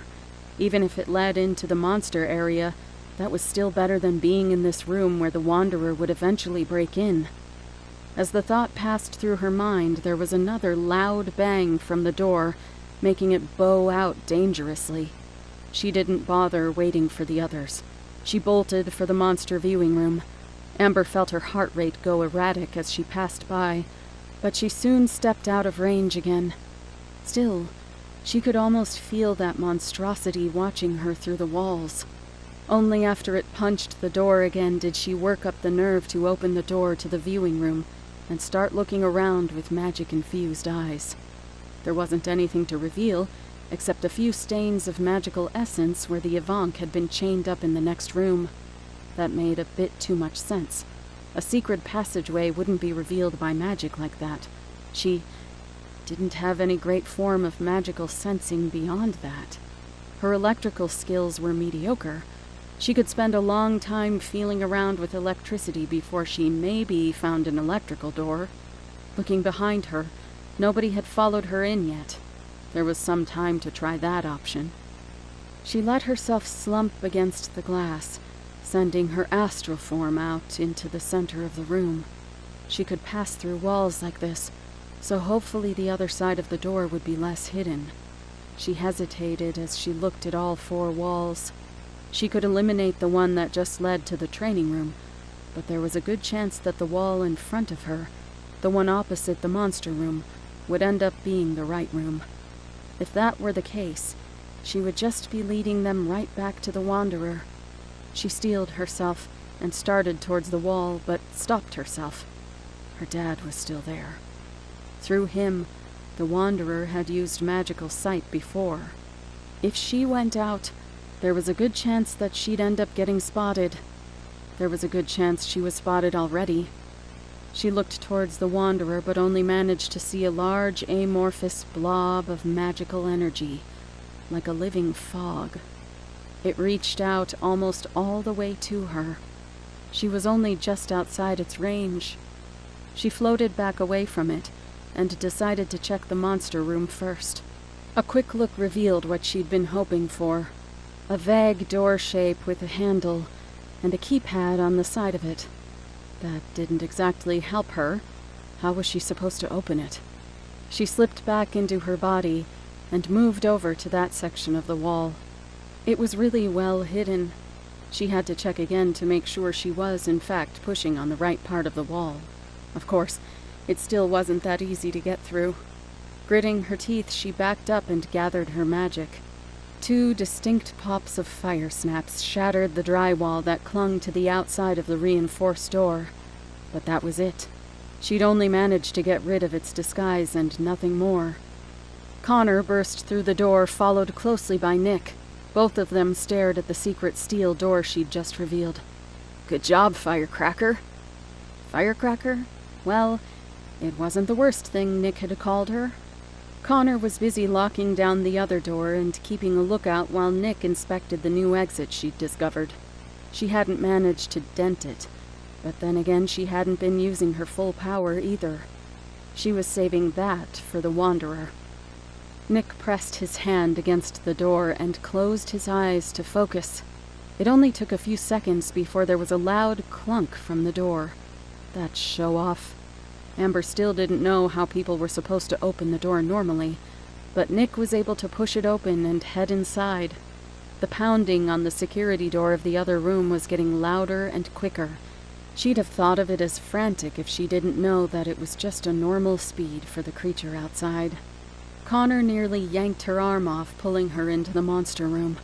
At first, it did look like another dead end, but she spotted Nick in front of a door that was just out of view of the glass. There was a heavy crashing sound from the next room over. The Wanderer had finally broken through that door. She could hear the heartbeat sound again as it moved closer to their current position. She had to control her breathing to keep from panicking. She stepped carefully away from the viewing room, wanting to stay far away from the Wanderer's influence. How was she supposed to fight this thing if she couldn't even stand near it? She tripped and fell as she accidentally stepped too far into the center of the room. The spot where the Avank had been restrained was in its own little depression in the center of the room. Smacking her head had at least given her something else to focus on, besides that cursed heartbeat sound. Now, as she looked around her, she found something even more interesting to focus on. There was a gap all around her. Of course there was. There had to be a way to load the creature into this room. None of the other doors could have fit a beast like the Avank. She laid her head down and sunk out of the room with her astral projection. A foot or so of steel later, and she was staring at a set of hydraulics holding up the entire platform. There were also a number of locks that looked like giant steel clamps. Thankfully, those weren't being used at the moment. Since there wasn't anything being held here, they must not have needed it. But hydraulics she could handle. She took a few seconds to note the exact location of each hydraulic, then flew back up from under the platform to find Connor shaking her shoulder violently. She quickly slipped back into her body. "I'm fine. Give me a sec. We're getting out of here a different way." Connor didn't look convinced, but he stepped back as she moved back up into a kneeling position, and focusing her magic, she pushed it through the steel and started heating the area where she had seen the largest hydraulic piston. The banging sounds behind her didn't help her to focus, nor did the sound of another mechanical door sliding open. "What are you two waiting for?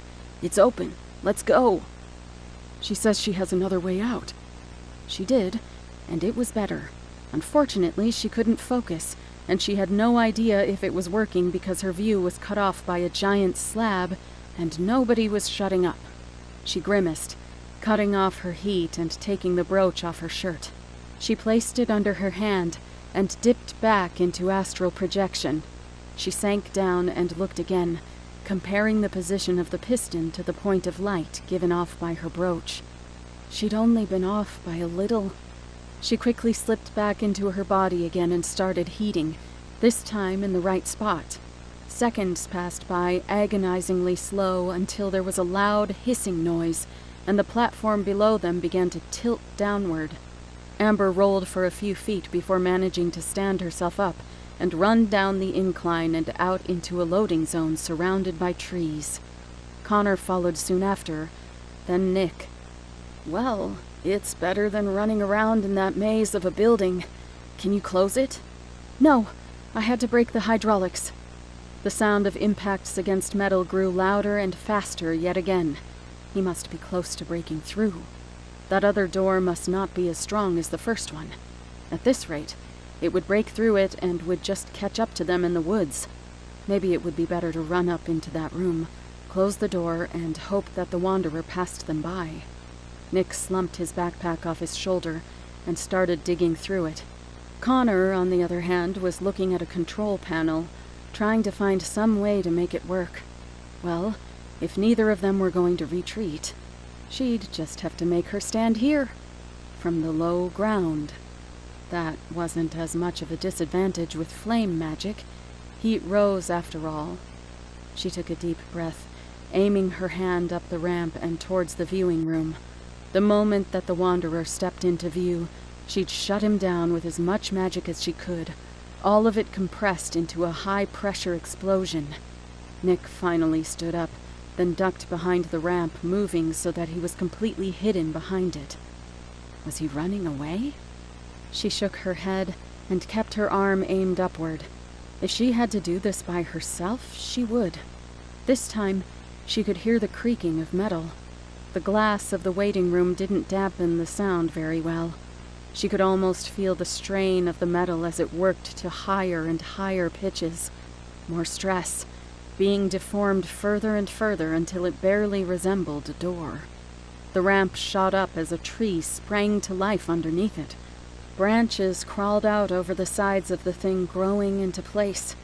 As the section of floor sealed into place, the branches moved and pulled the clamp locks into place, holding them there and forming rough wooden seals around each of them before solidifying into place. Nick stepped out from behind the new tree and started tiredly jogging away. Amber stood there for a moment, stunned. Once the surprise wore off, she grimaced and started after him. She waited until they were a decent distance away before shouting out the obvious question. "How in the world did you do that? Are you a plant mage, too?" "I'd rather not talk about it. Long story short, it was a device, not a spell."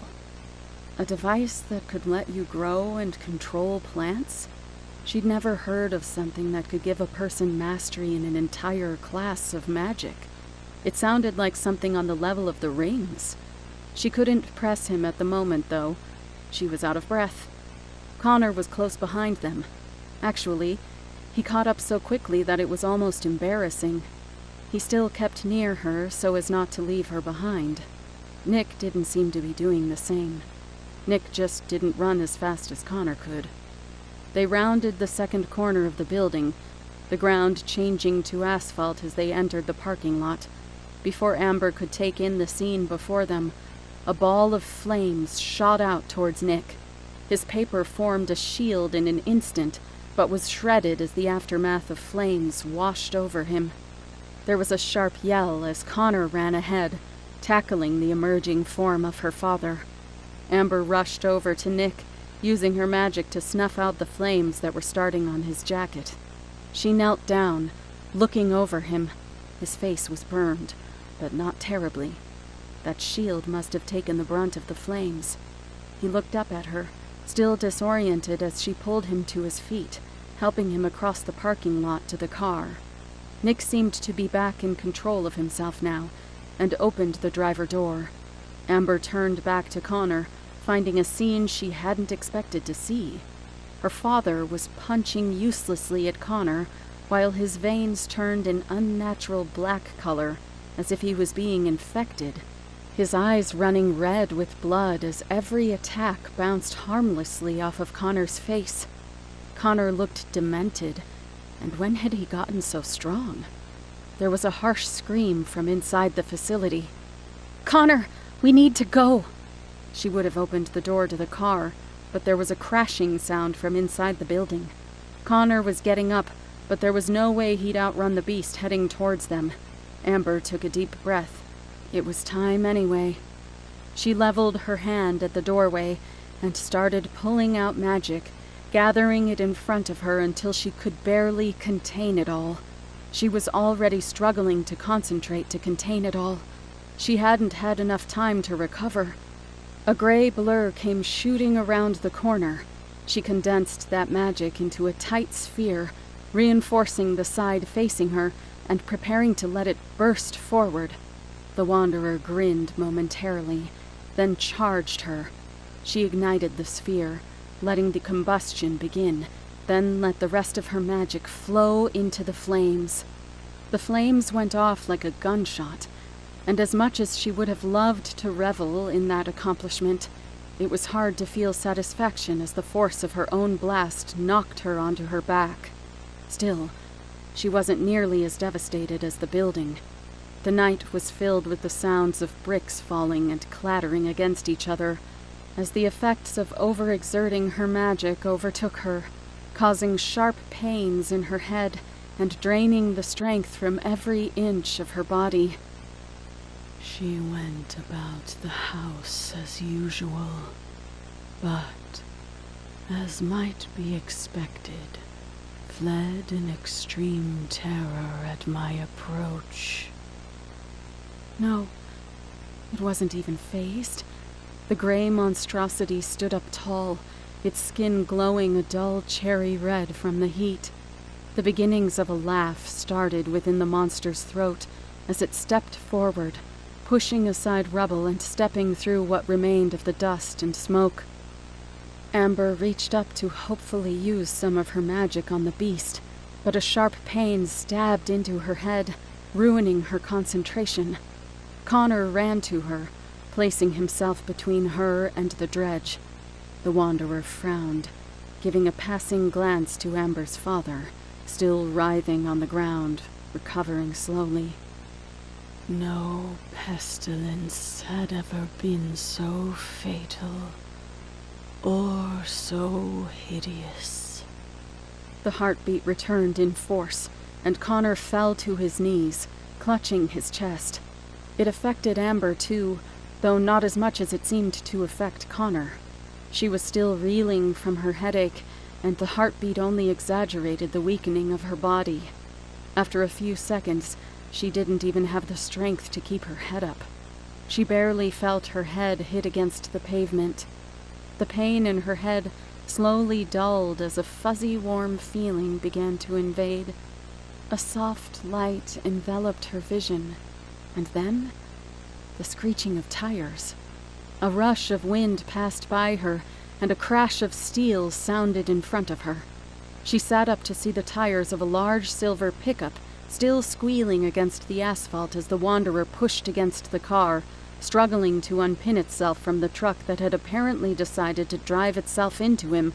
Connor pulled her to her feet and pushed her into Nick's car before she knew what was happening, and they sped out of a large hole melted in the gate of the private building. "Nick, can you control cars now?" I imitated a key with paper and locked the gas pedal down with more fibers. Keep a lookout, will you? I don't think it'll hold him long. That was comforting. Amber turned to look toward the building. The creature lurked in the street behind them and seemed to be saying some other ominous phrase. But instead of following, it turned back to the building it had just invaded with more enthusiasm than she thought was possible for the monster. She shuddered, thinking of the people they were leaving behind there. Unfortunately, there wasn't anything she could do about it. She could feel her control over her magic returning already, but even her best hadn't done more than leave a scratch on the thing, and they only had so many cars that Nick could apparently possess with paper. As much as it pained her, those people would just have to fend for themselves. Chapter 12. It was still around midnight when they pulled into the parking lot of some motel just outside of town. Amber had told them everything that happened before she barged into their training session, though after that, the conversation was pretty sparse. Connor now looked like he was falling asleep, and Nick didn't look so good either, for different reasons. He was burned, after all. It was a bit dangerous that he'd driven them all this way, but nobody was questioning his decisions at the moment. The look on his face was cold, and frankly scary, the burn marks only adding to the effect that he had. She couldn't get a read on the guy other than the fact that he was probably upset. What was going on in his head? Stay in the car. He stepped out of the car, leaving her alone with Connor. He didn't seem all that talkative either. He seemed to be barely keeping his eyes open. You okay?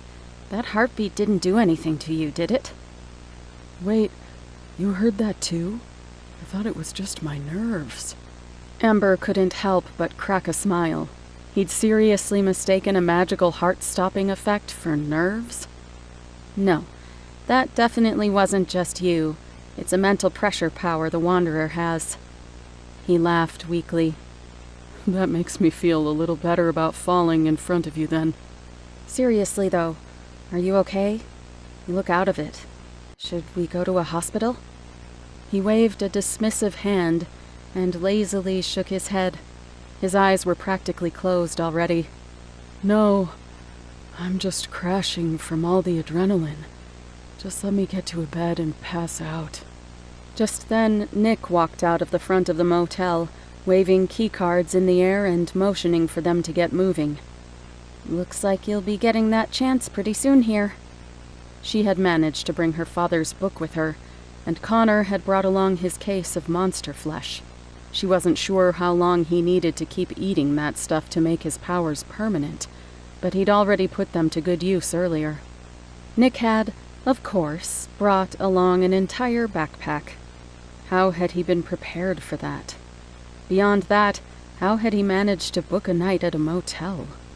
Didn't you have to be a certain age before they let you do something like that? Regardless, when he led them to a room behind the building, the keycards worked. There were only 2 beds, so Amber went and sat on the one nearest to the door. Connor saw that, and let himself fall over onto the far bed without another word. The room looked nice enough for a dirty little motel.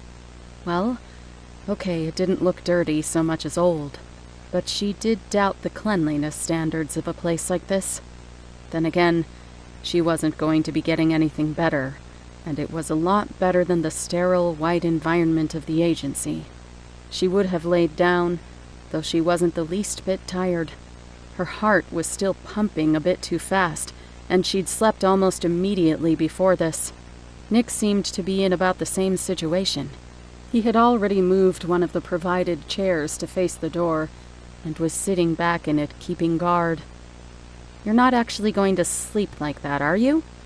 Not sure how much I can sleep after seeing a monster like that. Don't worry about it. She looked over the burns on his face and grimaced. She should probably do something about that, now that her magic was back in working order. Don't be so stoic. You should be getting sleep, recharging. So should you. I'm not tired. At least let me do something for you, all right? Amber leaned back and let her astral form develop. Immediately, she saw a glow in Nick's eyes. She recoiled a bit. That wasn't comfortable the way his eyes tracked her while she was like this. She steeled her nerves and floated over to him, putting her ghost-like hand up near his face and beginning to heal his burns. Glancing down, she saw him looking up at her. This is going to be a while. You can stop staring. He didn't respond. Right. He couldn't hear her when she was in this form. It wasn't like she could use illusory magic to speak in this form even if she wanted to. She gestured to her ears, and he raised an eyebrow. Right. He wouldn't think to use magic for that.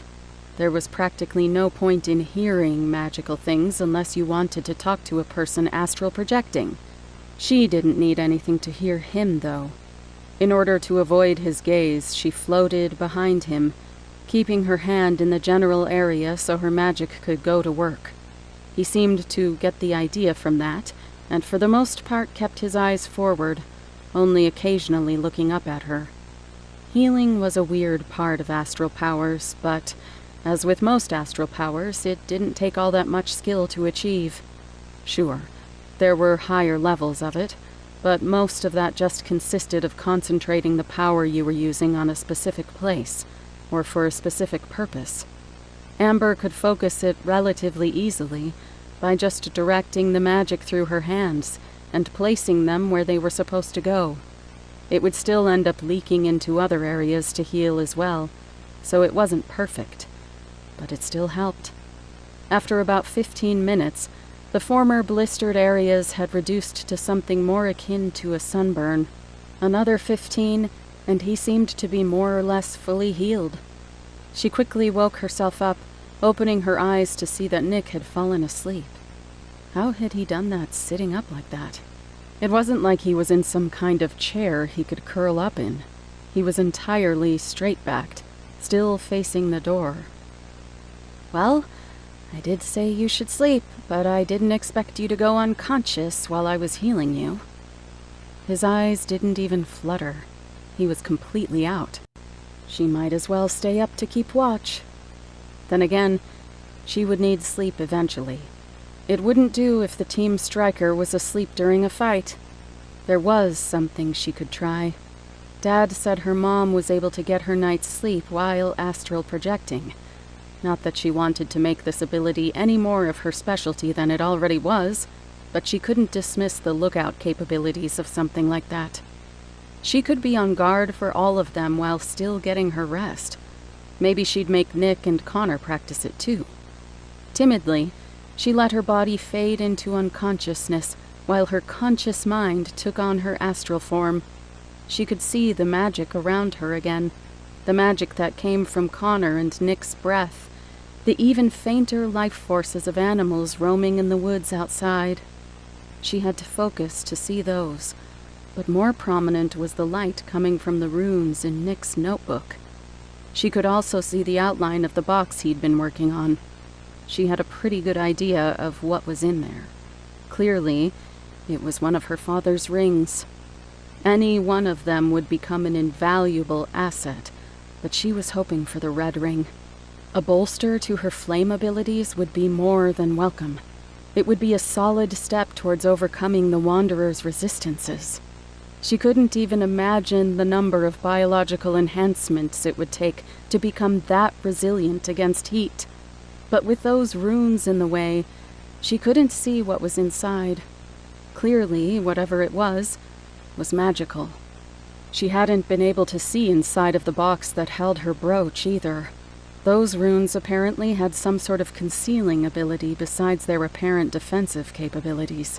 She probably shouldn't mess with it, but she also couldn't help wanting to set it off by overloading it. Then again, she didn't want to trash their hotel room with whatever effects followed, and she should probably focus on making sure she was actually resting when she did this. It seemed right. Her body didn't seem strained at all. She breathed slower than normal, just as if she were sleeping, and it was odd to see the magic in her own breath. The problem was that it felt too natural. She just couldn't tell, and there was no way something like that could be so simple. It certainly felt different than if she had just propped herself up somewhere, but she'd have to wait a decent amount of time to see if she felt rested, or at least if she felt like she'd just woken up. In the meantime, well, she could explore some distance in this form, and walls wouldn't be an issue. Curiosity had eventually gotten the better of her, and instead of strictly looking around the outside of the building, she checked in on the rooms next to theirs. She reasoned that if someone was chasing after them for any reason, she might as well check the rooms directly adjacent to theirs. The results were not worth it. There was one room with a guy that was just sleeping, and the other room was empty. She'd invaded privacy for nothing. She felt a bit dirty after that, but at least she got to explore what the motel had to offer. It, again, wasn't much. There were vending machines, as if she hadn't gotten enough of them before. There was a drinking fountain that didn't exactly seem clean. She'd stick to the faucet in the bathroom of this place before something that sat outside with the animals around here. One benefit of being in astral form was that she could actually go and see animals up close. Well, she could mostly see them. It was nighttime after all, but they were easy enough to find, since she could see the life force in each of their breaths. She followed a squirrel around for a while, and then a few different mice. She was never entirely sure if it was the same mouse. There were a number of them, and they loved to disappear under the forest leaves. She managed to spend most of the morning going around following animals like that, nearly completely ignoring her job as lookout, though she always stayed close by. She had a limited range, after all. The fact of the matter was that she had never fully explored what she could do with this type of magic. This could be useful for gathering information at the very least, and probably a bit more. Being on guard all night was definitely something she could do with it. Slipping back into her body, she felt even more rested than usual, so that much wouldn't be an issue. Nick and Connor were still asleep, so she didn't feel the need to move yet, though she did feel like she shouldn't push using her astral form so much. It had its purpose as a lesser form of existing while she was resting. It was still something she wanted to avoid in battle, but she could at least use it for solving other minor problems as they came along. With a bit of debate, she decided to go out and grab some food from the vending machine. It wasn't as if she needed to keep that close of a guard on them all. The Wanderer seemed to announce his presence rather boldly anyway, so she could focus on her breakfast in peace. Actually, she could focus on everyone's breakfast. She punched in the numbers 3 times in a row, getting each of them a protein bar from near the bottom of the machine. They weren't anything special. Basically just a granola bar coated in chocolate that likely wouldn't taste anywhere near as good as a granola bar or chocolate. But there wasn't much of a selection for healthy foods in this machine. The next best thing she found was a candy bar with peanuts, and beyond that, chips. With all the colorful packaging, she'd convinced herself that the selection was a lot bigger than it was, but these should do fine at least to start the day. If anyone was still hungry, they could stop in town. Her opening the door seemed to startle Nick awake. He looked at her somewhat bewildered for more than a few seconds. It was uncomfortable, so she tossed a protein bar at him, then tossed another at Connor to wake him up. She ended up hitting Connor in the face with it, so he woke up rather quickly. He was incredibly groggy, but at least he seemed to recognize the concept of food and started devouring his meager breakfast. "We need to decide what we're doing next. We can't stay here forever."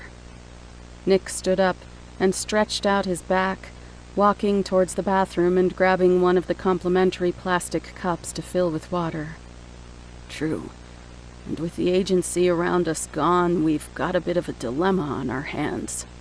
We should probably go out looking for another town with an agency if we want to be safe, though I don't like the idea of leaving that thing here to destroy everything in town searching for us."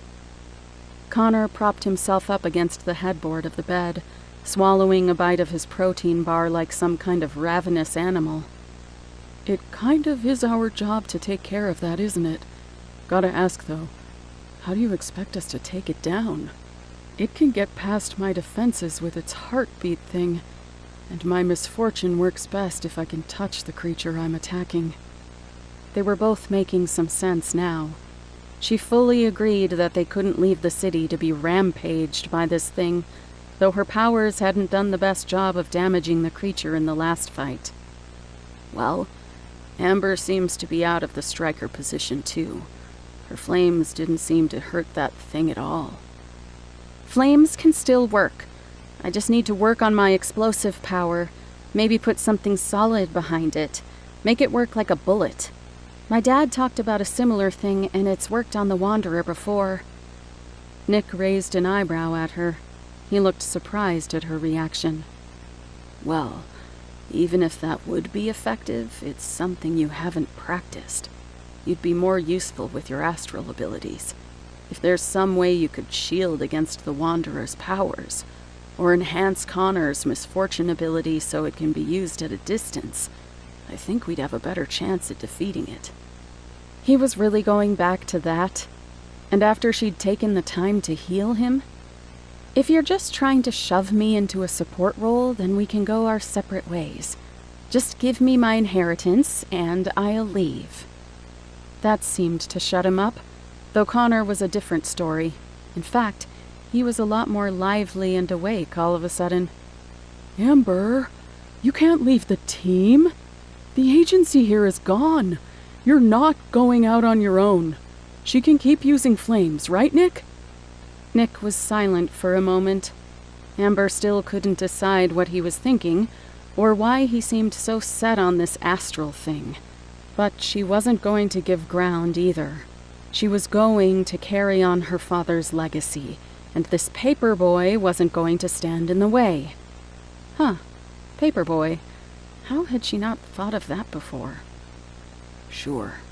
It's a waste, though. Connor, I think I'm going to need your help to make some special runes. I can create an absorption and release rune.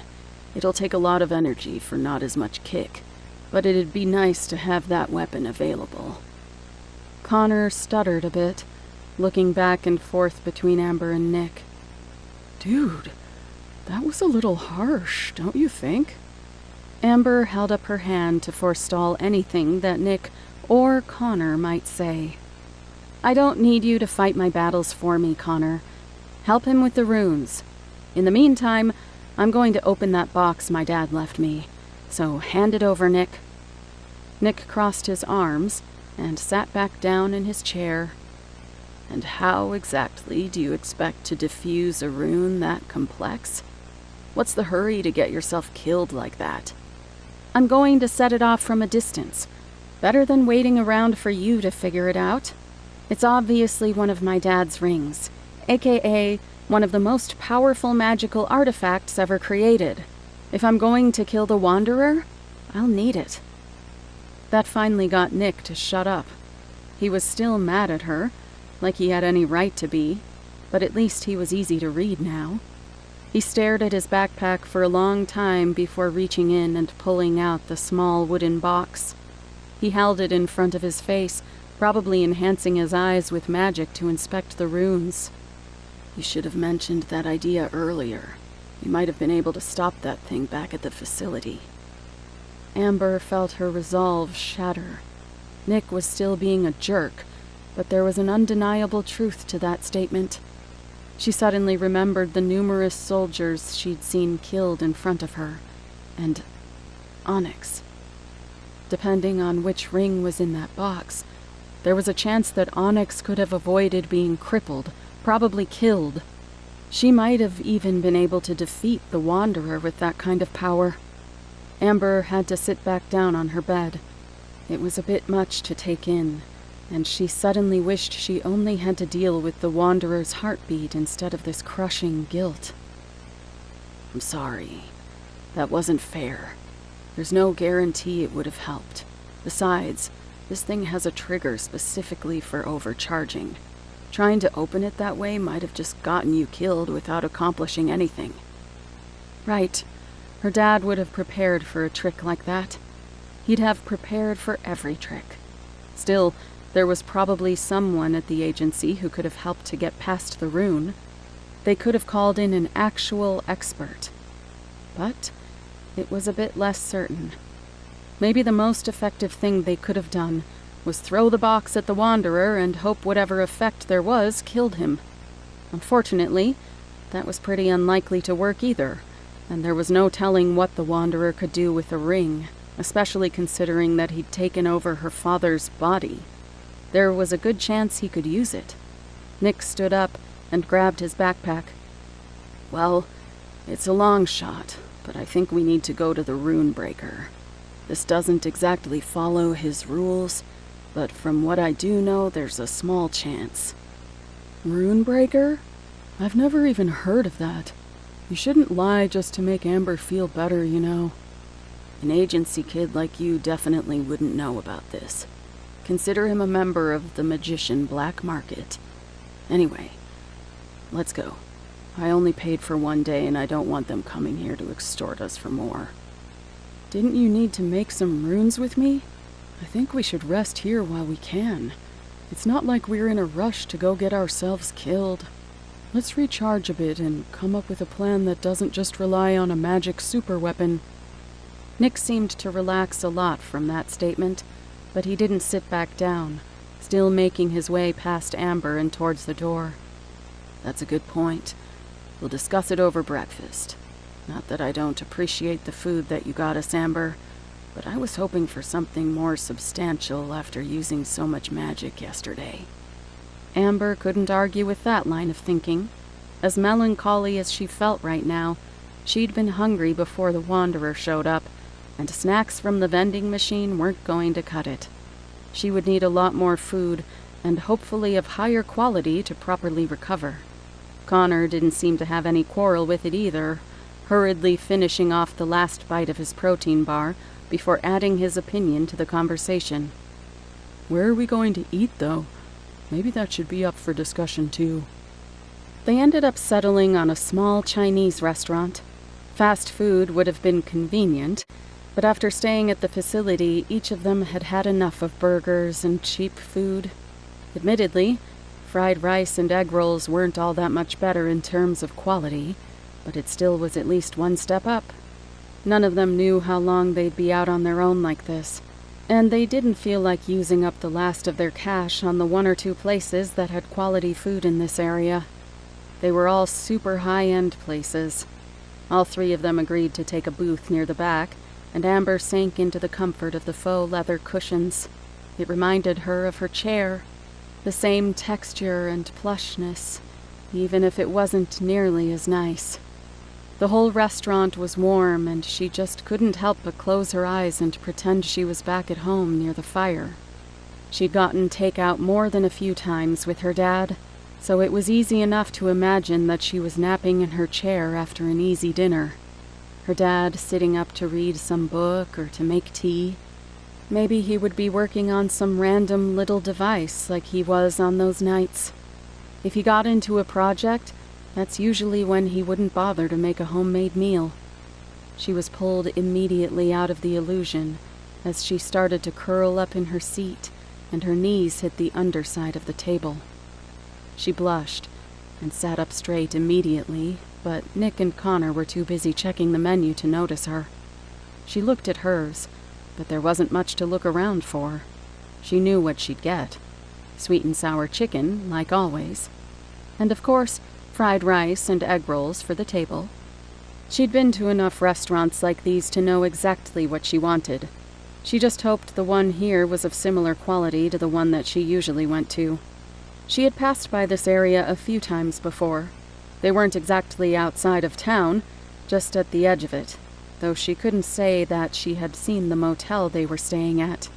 That place was really well hidden. Nick seemed to have made his decision well, but Connor took his time, all the way up until they placed their orders. Once the waitress was out of earshot, they all let out a collective sigh, and Nick, as usual, spoke up first. We all seem to have our own ideas for how to handle the Wanderer, so let's hear it. Amber, you go first. Explosions. I just need to use more force, make it more intense. What I did before just wasn't enough. I don't think we have time to practice adding in anything like a projectile. I'd agree with that, though I think you should be using your explosions more tactically, like with the Audiobook at this point. I still think it would be far more useful if you used astral techniques and stopped it from killing us. Connor, how about you? Connor grimaced and tried to sink further into the booth. It got him a little too close to Amber for comfort. I'm not sure. I don't think I can handle being too close to the thing. My Audiobook defenses won't help against that mental effect. It was stopping my heart. I'll look into a mental protection rune, but I've never studied it before. so don't get your hopes up. Meantime, it seems our only consistent damage option is to make the absorption runes and have you charge them. That will be my area. I can apply them from a distance." There he went again, touting himself as the only useful one in the entire group. Once she found a way to make these flames do damage, he wouldn't be so confident. Besides, he wasn't considering the other factors, like the puppet that the Wanderer had made out of her father. Defense on that front was probably going to be one of her biggest contributions. Connor could probably help a lot on that front as well. "You're forgetting something important, Nick. We have to find out how to kill this thing once and for all. If we don't, then it'll just come back with a different body ready to destroy us." "I'd love to, but we're not even professional mages. The very best we can hope for is to kill it, but we'd be lucky if we were just able to drive it away from the city or keep it away from the town so that the real mages can show up and finish it off. I mean, really look at it, Amber. One of the top hunters was destroyed by that abomination. Actually, 2 of them if you count Onyx." Of course Amber counted Onyx, and how could he sit there and disrespect someone who had put their life on the line for the greater good? She was at the top of the charts. I don't know how you could possibly count her as anything else. "You're right. I shouldn't disparage the possibly dead. I guess I just value different things in a mage. As a monster exterminator, she was great." "Exterminator?" She had to hold back shouting as she saw the waitress approaching with their food. Honestly, though, what had the agency expected putting Onyx in as a defender, trapped at some station? Her abilities were in the versatility of Spider, attaching whatever weapons she needed to take down the target. That was exactly how the Wanderer had hunted them. It was almost as if they were fighting its puppet. The hairs on the back of her neck stood up as the realization hit her. Things started to make a little too much sense when she thought about it that way. If the Wanderer was just a puppet, then it wouldn't matter if you killed it, and every time it came back it would naturally be better suited to kill its target, like switching out attachments on Onyx's puppet. This was just the flesh version of that. She shuddered to even begin imagining the process that would involve, but monsters were odd creatures. But if the Wanderer was a puppet, then where was the actual monster? Despite the gruesome images in her mind, she didn't stop eating. She couldn't afford to. The more pieces lined up with her theory, the more sure she was that she needed to be ready. The more she thought about puppets and controllers, the more her mind zeroed in on one thing: her dad. She'd seen something inside him. It was more than just a body being controlled. It was housing something. That, if anything, would be the controller she was looking for. That helped to calm her down a little. She wouldn't have to deal with that 3-legged monstrosity or its insane resilience to fire. She just had to deal with a highly regenerative, overpowered magic user. Okay, maybe it wasn't easy. But compared to the Wanderer, it was practically nothing. Not to mention that the controller was even less experienced in flame magic than she was. If she played her cards right, she might be able to destroy this monster permanently without Nick's help. She reached for the last egg roll. Apparently the others were just as ravenous as her. The after effects of magic exertion spared no one. Excitement kept building in her chest as she ran the ideas through her head over and over again. Maybe she should have shared this information with the group, but she was just a bit busy filling herself. A few seconds without thinking, and she was still getting more excited. Yeah, this was going to be great. Fulfilling her dad's legacy, getting revenge, rubbing it in Nick's face and all. But it was starting to feel less like excitement and more like someone had spiked her food with something. It took a few more seconds before she recognized the manipulation of her heart. She jumped up from her seat and practically pushed Connor out of the booth.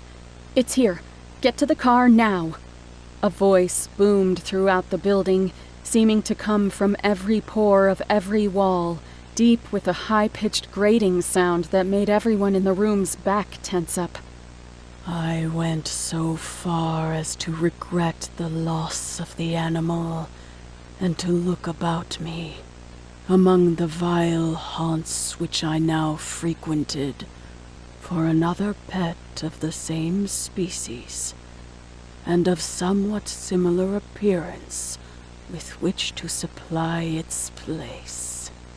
Moments after the words ended, the glass blew in from the front of the restaurant as cars exploded outside. One after the other, each of them burst into flames, starting with the one closest to the building and leading back to a single figure in a black trench coat. The other diners screamed and ran for the exit as Amber locked eyes with her father's body. A gray blur crashed through the building, sweeping its emaciated arm across 3 tables and shoving people aside, making a direct line for them. A memory flashed in her head of her father fighting this monstrosity in their home, a section of ceiling crashing down on top of the beast. She'd already proven she could aim at things she couldn't see, so this should be no problem. Her hands snapped up into the air, and in one fluid motion she threw her magic up through the ceiling, then ignited it as the Wanderer rushed into the correct spot. A section of ceiling shot down and smacked into the creature's head.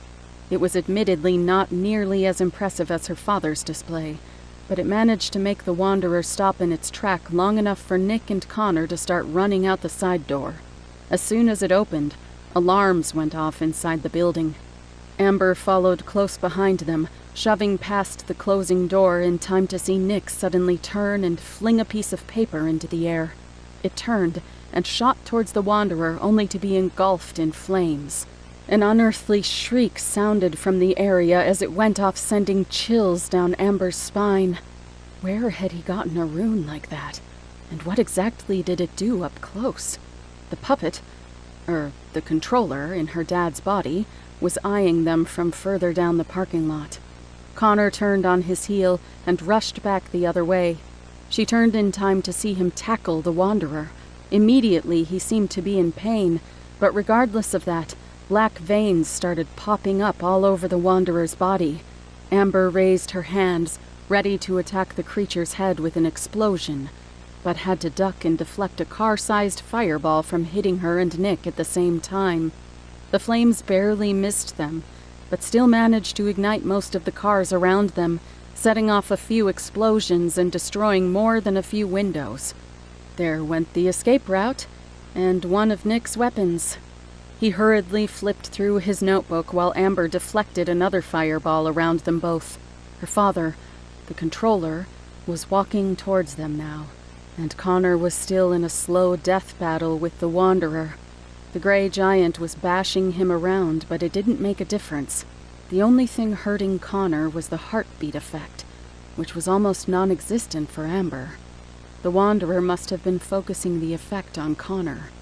Likewise, the Wanderer looked like it was getting weaker, slower, though still a far grade above what any of them could do, or what any human could likely do. Connor couldn't keep that up for long. A third fireball washed over them, this time clipping the edge of Nick's notebook and burning Amber's elbow. The attacks were getting stronger. Nick hurriedly patted off the flames while Amber tucked her elbow in, the smoking fabric of her shirt not catching fire yet. "Amber, I have a plan, but I'll need your astral talents. Can you work with me on that?" "Not a chance. Even if I were going to listen to that, your paper is worthless if I can't hold back these flames." Nick growled in frustration, an animalistic sound she never thought she'd hear from the boy. His magic flipped through his notebook at hyper speeds, one page tearing out and slapping against the ground as another bout of flames came at them, trying to intercept it.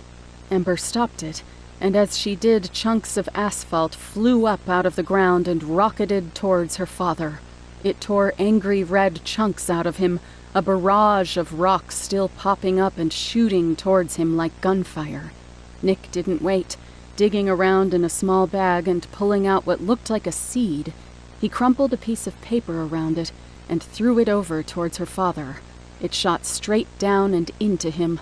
A second later, Large red vines began to sprout from the area, engulfing the black-clad figure, tearing through the asphalt with ease, churning up large chunks of the black substance.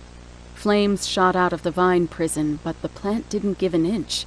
It just steamed for a moment, then continued to grow. It formed a large mound the size of one of the cars in the middle of the parking lot. With a feral look, Nick turned towards the Wanderer. Bits of paper and fibrous dust gathered around the monster's hand, coating it. With an audible grunt of effort, he wrenched the thing's hand open.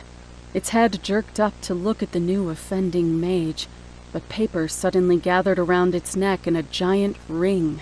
The Wanderer shot straight back into the building, head first, crashing through the wall and almost immediately getting back up, though the paper shackle continued to pull back at the creature, giving Connor a few precious seconds of recovery.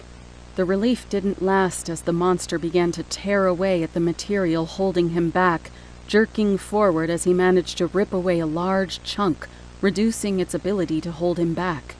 Amber helped Connor to his feet and looked to Nick. The woods! That would likely be the best place for them to run, though now she wanted to go and see if she couldn't take out the controller. She felt Nick jerk on her arm, and she started running into the woods anyway. Fine. It would be better to hunt it on their own terms. The Wanderer was already free, its eye sockets seemingly locked onto Nick as he led them into the shallow woods. It's not like they could permanently lose that thing in here. It would just lead out into some other business's parking lot. The Wanderer spoke, and as it did, its voice seemed to follow them. It bounced around and seemed to come from different angles, sometimes sounding as if the monster was talking directly into her ear. One of his eyes resembled that of a vulture, a pale blue eye with a film over it. Whenever it fell upon me, my blood ran cold, and so by degrees, very gradually, I made up my mind to take the life of the old man, and thus rid myself of the eye forever. A roar sounded from every direction at once, and Amber could soon hear the heartbeat sound drawing closer. She spun to look back, but she wasn't sure of her directions anymore. Twigs cracked, and leaves rustled, but again the sound seemed to come from every possible direction. That didn't help the sudden panic that was only enhanced as the heartbeat began to take over, forcing her heart to beat faster and faster. 1, 2, 1, 2, 1, 2. Her knees began to shake, but a strong hand gripped her and pulled her back. Nick was on her left, and Connor on her right. They'd formed a defensive circle to defend from every direction. Now, she just had to keep up her end of it. Amber, I could really use that astral lock of yours right now. I just need a second. No, lay off it already. Nick growled again and dug around in his bag. The sound of rustling leaves suddenly picked up to frantic pace. It sounded like the creature was rushing them from multiple angles. Amber's head whipped around on a swivel. Nick wasn't looking up, so she had a feeling. She raised her hand before she saw it. The Wanderer burst from the dense foliage. She jerked the magic out of her brooch and ignited. A wall of high-pressure flames snapped into existence, firing away from Nick. Despite that, a gray arm reached through and swiped at Nick's leg. He let out a sharp yell of pain and crumpled to the ground, a thorny seed with a gem embedded into it, rolling out of his hand as he clutched the injured leg. Amber let loose a few more blasts of fire, but the monster in front of her didn't even flinch. It simply loomed over Nick, knowing it had won as explosions went off harmlessly against its skin. Her attacks were getting weaker now. Connor turned to attack, but crumpled to the ground, clutching his chest as the mental force of the Wanderer focused itself on him. All in vain, because death, in approaching him, had stalked with his black shadow before him and enveloped the victim. Amber scowled. This thing wasn't even paying attention to her now. The few scrapes and cuts she'd managed to put on the beast were already healing. It reared its arm back, aiming its fist down at Nick's face. Fine. Her body dropped to the ground, and she locked the Wanderer's fist in place as it tried to punch. It cried out in pain at the sudden strain. Its shoulder contorted oddly as it was jerked out of its socket by its own force. It focused on her limp body, breaking through the lock and letting its shoulder slide back into place with a sickening sound. It lunged, but a pair of giant green jaws shot up from the ground, locking around the dredge. A woody, snake-like body followed behind the jaws, growing and rocketing off into the woods, growing bigger, seeming to suck the life force out of nearby trees as it passed, and its body grew longer. Nick had his hands raised. Was he controlling that thing? She saw the massive plant monstrosity rise up out of the tree line, then slam down into the ground again and again before rushing off away from them. Gray claws ripped at the mouth that had it trapped. Nick finally let go and started covering his injured leg with paper and plant materials, gathering them up into a makeshift cast, crying out in pain as it locked his knee back into the correct position. There were tears streaming down his face, and he looked pale and sweaty. There was barely any of the usual sharpness behind his eyes now. Connor finally stumbled back to his feet, shakily. Amber slipped back into her body and got up before grabbing Nick's arm and helping him up onto his good leg. "Stay conscious now, Paperboy. We're gonna need you to start a car." Connor looks worse off than me. Yeah, right. You can't even see how sorry you look. I guess neither can I, but I don't have a broken leg. Connor grabbed Nick's backpack up off the ground, then pushed himself up under Nick's other arm. He'd recovered fast enough that he was already outpacing Amber and bringing Nick back to the parking lot. Once there, the sights weren't pretty. Sirens sounded in the distance and the parking lot was on fire. Practically every car was totaled, including theirs. Nick's old car was upside down, burning gasoline pouring over itself, igniting the paint and everything inside the car. Amber let Connor take over carrying Nick for a moment, while she ran back inside to grab her father's journal from the booth. She also noticed Connor's case of monster samples, and grabbed that too. The store was a complete mess now. 2 large sections of ceiling had been torn open, and thankfully it seemed as though everyone had left. She ran back outside, hooking herself up under Nick's arm again. They hobbled Nick over to the next building, the direction that the Wanderer hadn't approached from. Even in that lot, a decent number of cars were pulling away, and many of the spots were empty. Amber stopped at the closest car, but Connor kept pulling. "Not that one." He then pointed to a more mundane-looking car, a shade of silver that was reminiscent of Nick's car, though this one was far more mundane, the kind that just about every mother in the world seemed to have these days. "I doubt that one's going to be faster than the one I picked." "This one is a more common model.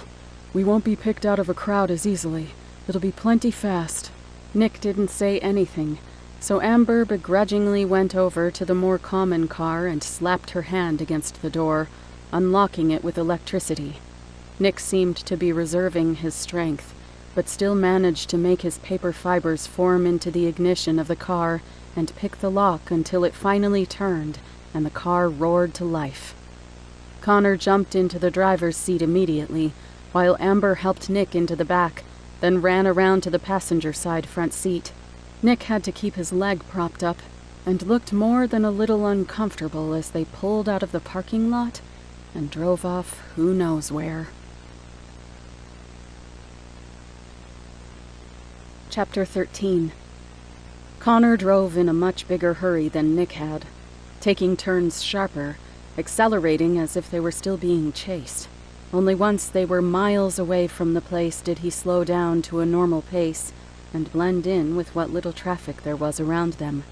He kept them outside of the city, taking the less congested rural roads around the city instead of driving through it. Amber slipped into her astral form for a while, using passive energy to begin healing Nick. It wouldn't accomplish much for a broken leg, but it would help. Unfortunately, she couldn't rely on her gem for healing. There were extremely diminishing returns on adding magic to healing. It did seem to help Nick, making him more lucid after about 10 minutes of the treatment. He gave directions to Connor, but Amber didn't pay attention to it. She just kept her concentration on healing and keeping her astral form tethered to her body while the car was moving.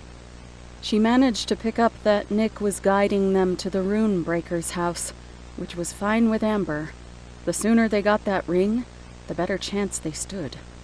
Though it almost felt like they could have finished the Wanderer off then and there, if they could have just killed the controller. Then again, it was trapped underneath a massive cage of fire-resistant vines.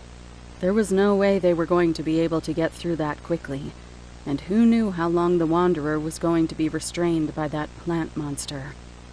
That thing was incredible, honestly. It sucked the life out of the trees and plants like its own type of monster. She resolved to talk to Nick about it once they had some time alone again. In the meantime, she would have to keep healing him. She wouldn't get a rest out of this, but it still felt nicer to be doing something useful instead of sitting in a stuffy car. Plus, there actually was something freeing about being in this form, even when she wasn't chasing animals around and floating through walls. Being weightless, effortlessly moving through the air. She could even sort of launch herself off the momentum of the car with the tether to her own body. She was able to check inside the cars that passed them. She had less contemplation about looking in on that. It was no different than looking at people through windows as they passed, and she wanted to make sure that the controller wasn't following them in some sort of vehicle. After checking multiple vehicles and giving Nick time to rest, she finally slipped back into her body to ask something that had been bothering her. So, anyone know how it tracked us down? Connor jerked the steering wheel suddenly and quickly had to right the car. Jeez, Amber, you're gonna give me a heart attack. I thought you were asleep. I was healing Nick, since nobody else here seems to know that basic skill. Right. What was the question? How did the Wanderer find us? I guess I also want to know why it would chase us in the first place. Connor focused his attention on the road, his brow furrowing. Amber took that moment to glance back at Nick. He was still asleep. She already wanted to go back to healing him. It would take a long time for him to get better, even with her help. But she decided to let him be for now. I don't know. You didn't get marked by any magic, did you? That was a good question, but no. Both she and Nick had used magical sight since then, and neither of them had seen any sort of marks. No, we didn't.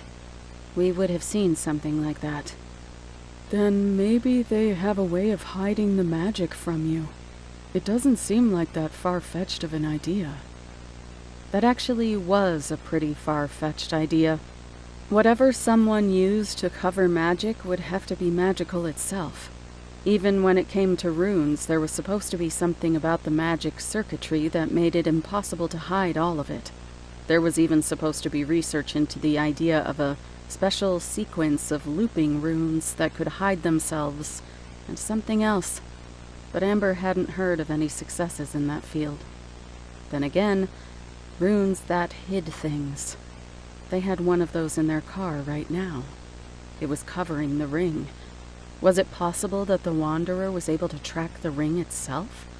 It had a lot of powers, but if that was the case, then why didn't it go straight for the ring before attacking her and her dad? Maybe it had something to do with the runes that were on the vault. Those were gone now. Then again, this thing had an odd vendetta against her father. Maybe it just wanted to kill him first for its own twisted pleasure. It has to be the ring. I don't know how, but it's the ring. Oh, right, that super powerful weapon you were talking about. How is it able to do that? Can it just sense strong magic or something? No, one of the rings was made from it, which means that the one in there is definitely the gray ring. I'm not sure how much that one will help us, though. It mostly helps with not dying or bleeding out. Or... She looked up at Connor. Dang it. That ring was perfect for him taking out the Wanderer. The gray ring offered mental protection, along with protection from blood loss and pain. If he had both his Avank and Keyleth abilities active, then he'd have everything he needed. An ability to hurt the Wanderer, and an ability to protect against it. She wasn't sure how much she liked that fact, but it was still better than Nick being the one to finally destroy that thing. Plus, if the ring was part of the equation, it was still as if her father had a part in destroying the Grey Beast. Not to mention the actual controller. If she was able to destroy that thing, then she'd be the one who had killed the Wanderer once and for all. Thankfully, the controller didn't seem to have any flame resistance, only an incredible regeneration.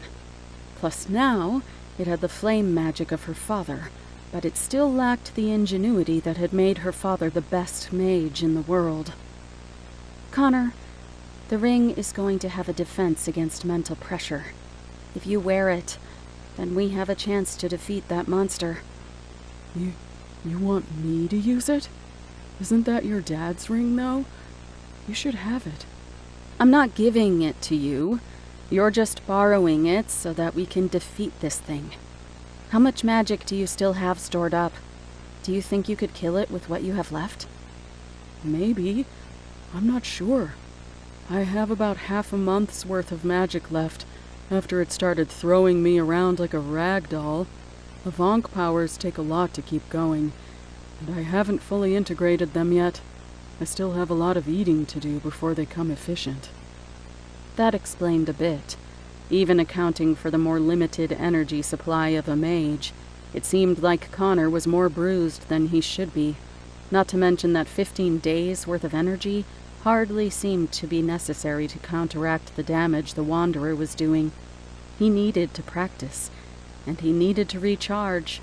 Assuming his gem only held a month's worth of energy like Amber's first gem did. If he was going to be their main weapon in this fight, then they needed to outfit him better, and she didn't want him getting extra hurt because he couldn't feel his pain with the gray ring on. First things first, he needed to train his Avank powers and keep eating. Next, he needed to recharge. And finally, he needed to be healed. None of those was going to be easy when she had to take care of Nick, and they were being hunted by that monster. Part of her wished that she could throw that ring out the window. Even if that made sense to do, though, there was a stronger part of her that would never let her go through with it. Let me know when you're ready for a break. I'll keep on healing you two as best as I can for now. But when I'm driving, you should try to make your Avank powers more efficient. He grimaced at the thought of it. You know, they should really add flavorings to those samples. I don't think it's too much to ask for some smoked Avank. Maybe a little teriyaki Keyleth? If you practice your Keyleth powers in the car, I swear I'll crash us. What do they taste like anyway? Connor shrugged and got a distant look on his face. You ever face plant in the dirt during sports? Get some mud and grass in your mouth by accident? It's kind of like that with the Avank. The Keyleth, on the other hand, is that same situation, except there's an inconveniently placed dog turd on the field. Amber couldn't stifle a laugh. She hadn't ever fully dismissed the idea of becoming a mystic, but that had sealed it for her. Incredible monster powers were one thing, but if she ever had to taste something like that more than once, it just wasn't worth it. They managed to talk for a few hours intermittently between healing sessions for both Nick and Connor, but eventually they had to stop for gas. Whoever had driven this car before hadn't kept their gas tank full. Not that Amber could complain. They probably hadn't known that a bunch of teenage mages would have to hijack their car to fight a monster. With Nick asleep, they couldn't remove the paper from the ignition, only turn the car off, so the car was dinging constantly to remind them not to forget their keys. Connor went in to grab food for them all while she filled the car. The entire time, it was tense. They hadn't traveled far enough to be out of range of the Wanderer, and they didn't know how long it would be stuck licking its wounds. Thankfully, nothing happened. Nick woke up for lunch, and not a single one of them had any complaints about food choice after funneling so much magic. They scarfed down everything that Connor had bought within the hour. They really couldn't catch a break on that front. Even their meal at the restaurant had been interrupted partway through. Connor took his sweet time, but eventually decided to take out his samples and start working on his Avanc powers. He went into that deep, trance-like state where nothing she said seemed to get to him, so it just left her and Nick. "How are you doing back there? Feeling any better?" "Yeah, you did some healing, didn't you? I can feel it. You're going to want to take a left up here." That turn got her heading back into the thick of the city. Not exactly where she wanted to be when trying to keep ahead of a monster, but the rune breaker was in here somewhere. "So, want to explain those seeds? You created a pretty insane plant monster back there. I didn't know you were so talented." "I'm not. In 3 blocks, take a right." "Just tell me. We should know each other's strengths and weaknesses, right?" Nick shifted in the back seat a bit, sitting up a bit more. She couldn't afford to focus on him while she drove, but he took his time in answering her. "It's not a strength. They're magical tools, and I'm out of them. There isn't a way to get more." "Oh, that was too bad. It would have been good to have something like that to back them up." She wanted to pry more, but it didn't seem like a good idea. Plus, he still had that broken leg. She felt sorry for him. It was partially her fault that he'd ended up like that anyway. If she'd warned him, if she'd been stronger, she would have prevented that. Maybe if she'd been smarter. What if she had used astral techniques? She hated the part of herself that asked the question, but it wasn't so strange a thing to ask. She'd spent far more time learning astral techniques because they were safe to practice. Then again, Connor had a significant impact on the battle, and he had only just gotten his powers. She probably wouldn't have done much better if she had used her astral moves. They just weren't useful, and they had a proven track record of being ineffective against this specific monster. So what did it matter? All she'd have accomplished was draining the magic in the brooch down to nothing. Then they'd be in an even worse situation. Except, she'd managed to save Nick at the end there with it. "Slow down and turn left up here." "Between those 2 buildings?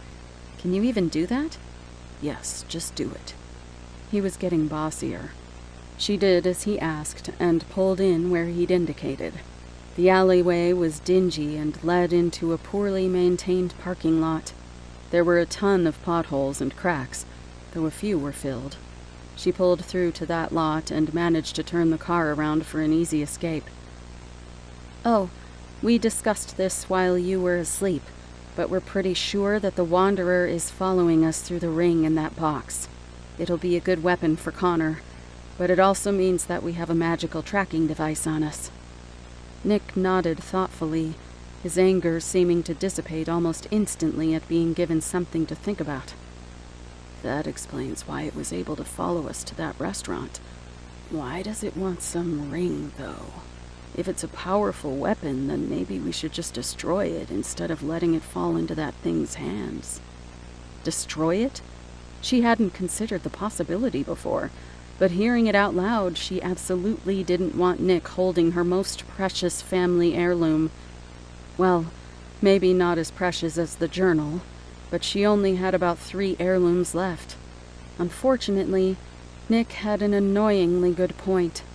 Maybe destroying it was the best option here. She wouldn't be able to carry on her dad's legacy if she was dead. It wants the ring because it's made from the Wanderer. I think it stole part of its power or something. I'm not sure. It used to be taller than it is now, and it still seems to have a lot of powers.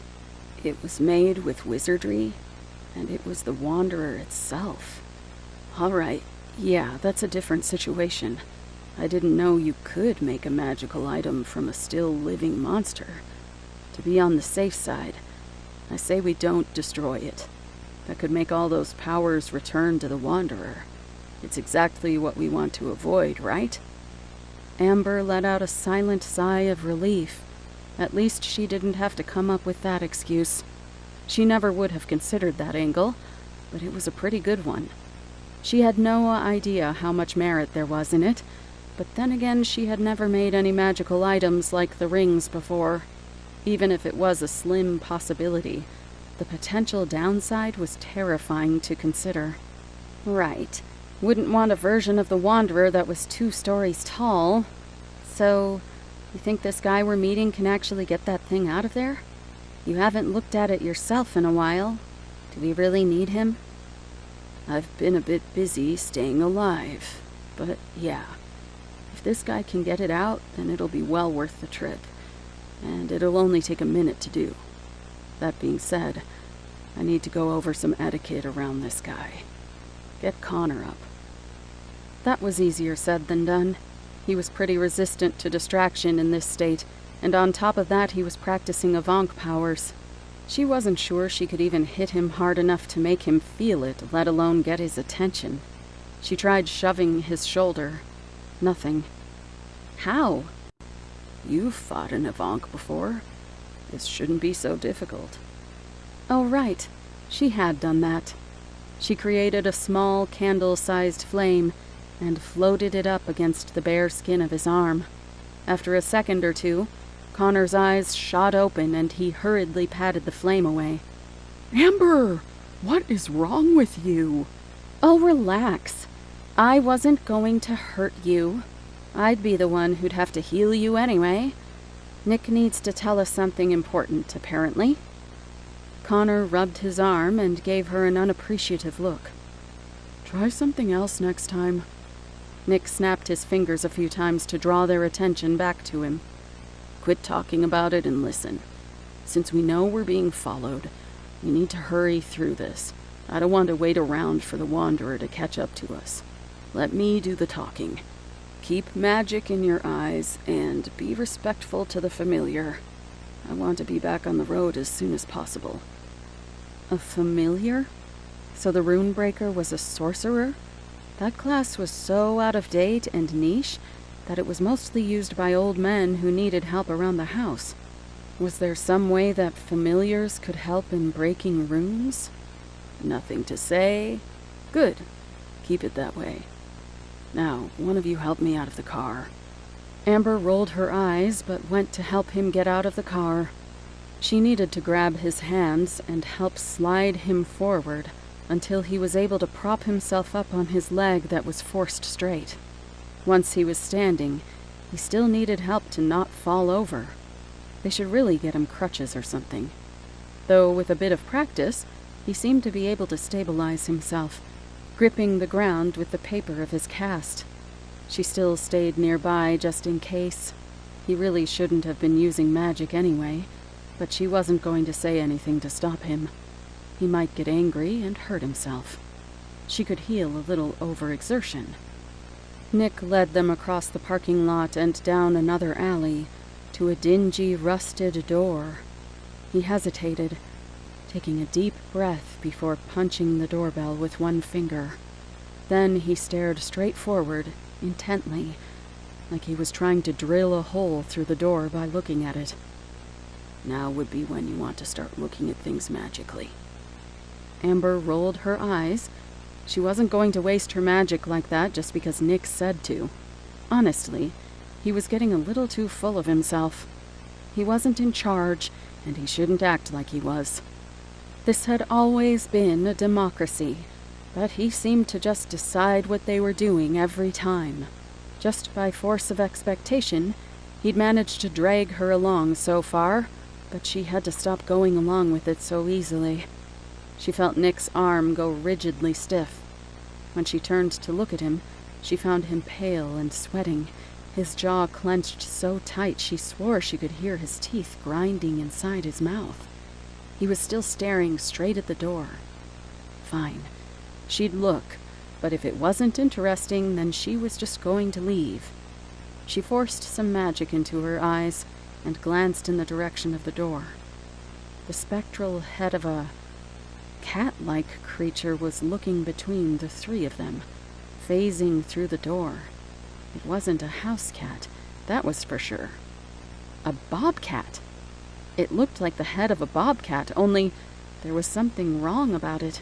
Its face was far more expressive than it had any right to be, and it wasn't using that expressiveness in any flattering way. It looked almost disgusted. Well, it wasn't all that impressive itself. She crossed her arms, and it instantly looked at her, eyes narrowing down to dangerous slits. Amber backed up slightly. She wasn't sure why she reacted that way.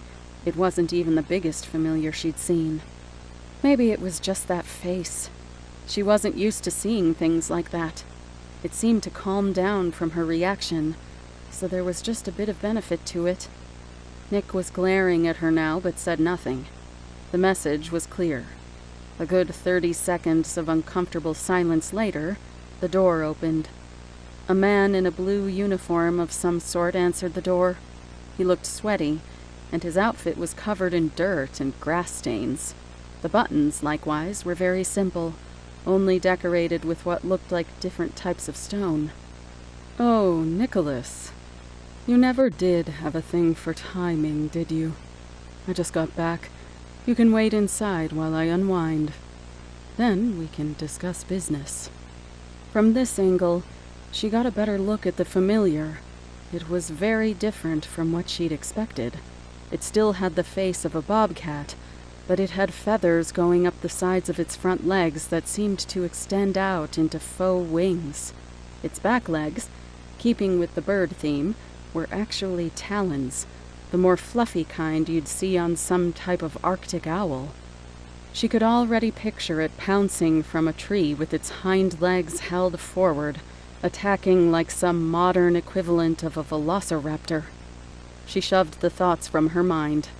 No need to go and get intimidated by it. Familiars were easy to deal with. This one shouldn't be so unnerving. The person who opened the door couldn't have been much older than any of them. Regardless, he seemed to have an even bigger unearned sense of authority than Nick. He led them upstairs and gestured for them to sit in his living room while he disappeared off into some other area of the house.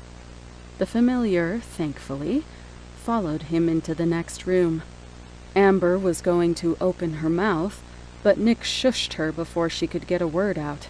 She scowled, but did as she was asked. As long as she got her father's ring, this would all be worth it. A few moments later, the man came back into the room in more regular attire, a t-shirt and jeans. He sat down beside a large wooden desk, and the familiar jumped up on top of it, resting there and phasing through multiple objects in the process. "Now, Nick, how about you introduce me to your friends?" Nick nodded and stood up. "Nathan, these two are my classmates, Amber Tepish and Connor Finch. Connor, Amber, this is Nathan LaFleur. He's a host." Amber felt the blood drain from her face, the hairs on her neck standing on end as things suddenly clicked into place. A reality shifter, the type of monster that would appear during a breach of magic. This person sitting in front of her was the universe's response to the most extreme forms of magic, a living cataclysm. Nathan eyed her, probably noticing the cold sweat breaking out on her forehead. "Always funny to see a new face react to that revelation. Relax, though. We're not the world-ending catastrophes that you mages seem to think we are. I don't care what you're up to. I can't rewrite magic as you know it. In fact, the only thing about you that I'm interested in is your money." Amber gulped but nodded. She didn't like the idea of spending another minute here. The Wanderer was one thing, but a host? More importantly, why had Nick brought them here? Nathan chuckled lightly. Nervous one, isn't she? Well, let's get down to business then. What did you bring for me today? Family heirloom? Secret documents? Haunted object? Nick held up the ring box, seeming far calmer than he should. It's a tricky one, but it is a family heirloom. I was wondering if you were capable of just taking the box around it. There is something metal inside, presumably. Nathan sighed and took the box, looking over it, turning it in his hand, grimacing. I've never tried that before. Most people just want the magic gone. They also know the rules. No metal. I know. I'm in a bit of a bind, though. I wouldn't have come if it weren't urgent. We need what's inside, and it needs to retain its magic. Aren't there any other tricks you can use besides the standard one? Nathan sighed, looking from the box, then to Nick, then back to the box. This is a side gig, Nick. You know that. I don't have much reason to take the delicate approach. If you like, I can do a test run for you with a dummy to see if it's possible, but you'll have to provide it. That's fair. We'll just need something metal. Connor, go check the car for some spare change. Connor nodded and shot up from his seat. He saluted and hurried back down the stairs. Lucky.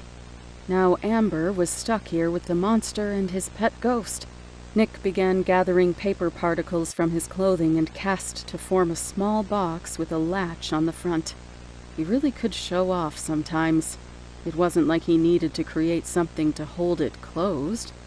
Nathan sat forward with a grin, haphazardly setting the box to the side while he watched Nick work. Never gets old watching you guys and your magic.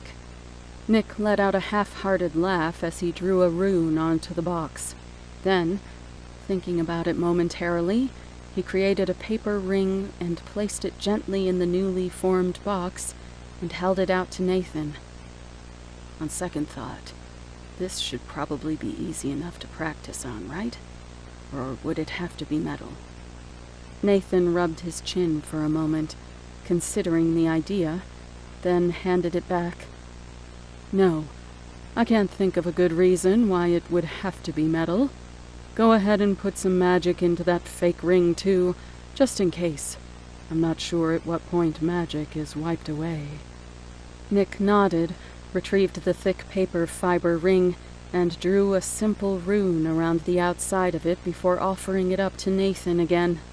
Nathan took it and held it up next to the other box. It looked practically identical, except for the fact that it was pure white. Maybe that was why Nick had added a clasp. Nathan stood up, dropping the box with the real ring carelessly back onto the desk. Amber had to restrain herself not to lunge for it to make sure it was okay. The whole point of this was to get the ring out unharmed. So why was this man tossing it around like that? He took the fake box to the center of the room and took a deep breath. He looked back to his familiar, and it waved him on with a paw. He rolled his eyes and pulled a necklace up out of his shirt. Gripping it in one hand and the box in the other, he disappeared. Amber breathed out a sigh of relief. Before she had any chance to revel in the experience, she noticed the unfortunate truth. He'd taken the box and everything in it with him. He reappeared with a puzzled look on his face, staring at the paper box intently. The rune that had been on it before was now gone. His familiar was now standing beside him and yawning. It's possible. I can feel that it's possible. Maybe you could come back in a few days, leave me some time to practice. You can take the real box with you, of course. Nick's lips drew to a thin line, and Amber could feel a similar expression forming on her own face. Nick had mentioned that this was an urgent thing. Just how long did it usually take to crack runes? Nick had managed to crack a pretty complex one in just a day, so what point was there in waiting that long for someone else to do it? The wall exploded into rubble as Connor came crashing through it, rolling to a stop near Amber's feet and groaning, bleeding slightly from his head. "And now have I not told you that what you mistake for madness is but over-acuteness of the senses?" A wretchedly familiar silhouette blocked off the new hole in the wall, an evil grin spreading across its face as the sound of a beating heart filled the room. Chapter 14. Amber immediately knelt down to check on Connor. He was still breathing. Good.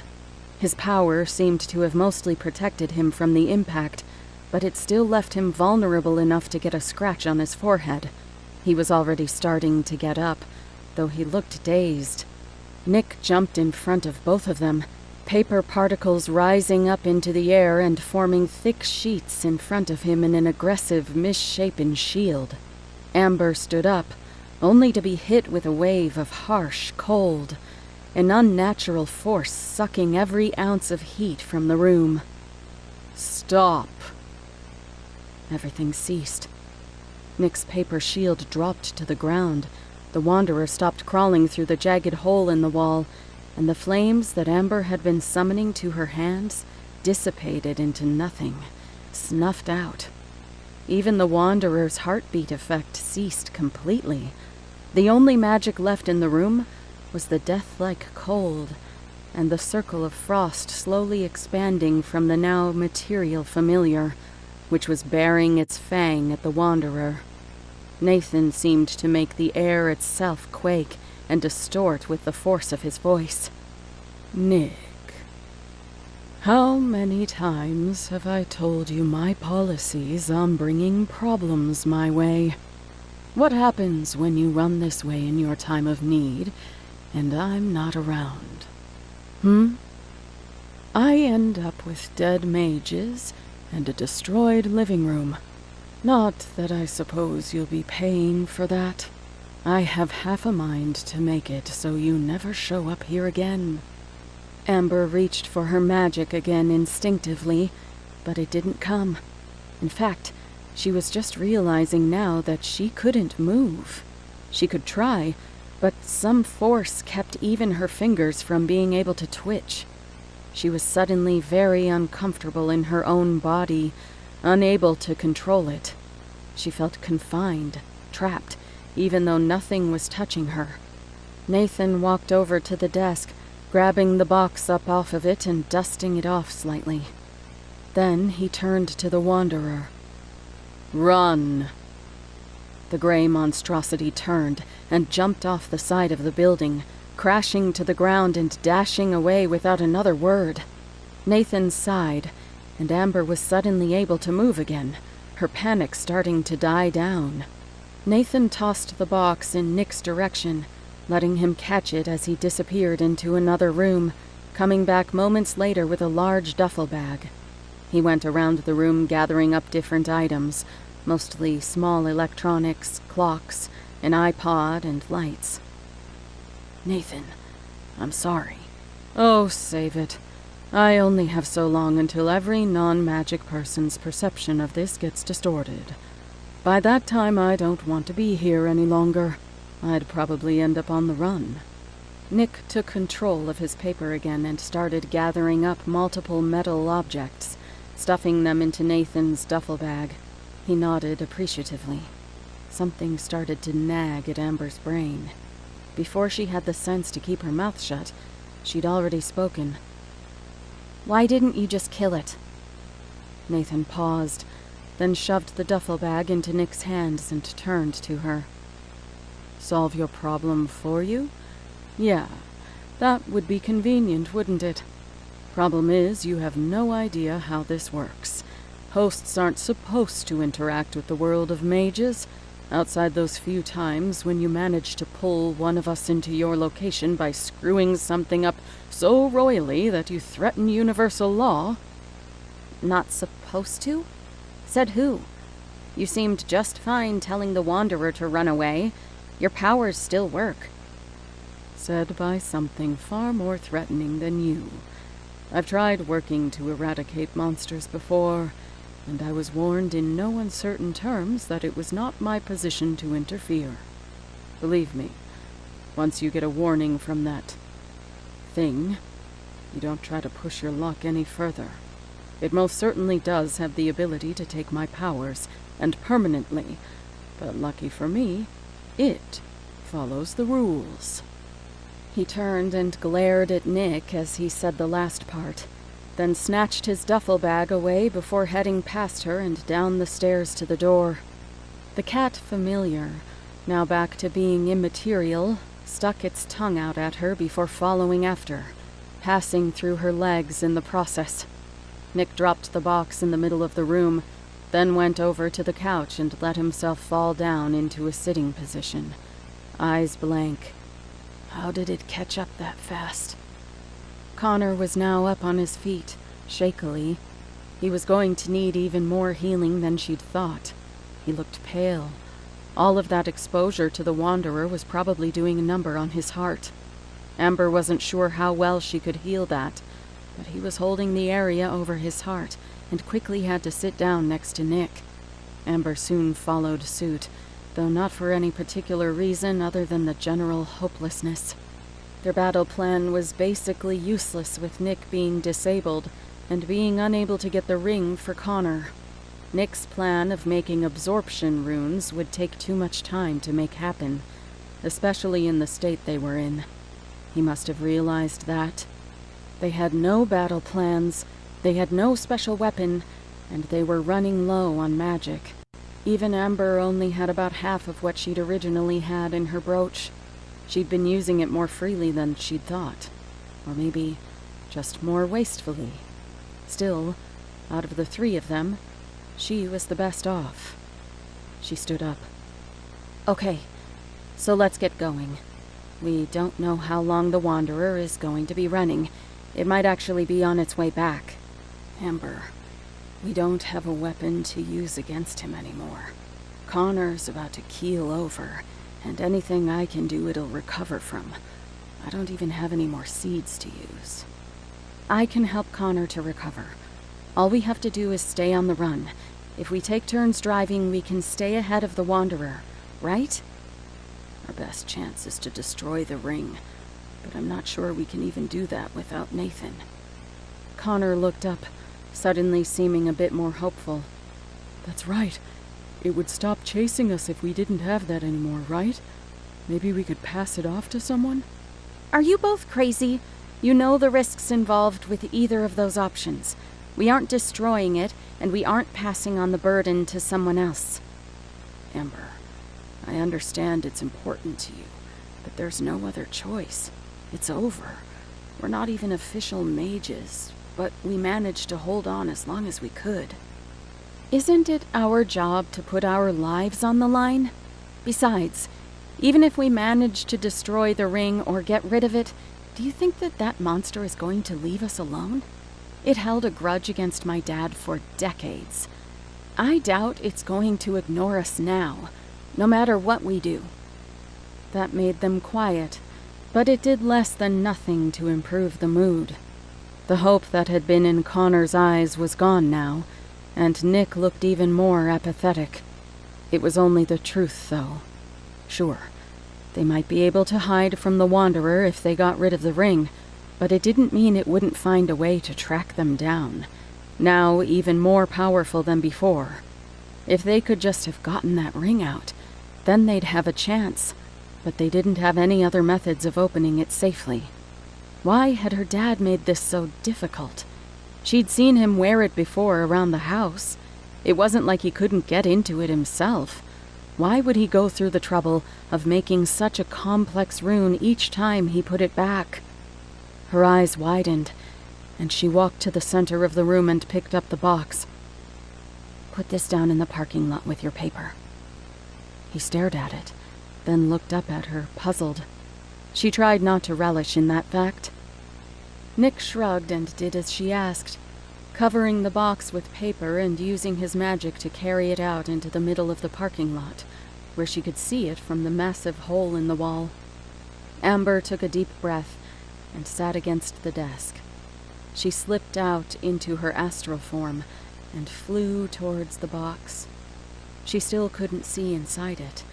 Despite her revelation, it was incredibly nerve-wracking to stare down that complex series of magically charged lines. If this failed, she'd probably end up as hurt as Nick and Connor, if not flat out dead. Her dad wouldn't do that to her, though. Nick had said there was a trigger in those runes for astral enhancement, but her dad knew her. He'd taught her, and he knew that she'd try it. So really, she was betting on him and his obsession with astral magic. She held her hands out in front of her and started charging the rune. The lines of magic on the rune glowed brighter, almost blindingly so in her astral form. She hadn't seen a rune glow like that before, unless it was detonating. Whatever it was set to do, it was going to be powerful. She could swear she heard a high-pitched buzzing sound as the runes powered up. Click. The box opened. The runes above it still glowed brighter than before, though not so blindingly bright as when she was charging it. Amber let her form dissipate, slipping back into consciousness. She opened her eyes. She noticed that Nick and Connor had already gotten up and were standing in front of her, watching from the hole in the wall. Connor helped her to her feet, and Nick hobbled himself down the stairs, his cast clunking against the wood. Ironically enough, Connor and Amber had to run to catch up with Nick. Within the minute, they were all standing around the now open ring box. Amber tentatively reached down and picked up the gray ring. It was exactly as she'd expected. So, now we stand a fighting chance, don't we? She put the ring into Connor's hand and folded it closed. He gripped it tightly, and she nodded. Hesitantly, he opened his hand and slipped the ring onto his finger. He shut his eyes tight and waited for nothing to happen. It doesn't activate automatically. You have to pulse magic into it. Don't do that yet. Right now, you have to drive. Nick, do you know somewhere we can go? Somewhere far away? Nick didn't look as happy as Connor did about the situation, but he nodded slowly. What was he upset about now? They had a fighting chance now. I know one place. Are you sure you want to do this? Amber knelt down and picked up the box, closing it and handing it to Nick. The runes were still intact, so it could still be of use. Yeah, I'm sure. Come on. Aren't you supposed to be the leader here, Paperboy? He paused, then nodded solemnly and hobbled back towards the car. Chapter 15. Nick directed them straight out of the city and into the countryside. Meanwhile, Amber worked on repairing Connor's heart and Nick's leg. She put a bit more emphasis on Connor this time around. The only reason he was even driving was because Nick couldn't fit into the driver's seat with his cast, let alone work the gas pedal. Connor was definitely in the worst shape out of anyone there. That was ironic in a sense for the one who had the best defenses, the team shield. At least this was some way she could help, though she still didn't know how to help Nick. His mood was only getting worse, and every idea that Connor brought up was being shot down.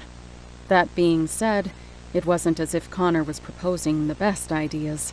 They wouldn't have time to lay half the traps he was thinking of. Amber slipped back into her body. She had important information to share anyway. Hey, by the way... Connor swerved the car again. Jeez, I thought you were trying to heal my heart, not make it stop altogether. Right, sorry. I think you're going to have to get used to that, though. Anyway, I have a theory about the Wanderer. I don't think that he's been dying at all. We're fighting his puppet. The controller is the one that took over my dad's body. I'm not sure that helps us. If the Wanderer doesn't bring that thing along, then we can't kill it. If it does, then we're at a disadvantage in the fight.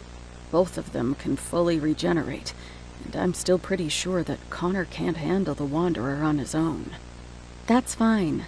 I can take the controller on my own. I'm the least damaged, and it isn't resistant to flames. Nick nodded, but he still looked unconvinced. I'm out of magic reserves. All I've got left are runes, so I can't be of too much help. The best I can be is an annoyance. Connor, turn up here. Amber sank into her seat as Connor turned them into a large wooded area. Nick being out of magic was going to be a problem. He'd bailed them out of a lot while they figured this much out. That giant plant monster must have taken more out of him than she'd thought. The path started winding, and Amber had to hold on to the car to stop herself from being beaten around by the bumpy road and sudden turns. Nick followed suit and winced in pain as they went over each bump. He eventually made his paper cast stick to different parts of the car to stop it from rattling around so much. After what felt like an excruciatingly long time in the loudly creaking car, they finally came to a stop in front of what appeared to be a giant greenhouse. The entire thing was covered in vines that crept in and out of slightly parted panes of glass, and the glass walls looked too dingy to let in a proper amount of light. Nick sighed and opened his own door, his cast reforming back into a proper cylinder again. He started leading them up to the greenhouse, even before they finished getting out of the car. He casually opened the front door with paper and let it swing inward. The inside of the building was even more overgrown than the outside. Plants had burst out of their pots, and the ground was entirely covered in vines and roots. There were some familiar vine-like red plants in the corner littering the ground, but the most invasive was a bark-covered, almost tree-like plant. The first plant that Nick had used. These ones overgrew just about everything, their rough vines and roots intersecting almost every other plant, except for 3 thick trees with little hollows carved out of them. Those were entirely on their own. Glowing lines on the ground seemed to be the cutoff point for every other plant that tried to approach them. Nick, despite still wearing a cast, walked casually through the mess of plants, making straight for the trees. He produced a small gem from under his watch and placed it in the hollow of the tree. If you've got empty gems, put them here. The trees will charge them for you. Slowly. A benefit if we make it out of here. Amber looked to Connor. He shrugged and followed Nick towards the other end of the greenhouse, passing by the trees as if they weren't even there.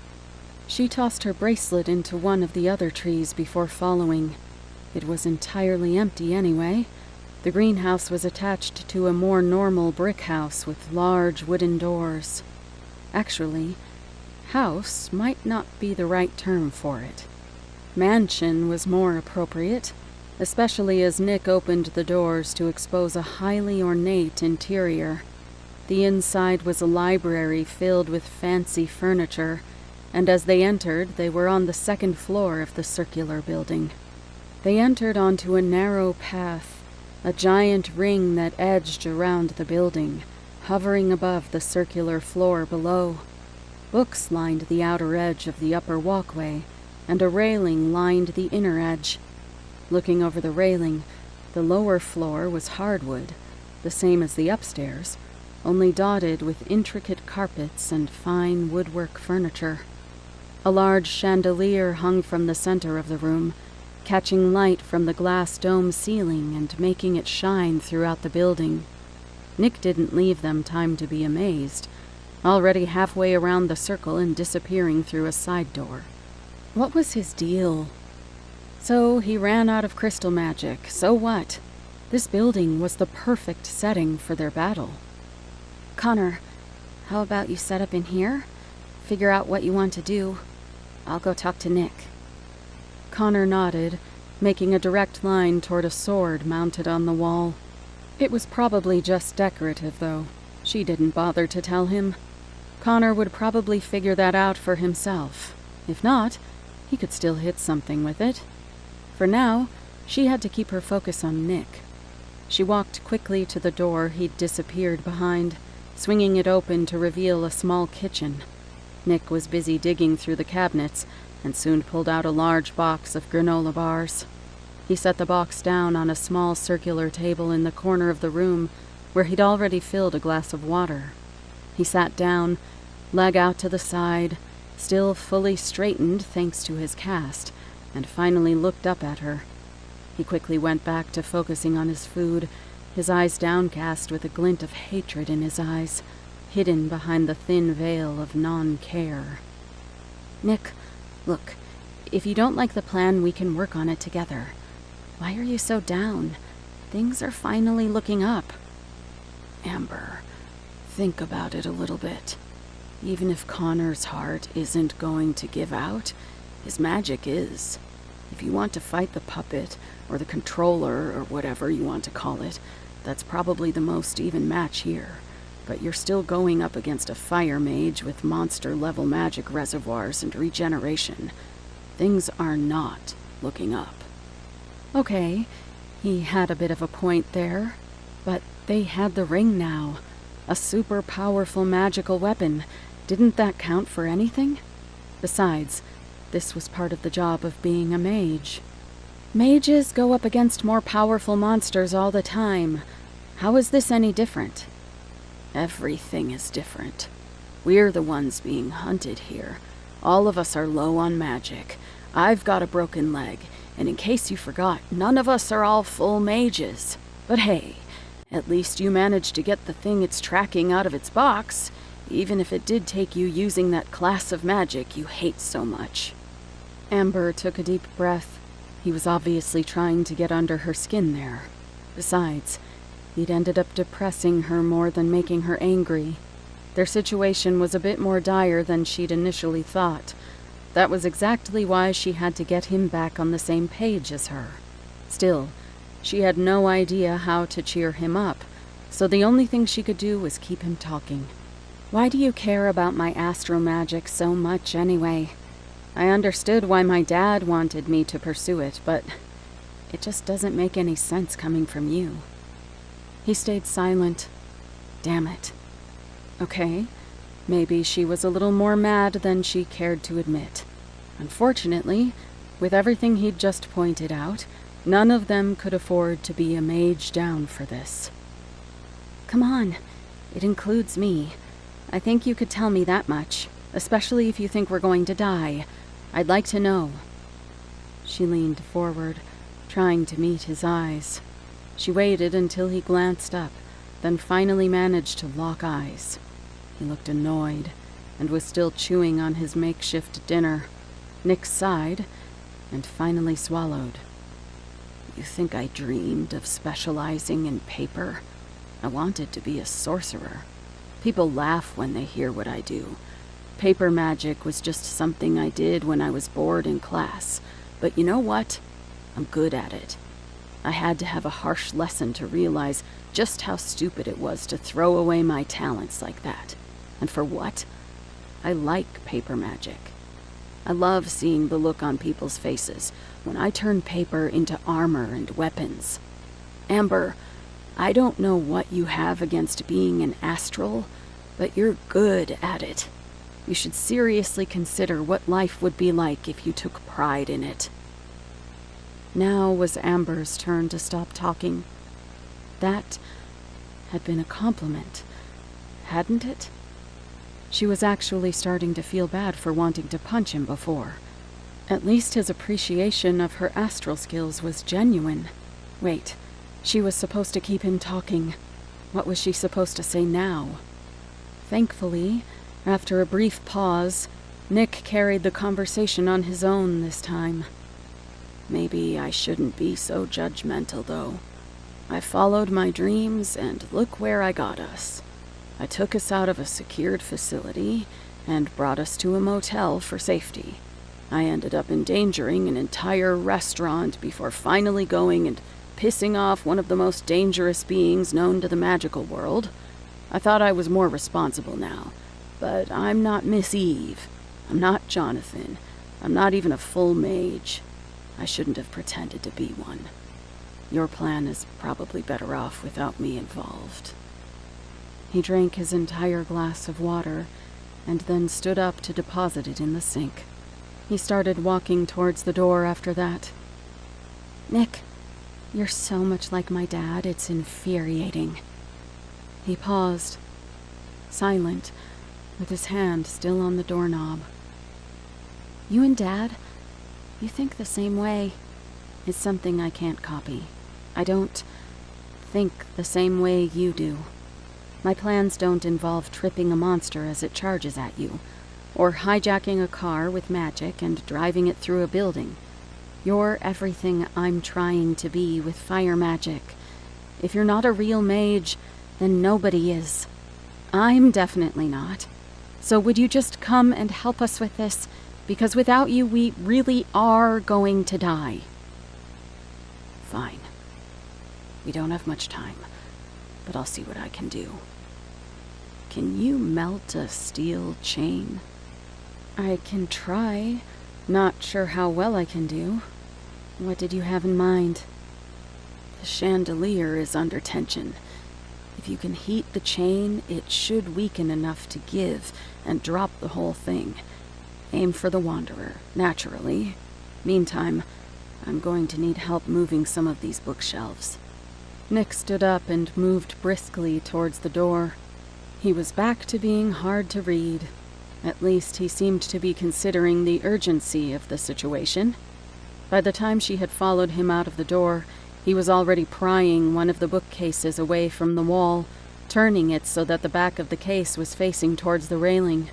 Connor was busy hacking at the floor near the front door.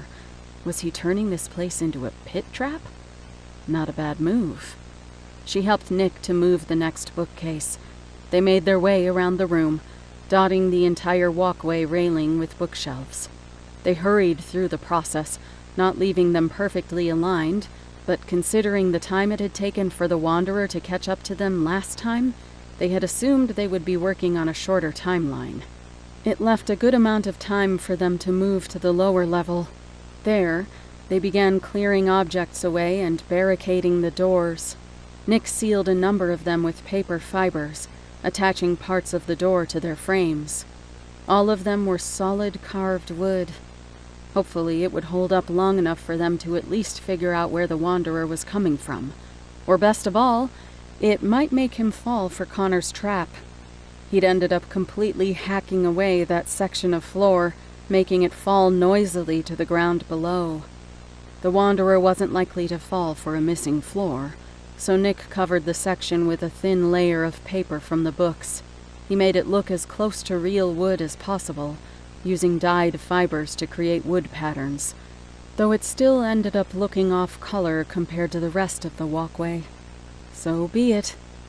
Connor took special care in setting up sharp objects below that trap, having Nick attach various wall weapons to the wreckage below, pointed straight up like spikes. He'd even found a spear from somewhere. After that, Nick added paper fibers into Connor's clothing, creating pads on the outside of the cloth and generally making it tougher. Amber declined to get the same treatment. She wasn't going to be the Wanderer's chew toy, and if she had her way, she'd be around a lot of fire. Best not to make herself any more flammable than she was naturally. Eventually, they ran out of things to prepare. None of them had thought they'd end up with so much downtime, but they did. So, they stood in the center of the room, back to back, keeping watch just like in the forest. This time, they at least had doors to watch. There wasn't a way for it to sneak up on them. Amber took the opportunity to keep healing Nick's leg and Connor's heart, all the while keeping lookout with her astral form. All of them kept magic in their eyes, looking through the walls for any sign of attack. It was odd, though. Unlike her home, there weren't any magic objects hidden throughout the house. The only magic in the area was that rune around the trees. It would probably be harder to retrieve Nick's gem. Not that it was going to have much magic after a half-hour of charging. Maybe if she redistributed some of her magic into it. That might have been a good idea from the beginning. A fog of light began to invade the area. Rolling, glowing mists passed through the walls from all directions, obscuring the rune around the trees. Now you may think that I drew back, but no.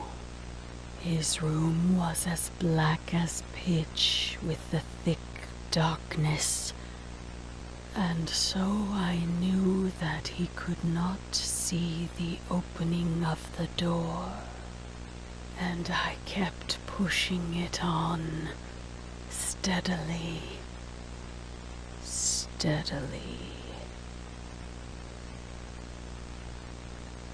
Chapter 16. Amber slipped back into her body. Astral form wasn't going to help her see it now. She reached over and tapped the gray ring on Connor's finger. His head whipped back to look at her, panicked. As soon as her magic pulsed into the ring, he became calm.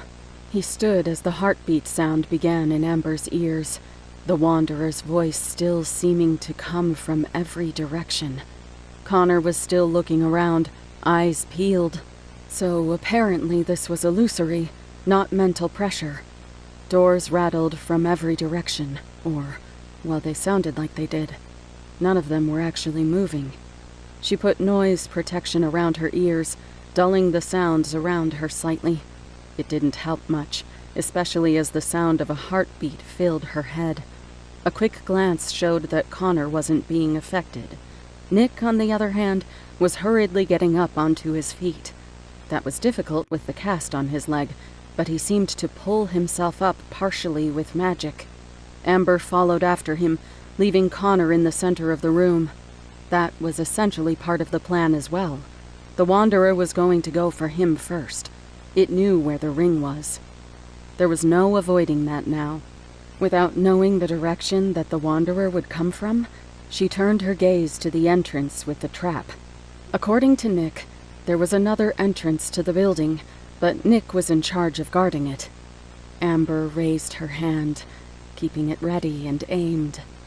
Glass shattered from above, and jagged slabs of glass rained down from the ceiling as a gray form dove down, crashing into the chandelier and dropping it directly onto Connor. Its laugh seemed to boom from the nearest door as it jammed its hand through the wreckage and jerked Connor up through it. He was unharmed, jagged bits of glass having bounced off his magically enhanced skin and paper armor. What little color the Wanderer had in its skin began to drain away throughout its arm as Connor's powers kicked in. Magical sickness from the misfortune power. The Wanderer grasped Connor in both hands, grinning wider as he began to squeeze. Connor's eyes went wide. They hadn't accounted for that now so obvious possibility. Connor had impact resistance and edge resistance, but there was no way for his body to resist being crushed with steady pressure like that. There was a discordant hum of human voices.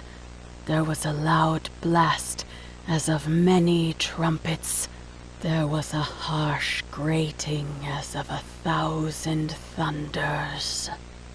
Nick flicked his wrist, a piece of paper slapping against the Wanderer's shoulder. The room flashed as a bolt of lightning shot through the Wanderer, similar to how Nick had killed the Avank.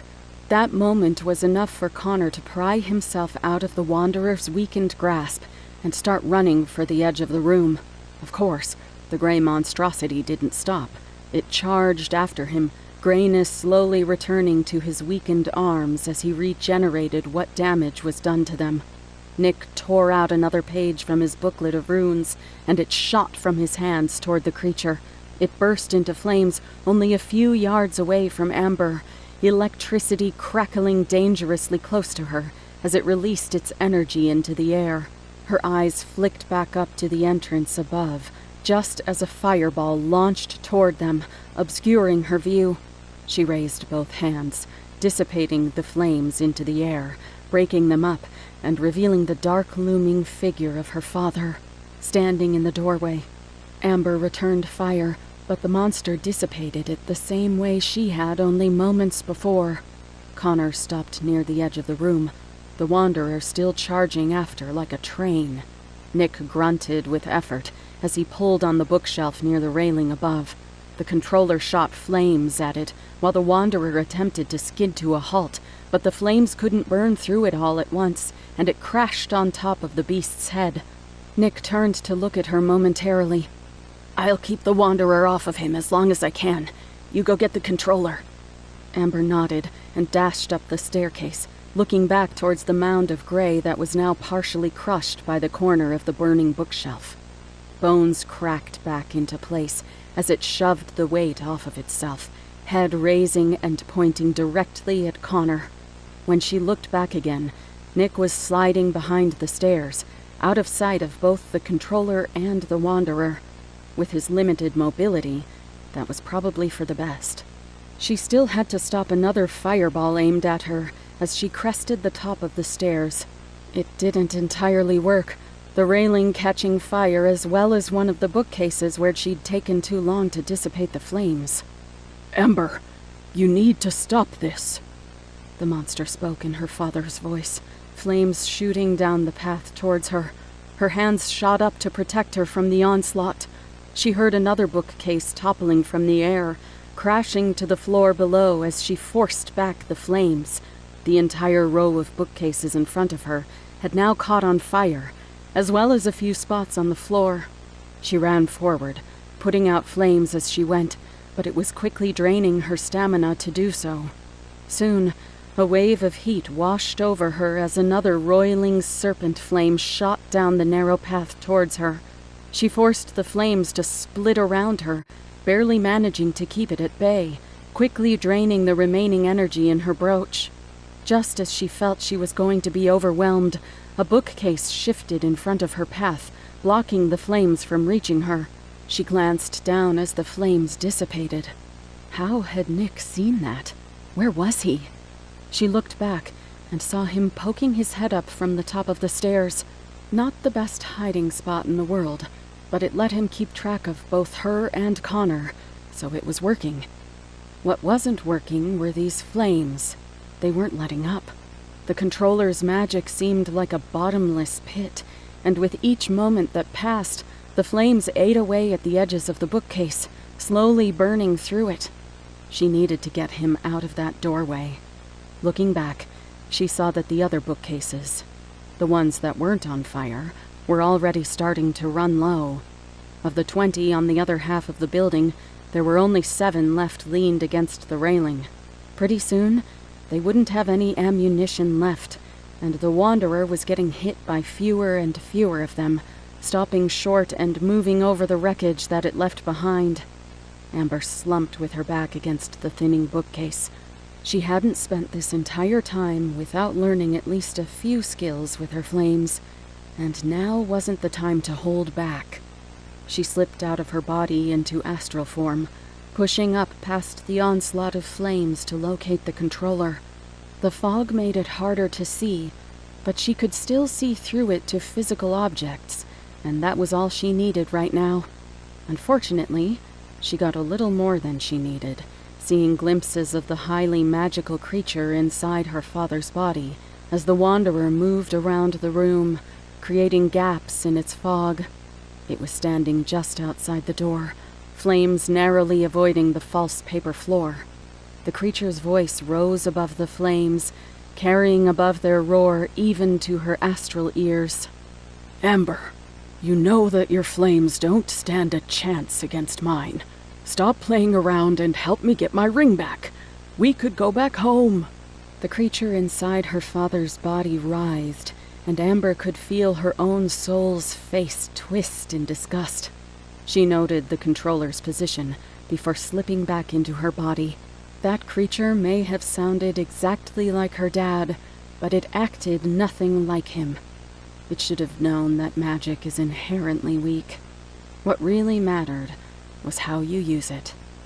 She turned, directing her magic outward, making it fly fast and straight. Through the magic fog and the flames, there was basically no chance that the monster would realize it. Once she was relatively sure of where she'd set her magic, she detonated. There was a sharp, inhuman yell, and the sound of tearing paper as the controller was shoved from behind by an explosion, forcing him to fall into Connor's trap. There was a sickening sound of blades puncturing flesh. When she looked over the railing, she saw her father's body writhing with multiple blades forced through it. The monster immediately grabbed the spear that had traveled almost all the way through him, yanking it up and out. The controller threw it aside as he struggled to push himself up to his feet. That was very clever, but you overestimate yourself. The controller locked eyes with her, but Amber moved first, forcing flames into existence all around it. The creature laughed and fought against her flames, dissipating them, making them spread out around it, flying outwards in a ring. Completely useless. The monster held back her flames with one hand, then pulled out another sword with the other. Its laughter filled the room as a bookcase near Amber flipped over the edge, crashing down in front of the Wanderer again. There were only a few left still set up. The Wanderer was underneath her now. No doubt Nick had climbed the rest of the way up the stairs to avoid being seen.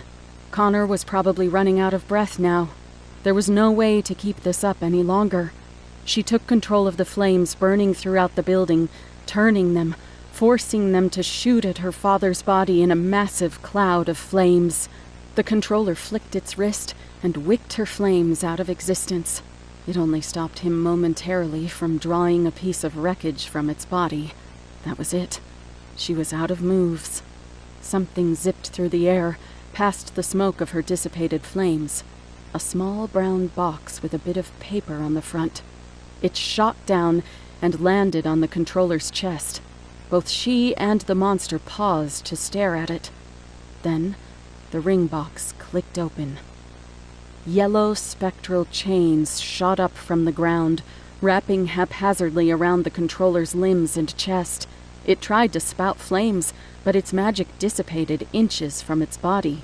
The chains pulled the flames in and shot them back at the creature, the magic in the chains dimming, but the pile of wreckage catching fire. "Amber, do it now!" Nick's voice cut through her stupor, and she raised her hands again, drawing energy out from her brooch. A month's worth of energy, all at once. She fed the magic into the flames of the wreckage, simultaneously condensing them, pushing them down so that not an ounce of heat escaped, trapping the controller inside a spherical furnace of high-pressure flames before finally, the bubble of flames exploded with the sound of a gunshot. It echoed back and forth throughout the hollow building as the very essence of the creature was set ablaze and forced apart. Bits of wreckage shot into the wall, becoming deadly shrapnel, but not a bit of the controller remained intact. She stepped back, vertigo from her overuse of magic hitting her all at once. Despite it all, she let out a sigh of relief. She'd done it. It had, at length, assumed a rigorous distinctness of outline. Of the gallows. A gray figure burst up from the floor underneath her, and her heart stopped. Her body struggled to make it move. It felt like there was an icy hand inside her body, gripping her heart and driving its nails into it, slowly crushing it. A piece of paper flew ahead of her and slapped against the creature's face. A bolt of lightning shot through the creature, momentarily releasing Amber's heart. Nick hobbled in front of her, just in time for them both to be slapped off the edge of the upper platform, breaking through the semi-burned railing. Nick caught them both with paper particles, softening their landing, but only partly. Nick screamed in pain as his leg hit the floor, tears streaming from his face as the Wanderer crashed down in front of them. At that moment, time seemed to slow as her heart rushed back to pace, adrenaline in her system all suddenly allowed to take effect. Dust spiraled in the air around the massive monster's spider feet. Why wasn't it dead? The controller was completely obliterated. Had she been wrong about this? In which case, what did it matter anymore? She saw Connor running up behind the massive beast. He jumped and grabbed onto the Wanderer's back, color forced away from the monster's body as Connor let loose with a large wave of misfortune magic. The instant he touched the creature, the Wanderer started turning, reaching behind himself to grab Connor in one hand, launching him before the magic had even a chance to finish moving through him. Nick pushed himself to his feet with bits of paper, standing and making notes fly out from his notebook as he placed himself between Amber and the Wanderer. One after the other, electric runes slapped against the creature's skin, sending bolts of electricity through it. Just as the Wanderer seemed like it was about to recover, another one would attach itself and go off, lighting the room and accenting every shadow with blinding white and blue light. Amber, run! That made time speed back up to normal rates, and she could see just how quickly Nick was having to use his runes just to hold the monster back. Each flash of light made him a silhouette. He looked like her dad, a master mage putting himself between her and a generational horror. It struck a chord she wasn't expecting. Guilt. She was in the same position as last time. Useless, being protected by someone with true skill. A man who was willing to put himself between her and a generational horror. Why did it keep ending up like this? She could study and work herself to death, and yet nothing she did seemed to matter. Even with the brooch, even with a year's worth of power left, she knew that nothing she did would even harm this creature. Nick, on the other hand, was completely out of gem magic, and he still kept it at bay. Not that it would hold forever. His notebook was almost completely empty now. Part of her rebelled at her thoughts. She wasn't useless. Nick wouldn't even be able to use those runes if she hadn't taken care of the controller. She'd saved Nick's life in the woods. Without her, they wouldn't have the ring.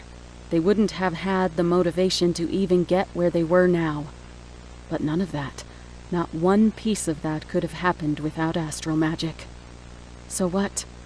Maybe her power wasn't always going to be in destroying things, though she was certainly capable of it. Her talents were in everything else, gathering information, defending people, and enhancing them. That was something she could be proud of, and it was time to start acting like it. "Nick, I'm giving you everything I have. Finish him off." She slipped out of her body, and Nick glanced back quickly, not quite understanding. She enhanced his next attack, the paper note flying with massive force and ripping apart as it went off against the Wanderer's face. She saw a moment of understanding pass over Nick's face as she grabbed the remaining energy from her brooch, funneling it all into Nick and his next attacks. He raised every remaining note from his notebook, shooting them against the Wanderer like a swarm of angry bees all diving at once. The result was an explosion of electricity with lightning striking from every direction. It would have forced Nick back, but Amber put a shield in front of him, stopping the thunderous explosion from having any effect on him. The Wanderer stood shakily from the assault, but it wasn't over. Books shot off of shelves and from various piles of wreckage, pelting the creature from every angle. It was still busy recovering from Connor and Nick's attacks, and was actually forced back by the barrage of hardcovers. Other books around the room exploded into dust, covering the floor. The paper that had bonded the spear to Connor's trap suddenly flew up, a wave of paper particles forming behind it in a giant cone, rising into the air like the arm of a massive monster before turning and slamming forcefully through the back of the gray beast, pinning him to the floor as paper fibers gathered around him, sticking to his skin, forcing themselves into the wound made by the spear, encasing the still recovering monster and gripping various parts of it. Paper formed jaws, pincers, and teeth, a maelstrom of biting and pulling apparatuses that tore at the creature, tearing it apart bit by bit. Paper objects came away covered in black blood, then exploded into dust, only to reform somewhere else and repeat the process. Amber could feel herself powering the barrage, not just lending energy, but expanding the capabilities of each individual attack. Jaws that bit, then exploded. Axes that hacked before melding into the wound they'd made, prying away at the creature's unnaturally tough skin. She could break it, though. With the power she had left, she could tear directly through this creature, and she did. The creature thrashed about, knocking some attacks out of the air, but it was never enough. It could only attack one or two at a time, even with its supernatural speed. Soon enough, its arms were useless anyway, and even as the sickness was forced out of its body, the muscles inside were too torn and punctured to have any real strength in them. Nick guided paper vices to break bones, crushing the Wanderer's legs and sticking them to the ground. Tendrils of shifting paper fibers crawled up from the floor and wrapped around the weakened Wanderer's body, cutting through it like saw blades. The sea of paper fibers carried away the separated pieces of monster to fall under the foaming sea of paper as the creature was forced to raise its destroyed arms. The creature let out one inhuman scream, like nails on a chalkboard, before its ribs were crushed and encased in the growing figure made of paper. Soon, every bit of the creature was broken, torn, and separated by paper, drowned in a growing tree made of paper, arms becoming branches, body encased in a solid trunk, further branches of paper shooting off the two main branches, carrying away bits of bone inside them. Even the Wanderer's face was soon covered and filled with paper, a faux bark forming over it. Finally, Amber's brooch was empty, the remaining year's worth of energy drained away in moments. Nick fell to the ground, and Amber could feel her own body weakening from the work it took to power every move that Nick had made. She fell unconscious, or rather, fell conscious, her eyes shooting open. She turned her head to see the tree that she and Nick had made in the center of the room, books and black blood scattered around it, like ink leaking from the roots of the dead tree. Then, of course, there was Nick, staring at her, looking back and forth between her and the tree. Man, I've been missing out. That was kind of fun. That was the first thing he said. Not, good job?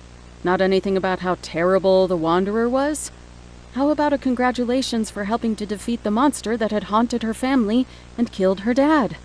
Or, well, what did it matter? She was too exhausted to be mad anyway. You think it's really dead? I really hope so.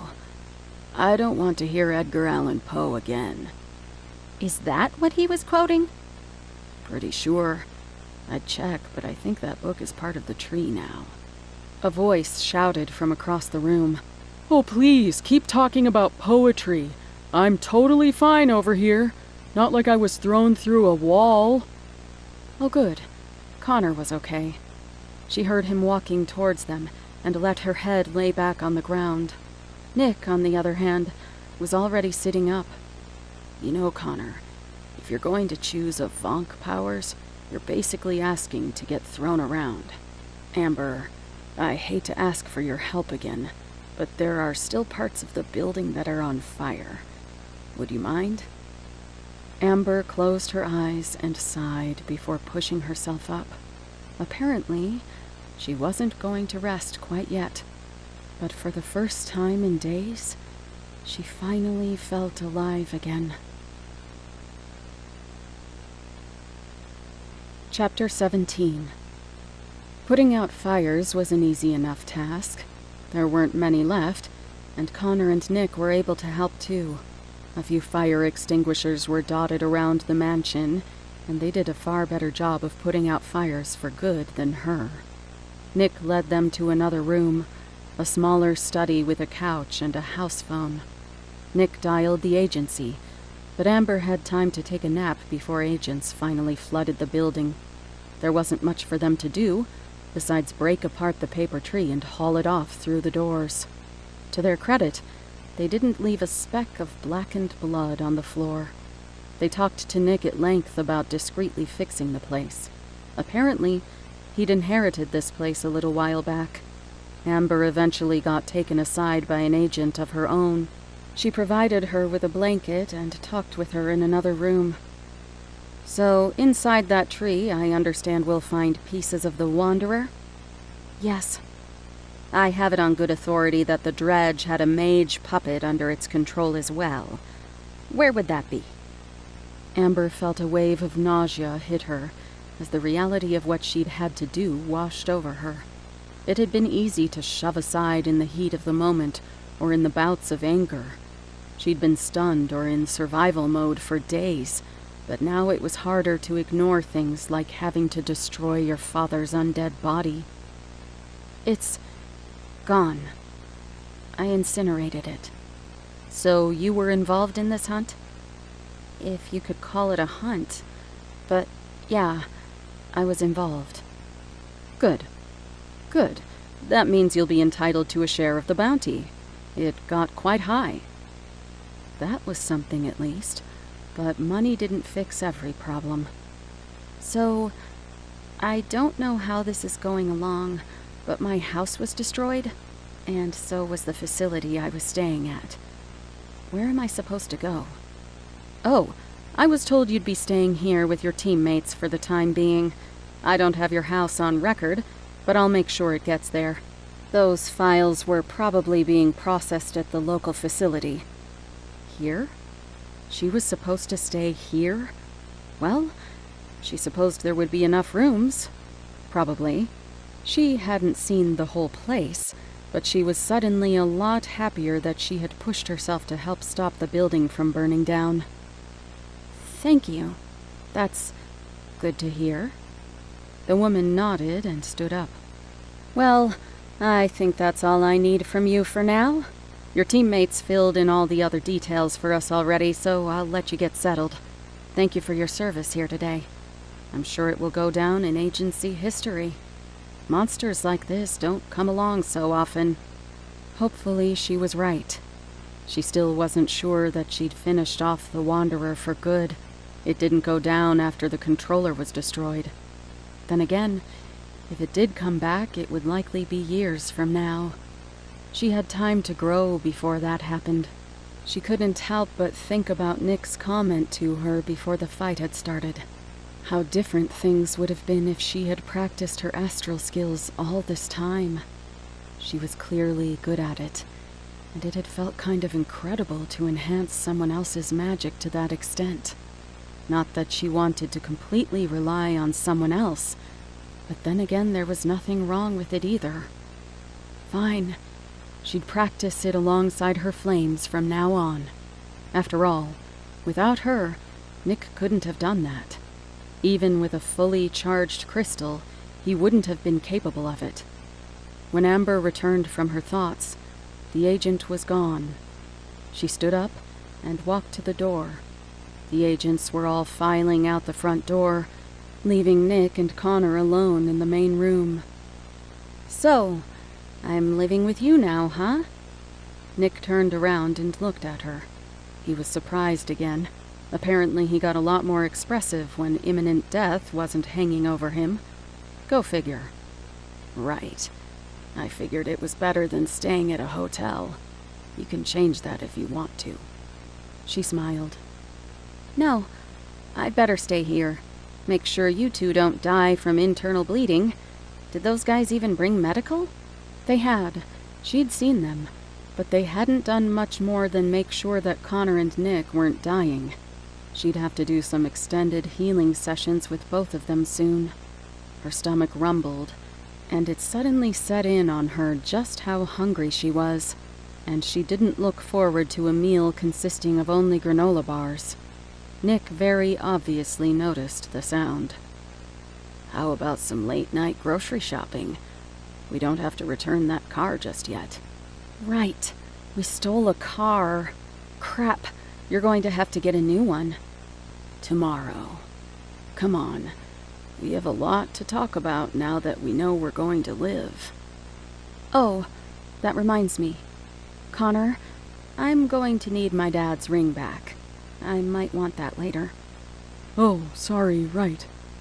He pulled the ring out of his pocket and placed it in her hand as they made their way towards the stairs. Yeah, had to take it off earlier. It's kind of weird to wear. Maybe I'll have to get used to it, though. We're a team now, right? It's official? Amber smiled. Yeah, so when do you think you guys want to go on another mission? Nick piped up from the front of the group. Again, this doesn't count as a mission, and not for another year at least. Amber giggled to herself. She understood that tiredness, but she also wasn't about to let them take that long to get back into the game. She'd have to heal Nick up fast, and this house would become their base of operations. It was going to need a lot of work. They needed resources, they needed money, and most of all they needed experience, especially if she was going to continue trying to live up to her dad's legacy. The gray ring began to pulse in her hand. 1, 2. 1, 2. 1, 2. She clutched it tighter.